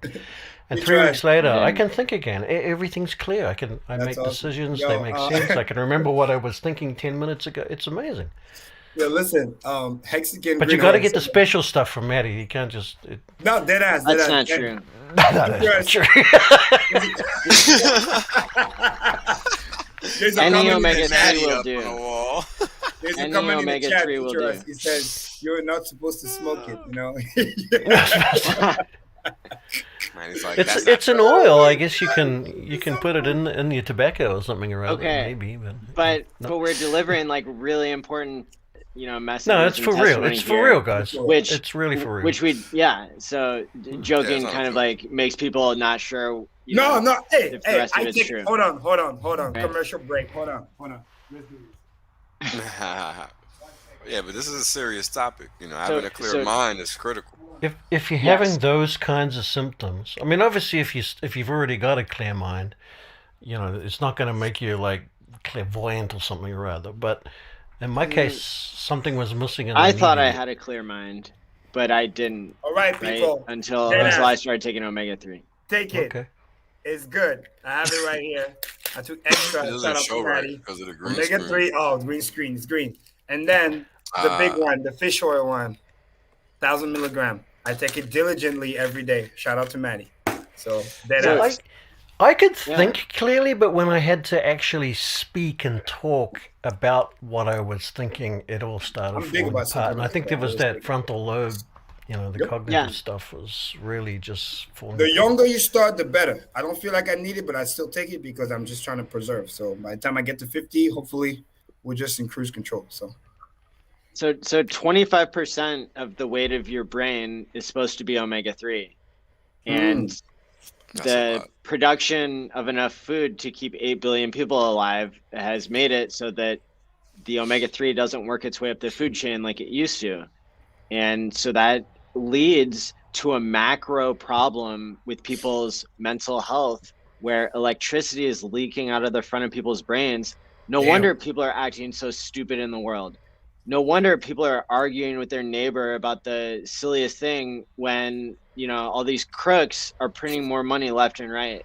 And all these people in crypto think they're in crypto and they're not. They're in a promise coin called Bitcoin. They're in a promise coin called XYZ. And all the while Hex is here trying to teach you about omega 369, trying to teach you about delaying gratification. But guess what? We're going to run out of people who know how to delay gratification unless we start minting them, right? And there's plenty of that to be had if we can convince people. So like literally when I talk about, like changing people's behavior when they don't want to change, like that's because I've had 11,000 hours of experience working with court ordered clients who I was able to like talk them into it, right? After like so many years of practicing, talk them into like literally just taking better care of their brains, and then they fix the rest. And like, I'm, you know, kind of a cheerleader on the sidelines, but once you give people the tools that they need in order to think clearly, then they can get the education from us or themselves or whatever. That's the case for omega-369. It stops your brain from leaking electricity. It's part of the material that your brain needs to insulate the electrical wires. And, you know, like, we're not getting it in our food supply. No wonder it's such a problem. Yeah. Interestingly enough, I eat a lot of avocado naturally, so awesome. I'm good. Yeah. That's why I've been very big on supplements because of that. Because a lot of the food that we eat, right, cook, microwave, this, that, you don't get all the enzymes that you need. Same thing with like, you know, probiotics, all that kind of stuff, like bowel movement, all this sort of stuff. A lot of people are constipated out there. You know what I mean? It's a real thing, and it doesn't matter how much workout you do. We're talking about a bacterial level, about a colon level, and people don't know. 99% of diseases start in the colon. Like, it just, you know, stuff starts to leak. It's all about what you consume. Yep, stuff start to leak, cells start to go bad. You don't see it at first, and then over time, after a couple of years, next thing you know, hey, you got cancer. Hey, you got this, you got that. You know, but that could have been prevented. Just saying. I mean, orange juice doesn't have that much vitamin C in it anymore. Like, oranges don't have that much vitamin C. They genetically engineer the stuff to look right, but bred it out. It's missing the nutrition. Yeah, right? It's just the artificial fertilization. Go to Africa or go to South America. Dude, you gotta leave the United States, or maybe go to Texas. Like, the stuff that you eat here, it doesn't even look like the real stuff. Like, even the mangoes. Like, have you seen? Go to America. Which mangoes are supposed to be this fucking big? Like, the real stuff is not what you see. It's like fucking chicken legs. It's like those chickens are like fucking crazy. Go to America, you eat chicken leg. It's this fucking big. It's like the real stuff. Chicken has been out there. He lived his best life. He was running in the cold, did all this thing. So when you get him, when you eat him, he gives you all what you need. You know, that's why we get all this energy. My first 19 years was in the United States. That's why I got all this energy. Thank God. I didn't even know. Eating all naturals and shit. My cook was making food and it took 6 hours. But you know, that shit was real. Like, you don't lose the actual nutrition that you're getting, you know? Nowadays, if you don't have money, you don't even know what you're eating. Nope. Because the real stuff is either dead ass fucking expensive, or you just can't have access to it because, you know, your supermarket just doesn't have it. You know what I mean? It blows your fucking mind. Like, you can eat the same food elsewhere and you'll be like, whoa, different taste. I don't eat tomatoes in America, for example. I refuse. They taste like shit here. They taste like water. Yep. Pretty much. So to change almost any behavior, right? Like, we need the prefrontal cortex involved. And like, if the prefrontal cortex is leaking, then in a lot of cases, what I've found is you figure out a way to get this person to start taking omega, like whether it's through giving them food, like the right food, right? Certain fish are very high. Tuna is high in omega-3. You're going to have to problem solve individually for the person that you're dealing with. But if you can even trick them or bribe them or help them to take this like $5 a month, you know, vital nutrient, then a lot of times it becomes much easier to control addiction, to control saving for the future, to control like healthy relationships. It doesn't make those things easy. It just makes it attainable, right? Yes, sir. Yep. And here's the thing too, like I heard Wales mention avocados. Like, we eat quite a lot of avocado here, raw salmon quite frequently and everything. So when Maddie's like, oh, you need omega-3, I'm like, I got tons of omega-3 in my diet. But he said, well, would you try it anyway? And I don't know what it is. I guess I just had not quite enough to sustain or maintain, and then over time. You know what it is, FutureUs, it's the balance. If you don't eat a significant portion, like I eat this shit every day, all day. Like, I've always eaten avocados. It's not anything new to me. It's like air, whatever is there. Because in my culture, that's the way it is. It's like mangoes. It's whatever. It's there. It doesn't even matter. It's my favorite food. I probably have about 3. Yeah, eat too many Chipotle. I always get Quant gang. Avocados. I'm like half Mexican at this point. You know what I mean? Carve up after this shit's over. Like it's game over. You know, like avocado's the shit. But you know, it's important to understand that. Like, all right, I'll talk about this. I used to be a fat ass. I used to be a pudgy boy. I used to be like 240, 250 pounds. So getting that guap, huh? Yeah, you know how it is. Eating that American food, baby. Getting back there. Yeah, eating in the way that we're taught, which is just not good, right? And it's just about balancing the right ingredients across the board. That's the key, right? If you're not eating the right balance of food, this is why people end up with so much cancer in the Western world, right? Because they're eating too much carcinogenic shit, and they don't realize it because they don't even know that what they're consuming is processed. Yep. And you know what else is also sad and it's counterintuitive to accelerate what you just said? A lot of people, it's going to sound crazy, but those who know, a lot of people don't know how to fucking cook nowadays. Real talk. Nah, they don't. Yo. Guys and girls nowadays. Holy shit. It's like, make me a meal. First of all, you get attitude, and on top of the time, you don't know how to do it. It's crazy. It blows my mind. Like, where I'm from, it's natural. It's a cultural thing. Like, if you don't know that, like, let alone you're going to be a parent one day, but you can't even cook for yourself. And then that's why you just left to the fucking fast food. And now, because you can't cook, you're dictated, like, whatever you eat is dictated by somebody else. Yep. And if you don't have the finance to say, hey, fuck it, I got the money, I can eat out, fancy place, I can hire a chef, whatever might be, you're fucking stuck. You're just fast food. That's all it is. Yep. When you could have just learned how to cook, because my other sister, she lives in Houston, and over there, because close to the border, the food is like mad cheap, and she obviously she's a great cook, but she eat very healthy because she knows how to cook. So it's like little things like that. The only time I eat bad is when I buy out because I'm lazy and I don't feel like cooking. That's it, and that is the only time. Well, see, that's what I make sure not to do. I'm just joking. Yeah, because I have a Malaysian Chinese wife. Boy, can she cook! Oh, you lucky bastard! But you see, that's the thing. That's the sad reality. Except when for the you kimchi. go outside the United States, I hate to stereotype, but I see it so many fucking times. Those who actually cook culturally are the people outside the United States. You see that, like obviously African culture, South America. Well, you gotta understand, American culture is about convenience, bro. It's not but that's about. what I'm saying. But it's so bad. You understand? It's bad. It's not a good thing. It's not a good thing at all. You've also got the coming out of the years, back in the days of the Soviets versus whatever, where we were all doing that big sort of centralized growing. All the potatoes are there, and all the vegetables are there, and all the whatever, and it has to be shipped clear across the country and all that kind of thing. Yeah, but that's a cop out too, because refrigeration, dehydration. Yeah, there's certain things that should never be delegated. Period. Full stop. End of story. Because at the end of the day, the consumerism is also fueled by the fucking demand. Because that's what capitalism is about. So we can't blame capitalism for doing what it does. Oh, I'm not blaming. Yeah, it's not capitalism. It's just it was an unforeseen. It's an unforeseen symptom of optimizing. If people stop being fucking lazy and stop buying the fucking product, the thing will stop. But because they just they want that convenience. But it's not being lazy when people's brains are 25% lighter because there's not omega-3 in the food supply. You need your prefrontal cortex to solve problems. It's literally your problem-solving part of your brain.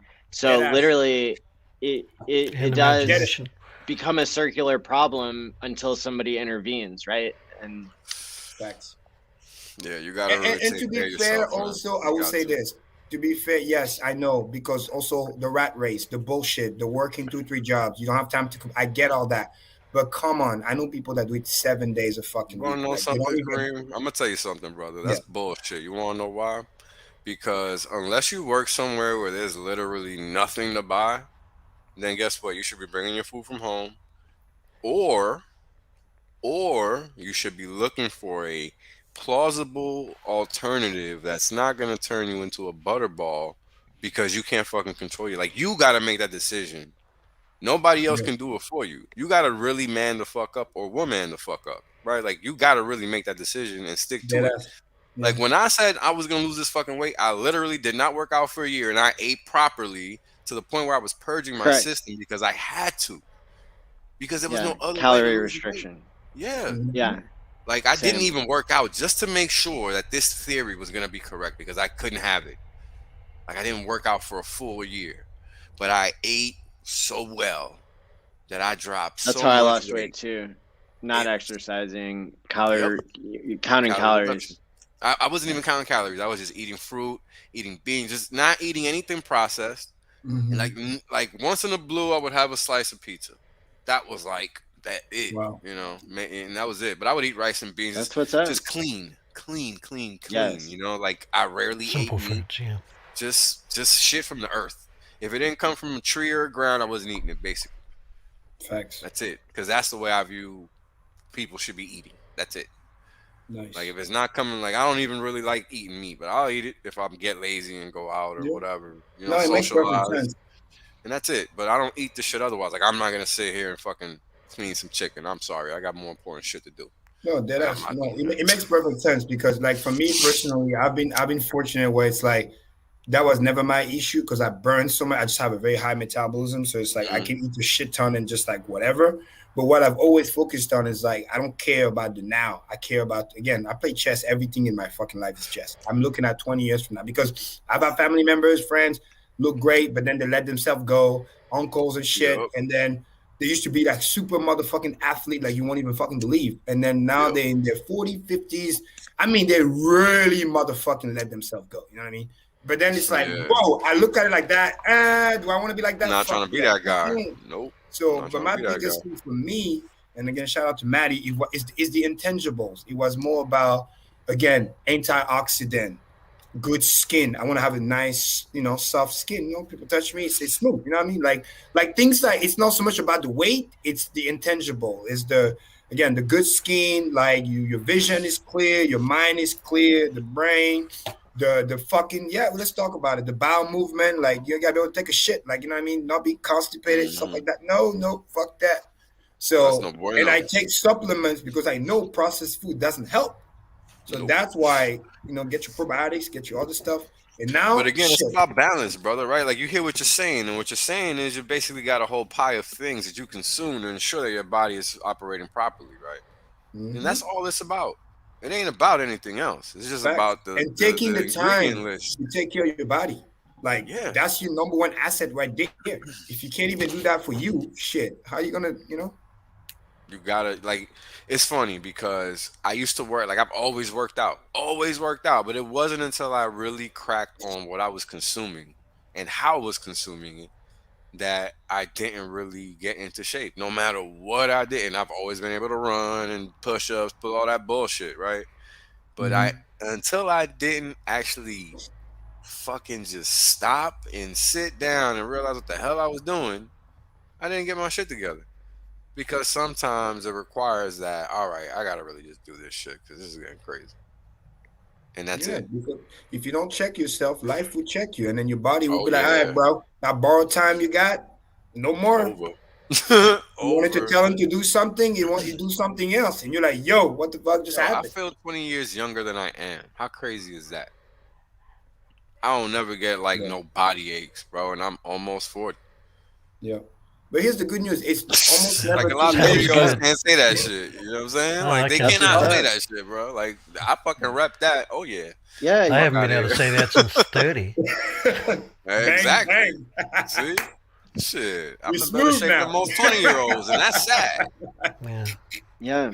It shouldn't be that way, bro. It should not be that way. Shouldn't be that way. And that's a function of what we're doing now. And you know what's funny? Fucking streaming on YouTube. And it comes all the way back to that same discipline and giving a fuck about you and where you want to be. Because I always make time for working out. I don't make time for a lot of things, but I'm gonna make time for that. Oh yeah. Some things, if you don't take care of yourself, how can you take care of anybody else? Danny boy is funny in the chat. One shit a day keeps the dark away. Yeah, I do smoke like a vegetarian. Actually, you gotta be able to eliminate properly. What do you do at your house? Do you leave the garbage in, or you take the garbage out? Think about it. Right. Hey, you gotta take. If it don't pay rent, that shit better go. If it don't pay rent or the mortgage, That shit better go, baby. No, it's crazy. This is, I mean, okay, I'm not sounding crazy, but I need people to understand it. This is why some people have crazy like body odor, smell, and shit because they Oh have yeah, they're that's because of walking what around you with so much eating. garbage. Like, yeah, be careful. Like, you know, I always smell good because it's just that's one of the reasons. Like, gotta be healthy. It's a sign of that too. You know. You know, eating fruit is a great way. If you eat the right fruits, right? Like mango is one, for example. Now, I know that for some people it's gonna be hard to get mangoes because of where they live, but Yeah. that is one. Grapefruit is another. Just highly dense fruits, pineapples. I mean, again, another one that's kind of hard to get. Yeah, grapefruit good for the Um, brain too. yeah, grapefruit. I love grapefruit, bro. The pink or what is it, the red one, whichever the one it is. I love it because it just is. It's sweet, but it's sour. You know, it's really, really good. Um, I mean, in my country, we got a whole bunch of fruits. I don't even know them in English, so I can't even go down the list. Never mind. But you know, strawberries, just blueberries, just all these fruits together, man. Just bananas, another one major. Right. Going back to bananas, right? You know, it's just all these dense fruits that when you combine them, I mean, they're just a whole another thing, man. Yeah, Like it's that's yeah. like. Sometimes I'll make smoothies. You know, I mean, this is ridiculous to talk about, but here we are. I mean, it No, No, you're works. right. smoothies Hey, are, listen, that's yeah. what it is. That's what it is. I was talking to Gunter the other day, and when I was back at visiting his house, he had this really nice little blender that you can kind of put any kind of fruit and it turns into a juice. It's like really, really cool. There's really cool thing worth investing. Like I get it. Maybe you're not a fruit guy, this, that, listen, but there's tools, there's machines out there that you can buy that just squeeze the thing for you, turn Oh into a yeah, juice. yeah, yeah. You're Yep. getting the intake. That's what that matters. You're getting the Correct. antioxidant. You're getting that's That's the why most important thing. getting That's the those most pills and important thing. stuff, like it's the fastest way to get what you need if you don't have time to get Hmm. the cooking, the natural thing, whatever it might be. It's still Yeah. natural, but it's just extracted and give it to you. So that's Omega Yo, there are threes people aren't that in drink the greens, modern. bro. I could never. I could never Yeah. drink greens. That's disgusting to me. But the people that do that shit religiously, and I'm like, what the It, fuck? it's It's an the weirdest acquired. It's thing. a little bit like avocado. It's an acquired taste. Like when juicy. you first start, it's like you're drinking and smelling like silage or something. But after a little while, like seriously, like the grass drinks and stuff like that. Like the first time I smelled that, I was Hardcore. like, "Oh, it's like a farmer's silage. How could you possibly drink this crap?" But Yeah. after a while, that goes away, and it just starts to, especially barley grass, starts It's to because you just got to taste retrain sweet your and palate. You got to yeah, retrain yeah, your palate. People don't understand. Sometimes you're used to so much Mm, garbage that you lost your sense of taste. that's Like very things are true. naturally sweet. You don't even know that it's sweet because you're used to all the heavy sugar bullshit, this, Yeah, that. So it takes you a while to basically go to a detox phase so that you can get back your palate to understand what it is that you're actually man. taking. When I was home, I had this cornbread, bro. Oh my god! Wow. Oh my god, yo, they don't make them like this nowhere, son. Let me tell There you. you go. There you go. Hey, Oh, it was perfectly sweet. there you Not go. too much, not too little, just right. The And natural thing because it's yeah, man. homegrown Oh yeah, my probably, right? fiber Like banks the gosh, and all yes, that. of Yeah, course. natural Everything grows orange, out the there. natural mango, naturally fucking sweet, so good that you don't even need to add nothing. You Nothing. just blend it and then Nothing. you roll. It's That's just it. good. Yo, Get some you don't lemonade. gotta Boom. add sugar to no smoothies out there, son. oh, You know, hell no, hell no. nice. Oh, Oh my god, that shit is crazy. quick shout out to Sandra Larson in the chat. Yeah, we need to stay healthy to enjoy our profits. Facts. That's what we do. Damn What we right. do again, playing chess. Yeah. I love you guys. Well, It's we played in love you many too. forms, right? It's played in many forms. Like you can't think of all these things if you're not thinking clearly. We're playing all the Like, games at all the angles, right? Because yeah, ultimately, this is the goal, right? Health, wealth, love, happiness, in that order. Because the combination of the first three gets you to the last one, which is the happiness, right? Because your correct. number one wealthy tool is your health. If you're healthy, you can go around, you can stay alive, you can do things, you can be productive, you have the energy, right? Because energy is currency. Then you build the wealth. Then hopefully you get the love, you know what I mean? At least friendship, if you can't find the one, then at least that, and then hopefully the Right. combination of three brings you happiness. You find peace. Whoa. We're like, Hey, Maddie, you found it we're already. like being really optimistic. On this show, we're really optimistic about everything. And then you're going to say, if you find love. Oh, stop, Maddie. Come on, Karim. Really? Listen, I tell you this. I can tell you this much. My thing is, shit. I don't have any problem finding. You know what I mean? You get what I'm saying? It's just It's just you got to pass the test. You know what I mean? It's the retention. It's the Yeah, the retention rate is low, sir. Yeah, because then when you go through the vetting period, most of the time they don't pass the test. So, I mean, something as basic as knowing how to cook, it will blow your mind. Like, it's just like my mom will go crazy. She'll be like, "Wait a minute, she doesn't know how to cook. Like, how come?" She'll be like, "My mom will go crazy." She'll be like, "Wait, how's that even possible?" But it's because she lives from a different I totally understand not cooking because I'm too lazy, but not knowing how to cook or iron a shirt or something like that, it's like, how can that even happen? Because I don't cook because I'm lazy. It's not because I don't know how to. I can cook. Imagine you bring it just home, right? basic alchemy, for God's sake. You won't even pass the first meeting. Don't be like this. Man, I make mean rice and beans. Let me tell you, some nice sautéed red onions and some vinegar and corn oil. Like, y'all don't even know about that, man. Like, man, you know, because real men are simple. We don't want much, but we want the lime basics. juice all over that. I'm terrible, man. It takes like 12 minutes to prep some food, some nice fresh food that doesn't require a lot of cooking and all that. But I'd rather get in the truck and deal with the gates, drive in the traffic, get to McDonald's, wait in the queue. That is crazy to me. What do you get from McD's when you go? How about that? I feel lazy, so I got to do more work to get crap food that I regret eating. What do you get from McD's? What do you get? What do you get? What do I get? Does it really matter? It's all the same. Well, I mean, I like the. No, yeah, I get the bacon, chicken, burger, the expensive stuff. Oh, okay. I've never had that. I'll get like the spicy chicken one sometimes. Yeah, it's not that great. Yeah, the buns are, they're not that great.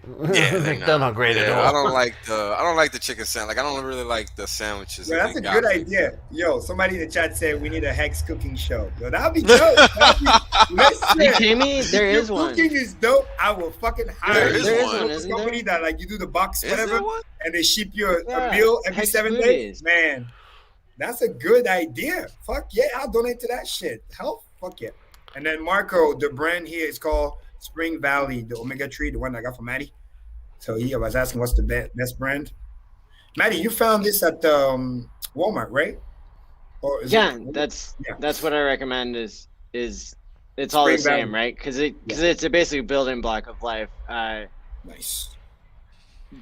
But a lot of things we need are in a lot of different foods. But omega-3, I mean, it really just comes down to what? Avocados, fish,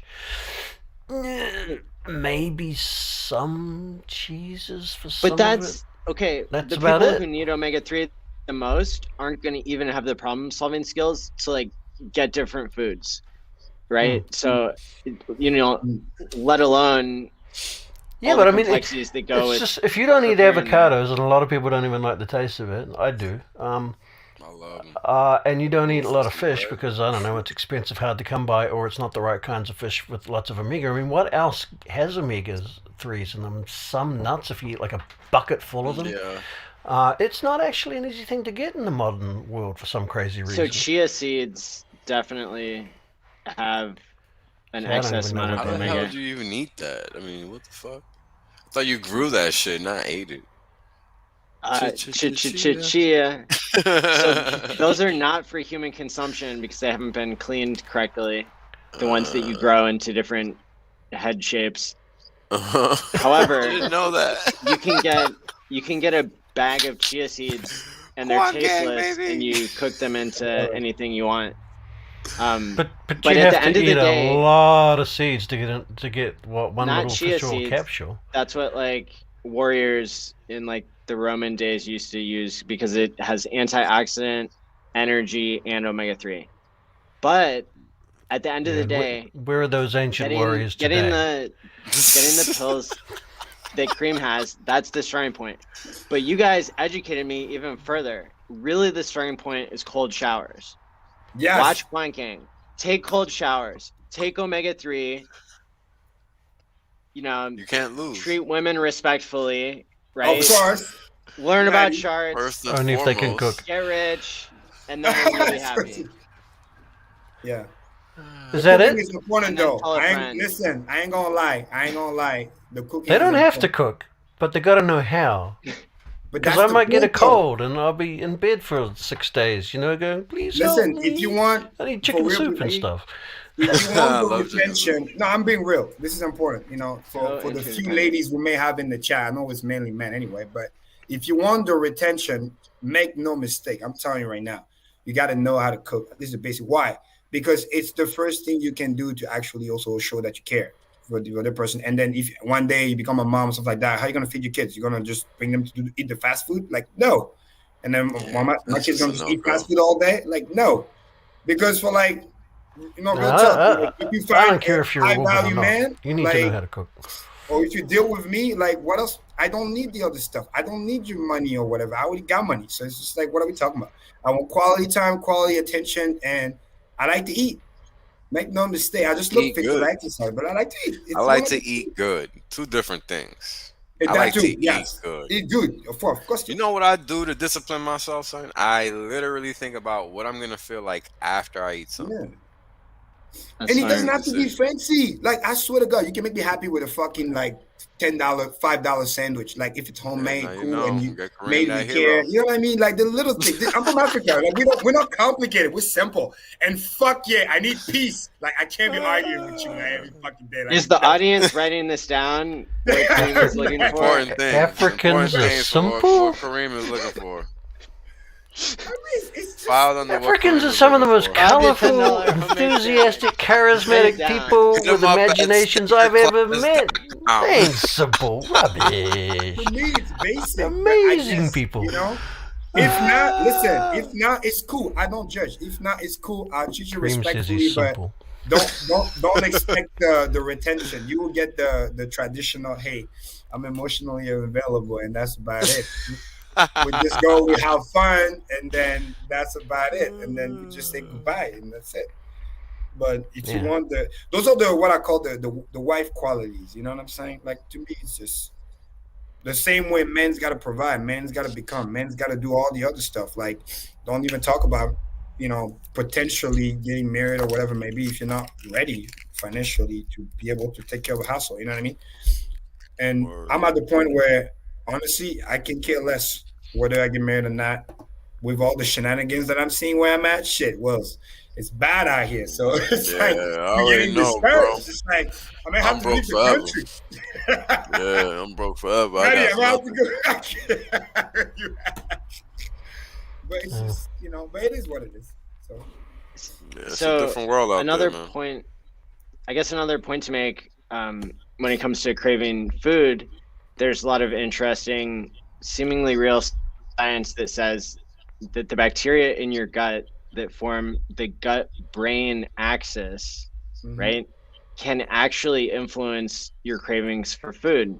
And so by that logic, when you crave a McDonald's sandwich, there's a reason you crave a McDonald's sandwich and not any sandwich of that type. It's because the specific bacteria are wanting to repopulate their colony in your gut, and they want, the type of bacterial strain that, and we're talking good and bad bacteria here, but they want to repopulate their colony in your gut with that specific strain from that specific McDonald's or something similar from the same supply chain. And so that's why people get cravings for specific foods, apparently. And so that also suggests that if you want to control that behavior, total abstinence is required. Yeah.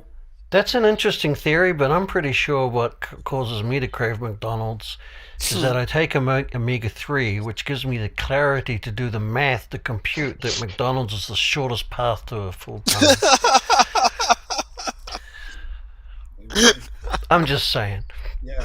All right, man. Let's get to these charges because I'm getting hungry talking about all this damn food. But that was good, Matty. I mean, I didn't mean to just trash it, but no, it was good. Yeah, no, I that's like right. talking about this stuff. It's important. And hunger pains come from from bacteria things and yeast and other stuff like that.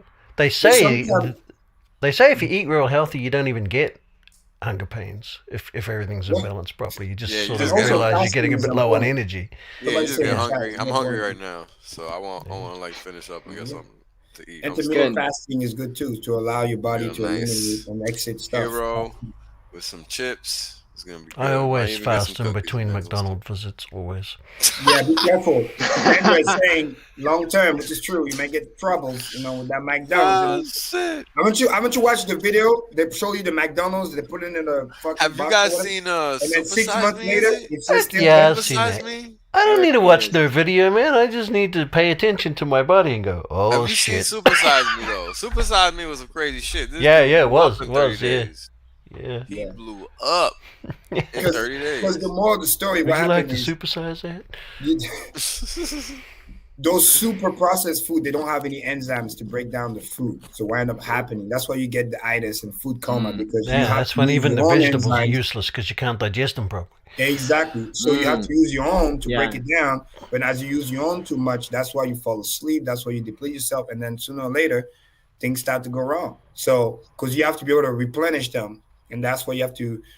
I mean, I'm not saying we got to eat like the lions raw everything, but the point of the matter is those McDonald's doesn't help. I mean, every now and then it's okay, but like you're saying, every week, that's rough. Oh, no, I'm just saying. Yeah, I don't. Yeah, anyway. But get the probiotics. It helps at least to help you break down the thing. Yep. Yeah, it's all about plumbing, right? If the plumbing can't operate, then you're gonna have. You gotta be smooth. Like a baby, smooth. If it's no longer smooth, you got problems. It's that simple, It's really that simple. And it took me a while to figure it out. I couldn't figure it out. It was the hardest thing. It was literally I mean, for years, right? Like I literally started working out where I made a conscious decision that, all right, as of this day, I'm going to be constantly working out. Whether it's every day or not, I'm always going to be working out. And that was in 2006. That was in 2006, yo. I didn't figure this out until like 2015. That's how long it took me. I'm just running, doing all this crazy shit, and I'm just not seeing the results. I'm not seeing the results. I'm like, what the hell is going on? But I'm eating all this crazy ass shit. You know what I'm saying? Yeah. Like it's regular. And that's and that's the lack of awareness, right? Yes, 100%. You can know something and you don't act on it, and you think it's because you're lazy, but it's really just because you don't have the nutrition to support the brain health that you need. You don't have the information to make the right decision. Yeah, information is like the promise coin space out there. When you try to, everyone's saying the opposite. It's terrible. Yeah, it is. It is. I mean, I remember how I used to eat, bro. Like I used to eat like a freaking pig. You know what I'm saying? Like, yo, it was bad. Yeah, me too. I was 200 plus pounds. It was bad. I didn't fit my clothes. Now my clothes doesn't fit me. It's a different scenario. Transformation. Right? Look at you. Exactly. Yeah, I can't even believe what you said 200 something. I was like, well, okay. Yeah. You dropped the tightest. You're the tightest, buffest circle I've ever seen. It's just like the picture. No, I'm stopping. Yeah. But it's something that it takes time to figure out. Like, because everybody is different too. Everybody's body isn't gonna react the same way to what I did, and to what Karim does, and to what Maddie does, and all of that. Yeah, well, I had the opposite. I too much computer time. Like I was eating pretty healthy in the earlier years, but just no exercise. And the less you get, the weaker you get, and the harder it is to start. That is one thing. Like if I don't get up for 2 days, my legs feel different. Yep. And I run miles on end, bro. Like it shouldn't happen to me. Yeah, that takes about 2 hours for me now. See? Yeah. Yeah, that's because you out of conditioning. You're out of conditioning. That's what it is. Right. It goes back to that discipline and building the momentum, just like in Hex. Correct. You know what I mean? If you I haven't ran in a few days. Let me see something. The last time I ran was probably last Thursday or Friday or something like that. And I don't run often because I don't have much time. But when I do run, right, it's long distance, hands down. Like that's just what it's gonna be, because I don't have much time. Yeah, it was on the 15th, so 5 days ago, and then before that, but that was 4.5, and then before that it was the 23rd of September, but that was 8. So you see, you just gotta do what you gotta do and get it in when you can get it in, but make it work. Right? You can't. It's again about being effective, efficient with your time. doing what you can when you can, and making sure that that's what does it, right? Because you gotta make sure. It's like when I sit here and do these charts, right? Like, I'm not just gonna do some regular ass basic charts. Like, I don't got the time for that shit. I don't. I never ever have any interest in doing that. So I take data and I expose it, and this is what we're getting, right? Like, this is why Hex never goes down. Look at this damn chart. Look at this chart. Hex is fit. It's pretty clear. Hex is healthy. Hex know what's good. Hex got the omega-3 Hex off the cooks for you. Oh, it sure does. Yes, it does. Every day. What you talking about? Hex does everything for you. What you talking about? That's the best meal ever. Everything and he serves it on time, 8 p.m. Yo, we're a hop, skip, and a jump away from 3,000 Hex per T-share total. Fuck yeah. Let's go. Yeah, let's finish this chart. Total T-share payout sum. And the price is at 32.25 cents. I mean, when I got in, it was half a cent, man. Half of a penny. You know, Hex solves the universal basic income problem without taxing anyone. Yeah, it does. Easy. Yeah. And enforce personal responsibility, because you can get that UBI, or you can get yourself wrecked if you kill the golden goose. Yep. If you kill your money printer, then hey. You got the option. Yeah, the option. You got the option. I mean, look at this purple line, right? This purple line saying 266,000, right? You take away 100, that's the percentage return for the data that I have for T-shares since inception. That's insane. And then when we talk about volatility here, we got nothing but upside volatility for both the payout per T-share and the daily payout index. And that's what you want to see, because this is a systemic value and this is the solo value, right? This is what you're getting per T-share and this is what you're getting from the system. Sorry, I forgot this wasn't PowerPoint. And here we have just the regular basic payout metrics, and today we had 63.5 million, 5.75 Hex is pretty standard, 11.034 million trillion shares. Here we have the everybody gets paid chart. We have Hex in this pink, or it's like dull pink or whatever, payout per T-share in yellow for the whole average, the 28-day average in orange, and the 55-day average in magenta. And as you guys can see, that little pickup we had the other day didn't really do much to the averages, right? Because it was just one day, right? However, the average overall does continue to tick up over time because we get paid every day.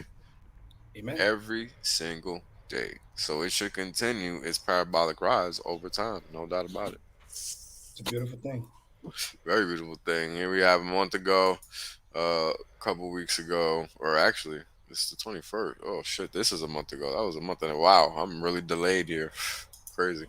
The 28th, and here we are today. About 42%, 41%. Looks like, what is this? November is at 18% already. December at 15%. January down here. We got some big stakes coming out. This looks like April or May, maybe March. I'm not sure. Let me see here. This looks like it's February, March, April, May, June. I don't know, something like that. You could go to X-Vision later if you feel like it. It's definitely going to be there. But long story short, this chart is smoothing out, and that's again a function of people entering the system and there's just being that much more volume and correlation all time versus Ethereum and Bitcoin, same looking chart, but again, this is zero, right? And that's what matters. And if you haven't seen my video where I do a detailed analysis and show you how these are and work, go watch it. Not gonna do it here anymore. Yeah, that was Bitcoin, right? Oh, I didn't include Bitcoin? Damn, it must have just not grabbed it. All right, that's fine. Looks the damn same and it's zero anyway. So price of Hex 32.25. Payout per T-share at $1.83 today versus a 218 total sum of the payout per T-share plus the Hex value, which I just call adjusted Hex, but you could call these leading indicators because either way, we're gonna go up to this 50-cent value. We're gonna obliterate it, and then we're probably gonna hit this buck mark, maybe pull back a little bit, then go back and tag that $2 mark. But I'm definitely seeing $2 now before the end of the year, especially after how we've seen a bid lately. Like that, the bid we've had the past 24 hours. I mean, it just proves to me everything that I'm saying, right? Like no matter how high we go, there's not enough hex to be sold ever. That's gonna allow the market to dip far enough for it to ever matter. Like shit tons of hex have to get sold. Shit tons. Yep. And more importantly, it's very bullish about how much has been sold and still the There's a price the way it Bitcoin one. was before the bounce. 0.038.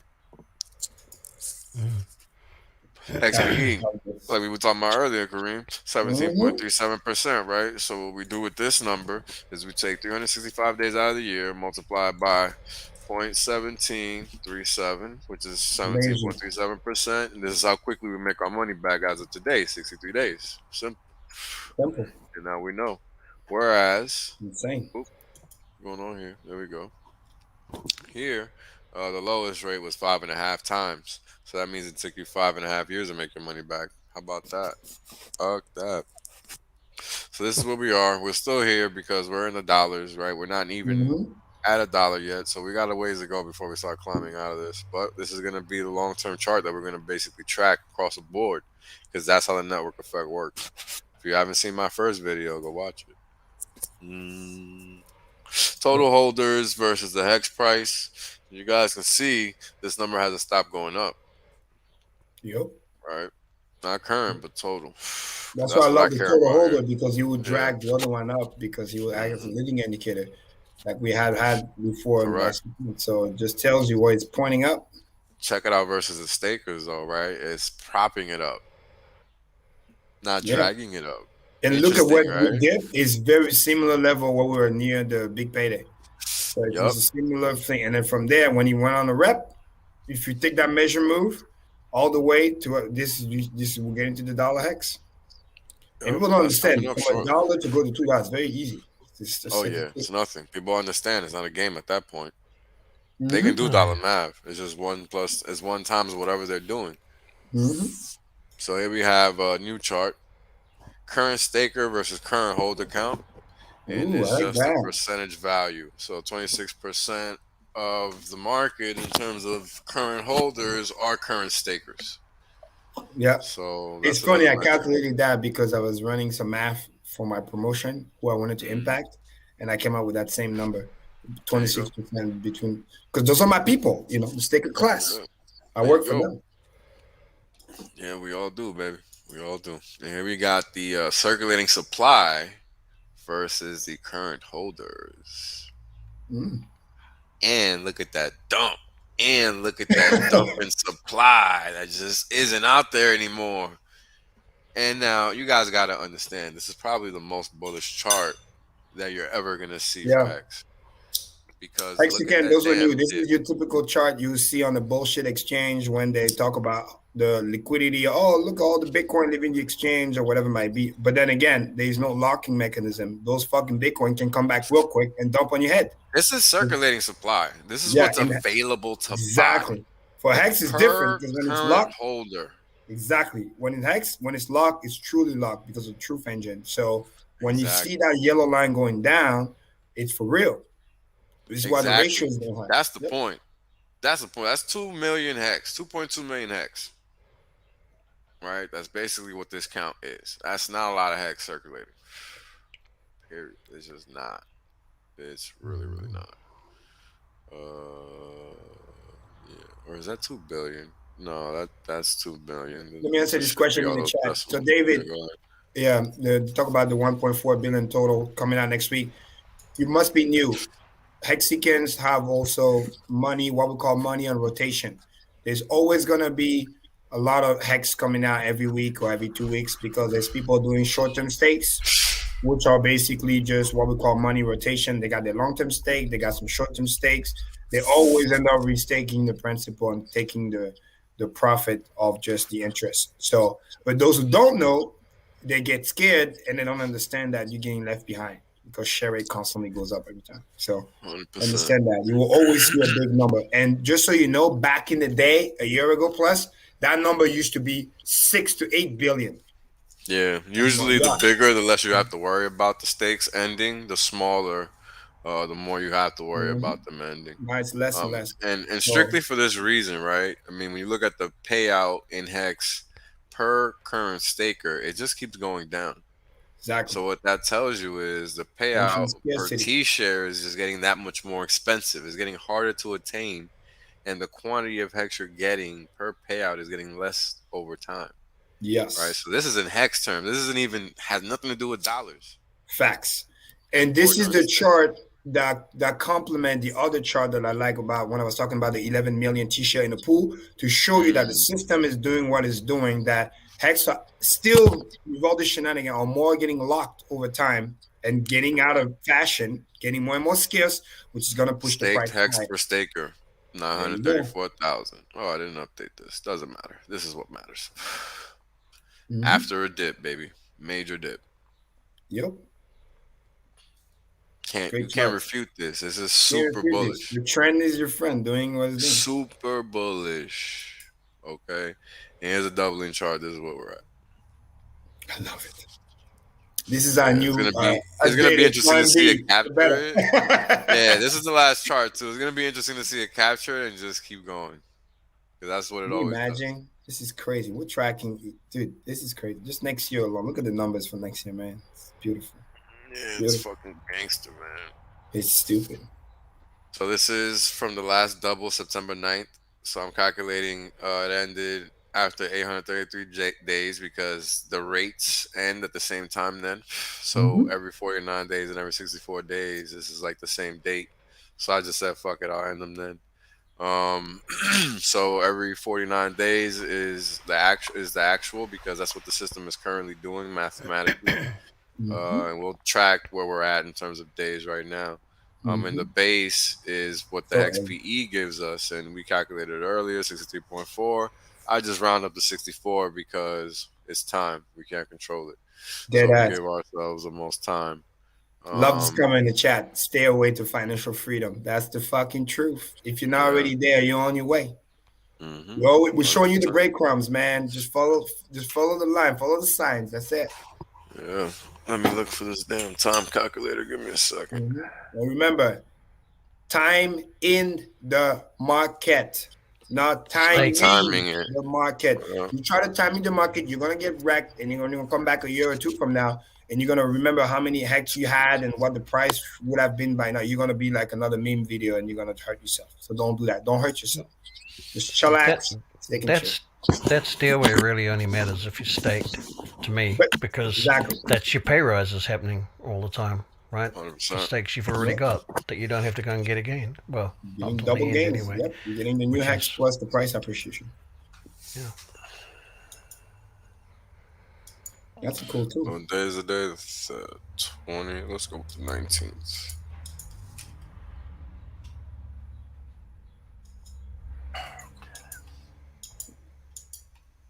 It's a good question in the chat. Somebody asked color. We're at 40 days. Data art, something like that. Yeah. So we're just showing the math, what it has been doing. And right now, it's going to continue to do the 48 days because that's what it has been doing on average. So that's why we're showing you that. And when you look at a parabola, I'll tell you guys the math on that number. So since the beginning till now, average. The math in this number over the last week or whatever. The math on this number is based on the number of doubles it did at this date in time, and at that date in time, it had been 21 months divided by 13 doubles, which gave us about approximately 1.60 doubles a month. So that means you're doubling every other month. And that number in days equated to 49 days. So that's where that number comes from. Right. Bang, bang. There you go. There you go. Quick maths. Yeah, pretty much it. That's a quick math that goes down in my head because I do ratios all the time, and they're like that. They're multivariable ratios because the systems are there. You just have to figure it out. And here's the key. Once again, we're not giving you opium bullshit furu type. Nope. We're telling you what has happened. Keywords. This is what the system not is what's doing. going to happen, what has happened. This is what the system is. Look, at one point, there was this much staked Hex per current staker because there were that few stakers in the system. Now there's this many stakers in the system, and there's only that much to go around. Yep. In terms of what's staked. And there's a shit ton of stakers. And there's this a is another shit ton of representation T-shares. of kind of like Metcalfe's law and also the user. Yeah, this is Because network now, effect, 100%. network effect, exactly. Money is in more hands, and obviously everybody wants to accumulate. So yeah, I we're all mean, buying 3 that. digits, right? 3 digits now. We We're were about to above cross 1,000. 70,000 stakers very soon, probably within the next day or We're two. at 68 and a half probably right now. We're at 68.4 earlier. Yeah, I mean, these charts are so crazy. Like, I just whipped them all up one day. Like, that's how it happens. It's just all when the dip, we happens. picked up another 1,000 stakers. I literally, because I was monitoring, because I was checking the promotion, I was like, whoa, we got like 1,000 people. And everybody else is crying, people buying the Perfect dip. timing. Yeah, perfect timing.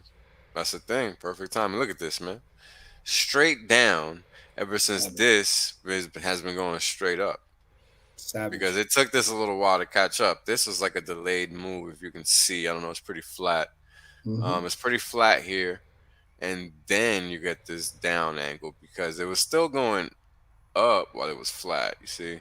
And only then did it start taking that drop, that steeper gradient lower. And that's what you want to see, right? And it only gets steeper. It's being bought and staked. And that's why you see all those Cuatro Cincos. People bought the dip and they got at such a low price, they can put it away 15 years. Like it's no big deal.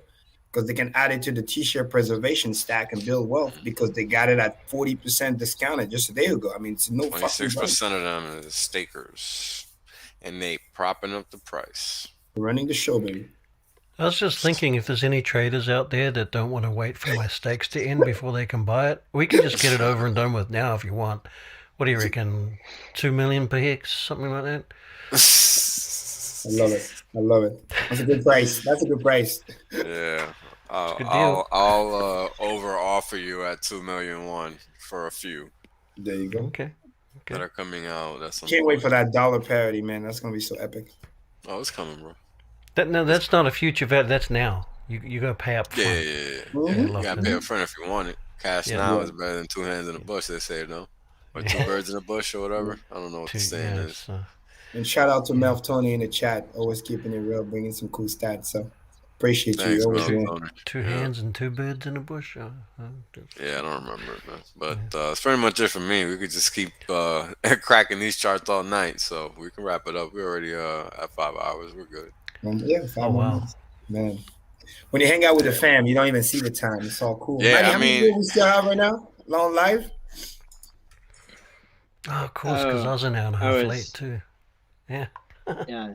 We have 274 people watching, thousands in the replay. Bang, bang, my people. 5 hours strong, the real Mexicans. Chilling with the fam, always. I mean, it's mostly people just waking up in Europe. Stop people it. Watch on I the know replay. some people No, they do. People watch the whole thing, but see, Jonathan said we crossed time zones. Bang, really. bang, boom, we went from prime time to like time to go to work. We're only 5 hours in. I love it. I love you, man. You're awesome. Only. So check this out. Check out the volume here, right? The volume here is 33.2 million hex sold. Right now, if you look at this in aggregate, you got 33.2 sold there. You got 28.9, so say 30. So 30 plus 33 is 63 minus 1, right? That's 62, right? 62 million sold. Nice. Then you got another 30 million. So 91 million, 92 million, just to round it up, right? 92 million sold in a matter of, all right, let's give us a net number. So 92 minus 21. Right, so 92 minus 20 is 72, minus 1 is 71. So 71 net million sold. The last time we had this much hex sold was probably this time. It was a month of big payday.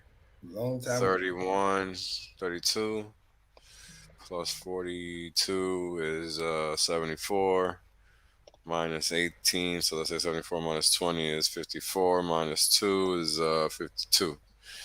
So that was what? What was the first number I said? 92. 92, really? Shit. Was it 92? No, I'm sorry, I missed that. What are you trying to say? 31, yeah, 31. It was 92 million. No, it was 92 million minus whatever this is. 20. So minus 2 million minus 21 is 71. More. 71 million. So that's a whole lot of hex sold. So you guys got to understand what's about to happen. Let's break this down. A little let's do quick it. moon math. I got a prediction too. I'm gonna tell everyone now. A little quick moon maths. Now let's shrink this scale here just because we need to. And let's do some measuring, right? Let's see if we can that paint some capitulation week was just not only the bottom, but the beginning of the next move up. Correct. But I'm gonna measure it from the bottom of the initial move just to be fucking nice. So 18,105%, 42 days. Since big payday. Stupid. Since big payday, because that was a time period that it happened, right? And we just had a whole month of selling constantly with with 3 weeks and 1 week of buying, right? So here we are again. That's gonna be the bottom, right? We already know this. You know what time it is. Yep. What if it does another 18,105% in 42 days? Weeks. 42 days. Oh, 294 days. Sorry. Yeah. 42 weeks. I forgot. 5 hours. It's okay. Oof. Yeah, we'll take that. Yep. Of course we'll take that. August 2022. How you like that? We're gonna show Bitcoin some surprise on his birthday. I can tell people right now. I'm telling you, next week. How you like that? That's what I call quick move mass, people. We're gonna come back with a vengeance. It's gonna be so insane they won't even know what happened. Those who sold are gonna feel really stupid in about 7 days. I'll be able to buy all 5 of the aircraft that I can't decide which one to get and keep the one that doesn't crash. There you go. X is about to show who runs this market. Just hold on. Like again, the Bitcoin has done an all-time high yet. People are still tripping. Like that was the biggest day. And the way this worked, like we talked about with Wells, midweek, Wednesday and Thursday, that's when the shenanigans, traditional market, that's when they tell you what they're going to decide to do because they get their T+2, and then you know what time it is. They're going to make a move so they can cash it out by Friday. So understand that they listed the fucking thing. We still didn't get a fucking all-time high. Where's the opium? Nothing fucking happened. Now, tomorrow we'll see. But if the moment this thing goes the other way, shit, just get ready. 40 cents, we're gonna knock right around the door. If you go back to the chart, you get to see. We're gonna go retest the long-term moving average. I can see easily first stop. Let me plus the moving averages on this. Yeah, roll up. So I want people to see it because I can see it. We're doing the same fucking move from back in the day. If you go back to right around end of April, beginning of May, I am telling you, this is the fractal. Exacerbated because of the panic selling, because we're not even supposed to be this low. But hey, if you cut that dip, lucky you, put that shit for 15 years, live your best life. I'm telling you, this is the move that's going to do a 3.7x average return. Talked about this with Gerardo. The way I look at it, we got a nice, like big ass, engulfing candle from yesterday, 20% chilling. I see another 20% easily between today and tomorrow. I mean, you guys got to understand this is more than likely what's going to happen, right? Oh, yeah. Because the oscillators, I mean, it's probably going to be higher, but, the oscillators have reached the point where they have to reverse. Yeah. I mean, this is just a weekly. Look at this. Yep. I mean, you get another 20% move between Wednesday to Thursday. You get another 20% move. We're gonna go right back to where the long-term moving average is on the 200-day. That's the next stop. Then there's gonna be people that are gonna play that shenanigans, the traders, and then we're gonna leave them. Yeah, and then we're gonna leave them here, and then this is when we fly. And once we fly, after this selling pressure that we said, now the MACD is gonna turn back positive, and then from there it's a wrap because when Hex runs. It's watch out below, move out the way. Remember, first we stretch. This was a stretching. We got the people liquidated. Sadly, they didn't listen, but it is what it is. Then we do the walking. We're walking right now. And then when we cross the moving average back up, now we run. And when we run, shit, you're not in position. See you. Bye-bye. So check this out. The whole month of November, there was 110.8 million hex traded. Because we know there was a bottom made that month, so we'll have to say traded. And then so far this month we have that's 75.6, so basically 76 million. And so far this month at 20 or 19 days in total, we already have 77.8 million hex traded. So we've already surpassed that month of January where you had a whole bunch of sideways action. If you guys remember, a sideways to down, right? And it was just not a great trade. It was just like, it was really crappy. And it just traded down like that. Yeah, it was really crappy. It was just consistent selling. And then we saw it again in February, but ultimately the buyers took over because the coins were just gone, right? And this is what we see from the data. I mean, just look at the bulk of red, right? This is November 2020. This is November 2020. This is January. Like, this is very simple analysis, right? There's February, but then the buyers took over, right? Then you see all this green, all that red, because they came back for a little bit of time, and then all that green again. And of course, you're going to get a capitulation candle all of the time, right? And for buying, what this is going to probably show is a lower high in terms of price. So let's check. What's amazing, all those panic sellers, again, like we talked about earlier, not only they lost their hex, but they lost their copy too. Because they're not going to be able to get that hex back. And then by the time they're trying to back the position, the switch is going to wreck them the other way. It's too late. Yeah. They become the next floor. But it's okay, because if they timed it absolutely perfectly, I think they got about 8% or something out of, between 8 and 30%. So that's a strong interestingly enough, that was the actual high. Like, it wasn't even so that's how technically correct hex is, because typically you get a diverging move with respect to volume to signify an exhaustion of a trend, but hex is so just precise that it's giving you the max. Like, this is it, we can't go anymore for now, we're gonna have to recalibrate. And that's what it did here. And it's a beast like that. It's just a beast. That's why I'm calling the same move of end of April, beginning of May, because when you look at the fractal, very similar. You get that extra oversold for the new people, and then like a rubber band, right? If you stretch it more down, it just adds more velocity on the way back, because it's gonna catch momentum and just launch up.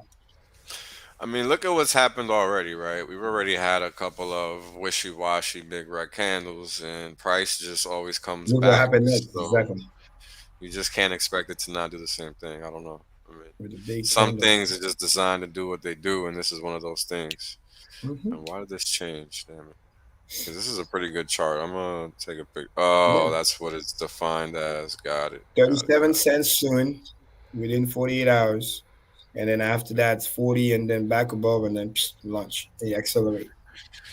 Yeah, I mean, $41 a year from now is going to be pretty nice. That'll be dope.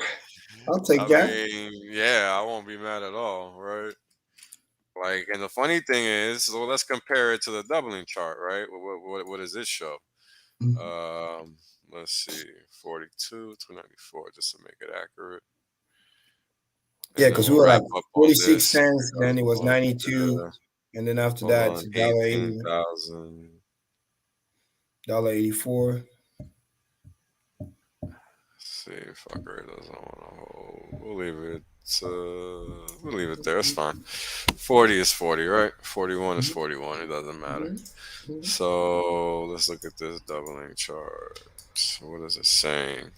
So okay, this is November 12th, the latest, plus 64 days. That's going to be somewhere in the end of December, right? And this is going to be somewhere in middle February, somewhere middle April, right? Somewhere probably towards the end of what's that, July. So we will be potentially in between there. Wow. Right, like this is July plus, what was this, July, right? So July plus a couple months, that's September. So this is saying we should be between 29 and 118 bucks, which is crazy. Dead ass. People in the chat saying they'll allow it. Nah. Squares works, they'll allow it. 41 plus, like you said. We'll see, guys. It's gonna be good. It's gonna be the biggest smack. right? We'll see if this math holds up because people got to understand all these millions of hex are not going to be available in the future. They're just not. Yep. So, and let me remind people, at $2 plus, I'm based on current price. $2 plus, we're past BTC market cap. Just remember that and get ready for that. Because when that buzz comes in, the buying pressure that's gonna come in after that, shit, people have no idea. We'll still be like cheap. Yep. And then explosion from there. Yep, it's game over. I mean, and it's all math based, right? It's not really moon boy talk, it's really moon math. Right, because this is what's possible, and we're gonna see if price is gonna prove us right or prove us wrong, and that's all. It's all about verifying. And again, the data is based on what has happened. Very, very important. Correct. It's based on empirical evidence. So if it keeps doing what it's doing, the model is correct until the model stop being correct. But this is the best nature of the system for hex that we can come up with because this is the most realistic. I have received my dinner orders. I have to go. Yeah, we're about to wrap it up. And like you said in the comment, that's not including the copy. That is correct too. Yeah, so you might just get you double just because of that. Because we're gonna factor that in. The copy is a double. Make no mistake. If we get when we get the copy, and then parity is held, and then we double liquidity, and the price is the same. Make no mistake. You just got your fucking double. This might speed up everything. The math will change if that happens. Because guess what? Then with the copy, and if it moves up in parity and like this in unison, that means literally every time the price double, you quadruple because you're getting double on both sides. Now you're getting doubles on two chain. That's it. We're gonna have to come up with a new chart. At that point, it just gets embarrassing. Get ready for that. Get ready for that. You're gonna come to Maddie's stream for some more really awesome. Might be able to make that happen one day because we kind of close to that guy in some degree. But that's coming soon. Yeah, we're working on some good things in the background for the community. So it's pretty exciting stuff, man. Everybody's bags are gonna be so fucking pumped. I can't fucking wait. That thing you said you were working on earlier, I'm dead keen to know more about that whenever. I'm sure you let us know. And the promotion that I'm working on, I am telling you right now, with the promo, I'm gonna be probably responsible for another doubling. So I'm just keep buying, David. Keep hustling, man. Keep just finding ways to make additional income. We'll permit that too, Karim. You go. I'm working on shit too, y'all. Yes, Maddie. Yeah, 2 T-shares is 10K right now, so that's not too shabby. Hey, you rich. I'm working on my marriage right now. I'll catch you later, guys. Peace, man. We're about to wrap it up anyway, man. Later. Good night. Bye. Good morning. Good day. Oh man! And once again, this was a good one. This was a good one. Thanks for everybody for being here as always. Another good one. So thank you guys. And then I love that we're all working on stuff. I love that we had such a good episode. I am now probably gonna head to the airport and go back to America. Yeah. Shout out to Maddie. He's probably like fucking what is it? I forgot it was 8 a.m. What is it, Maddie? I see lights over there. What time is it? Yeah, it's almost 9. Time to like go back to America or stay in Ukraine. Find out next time on Coin King.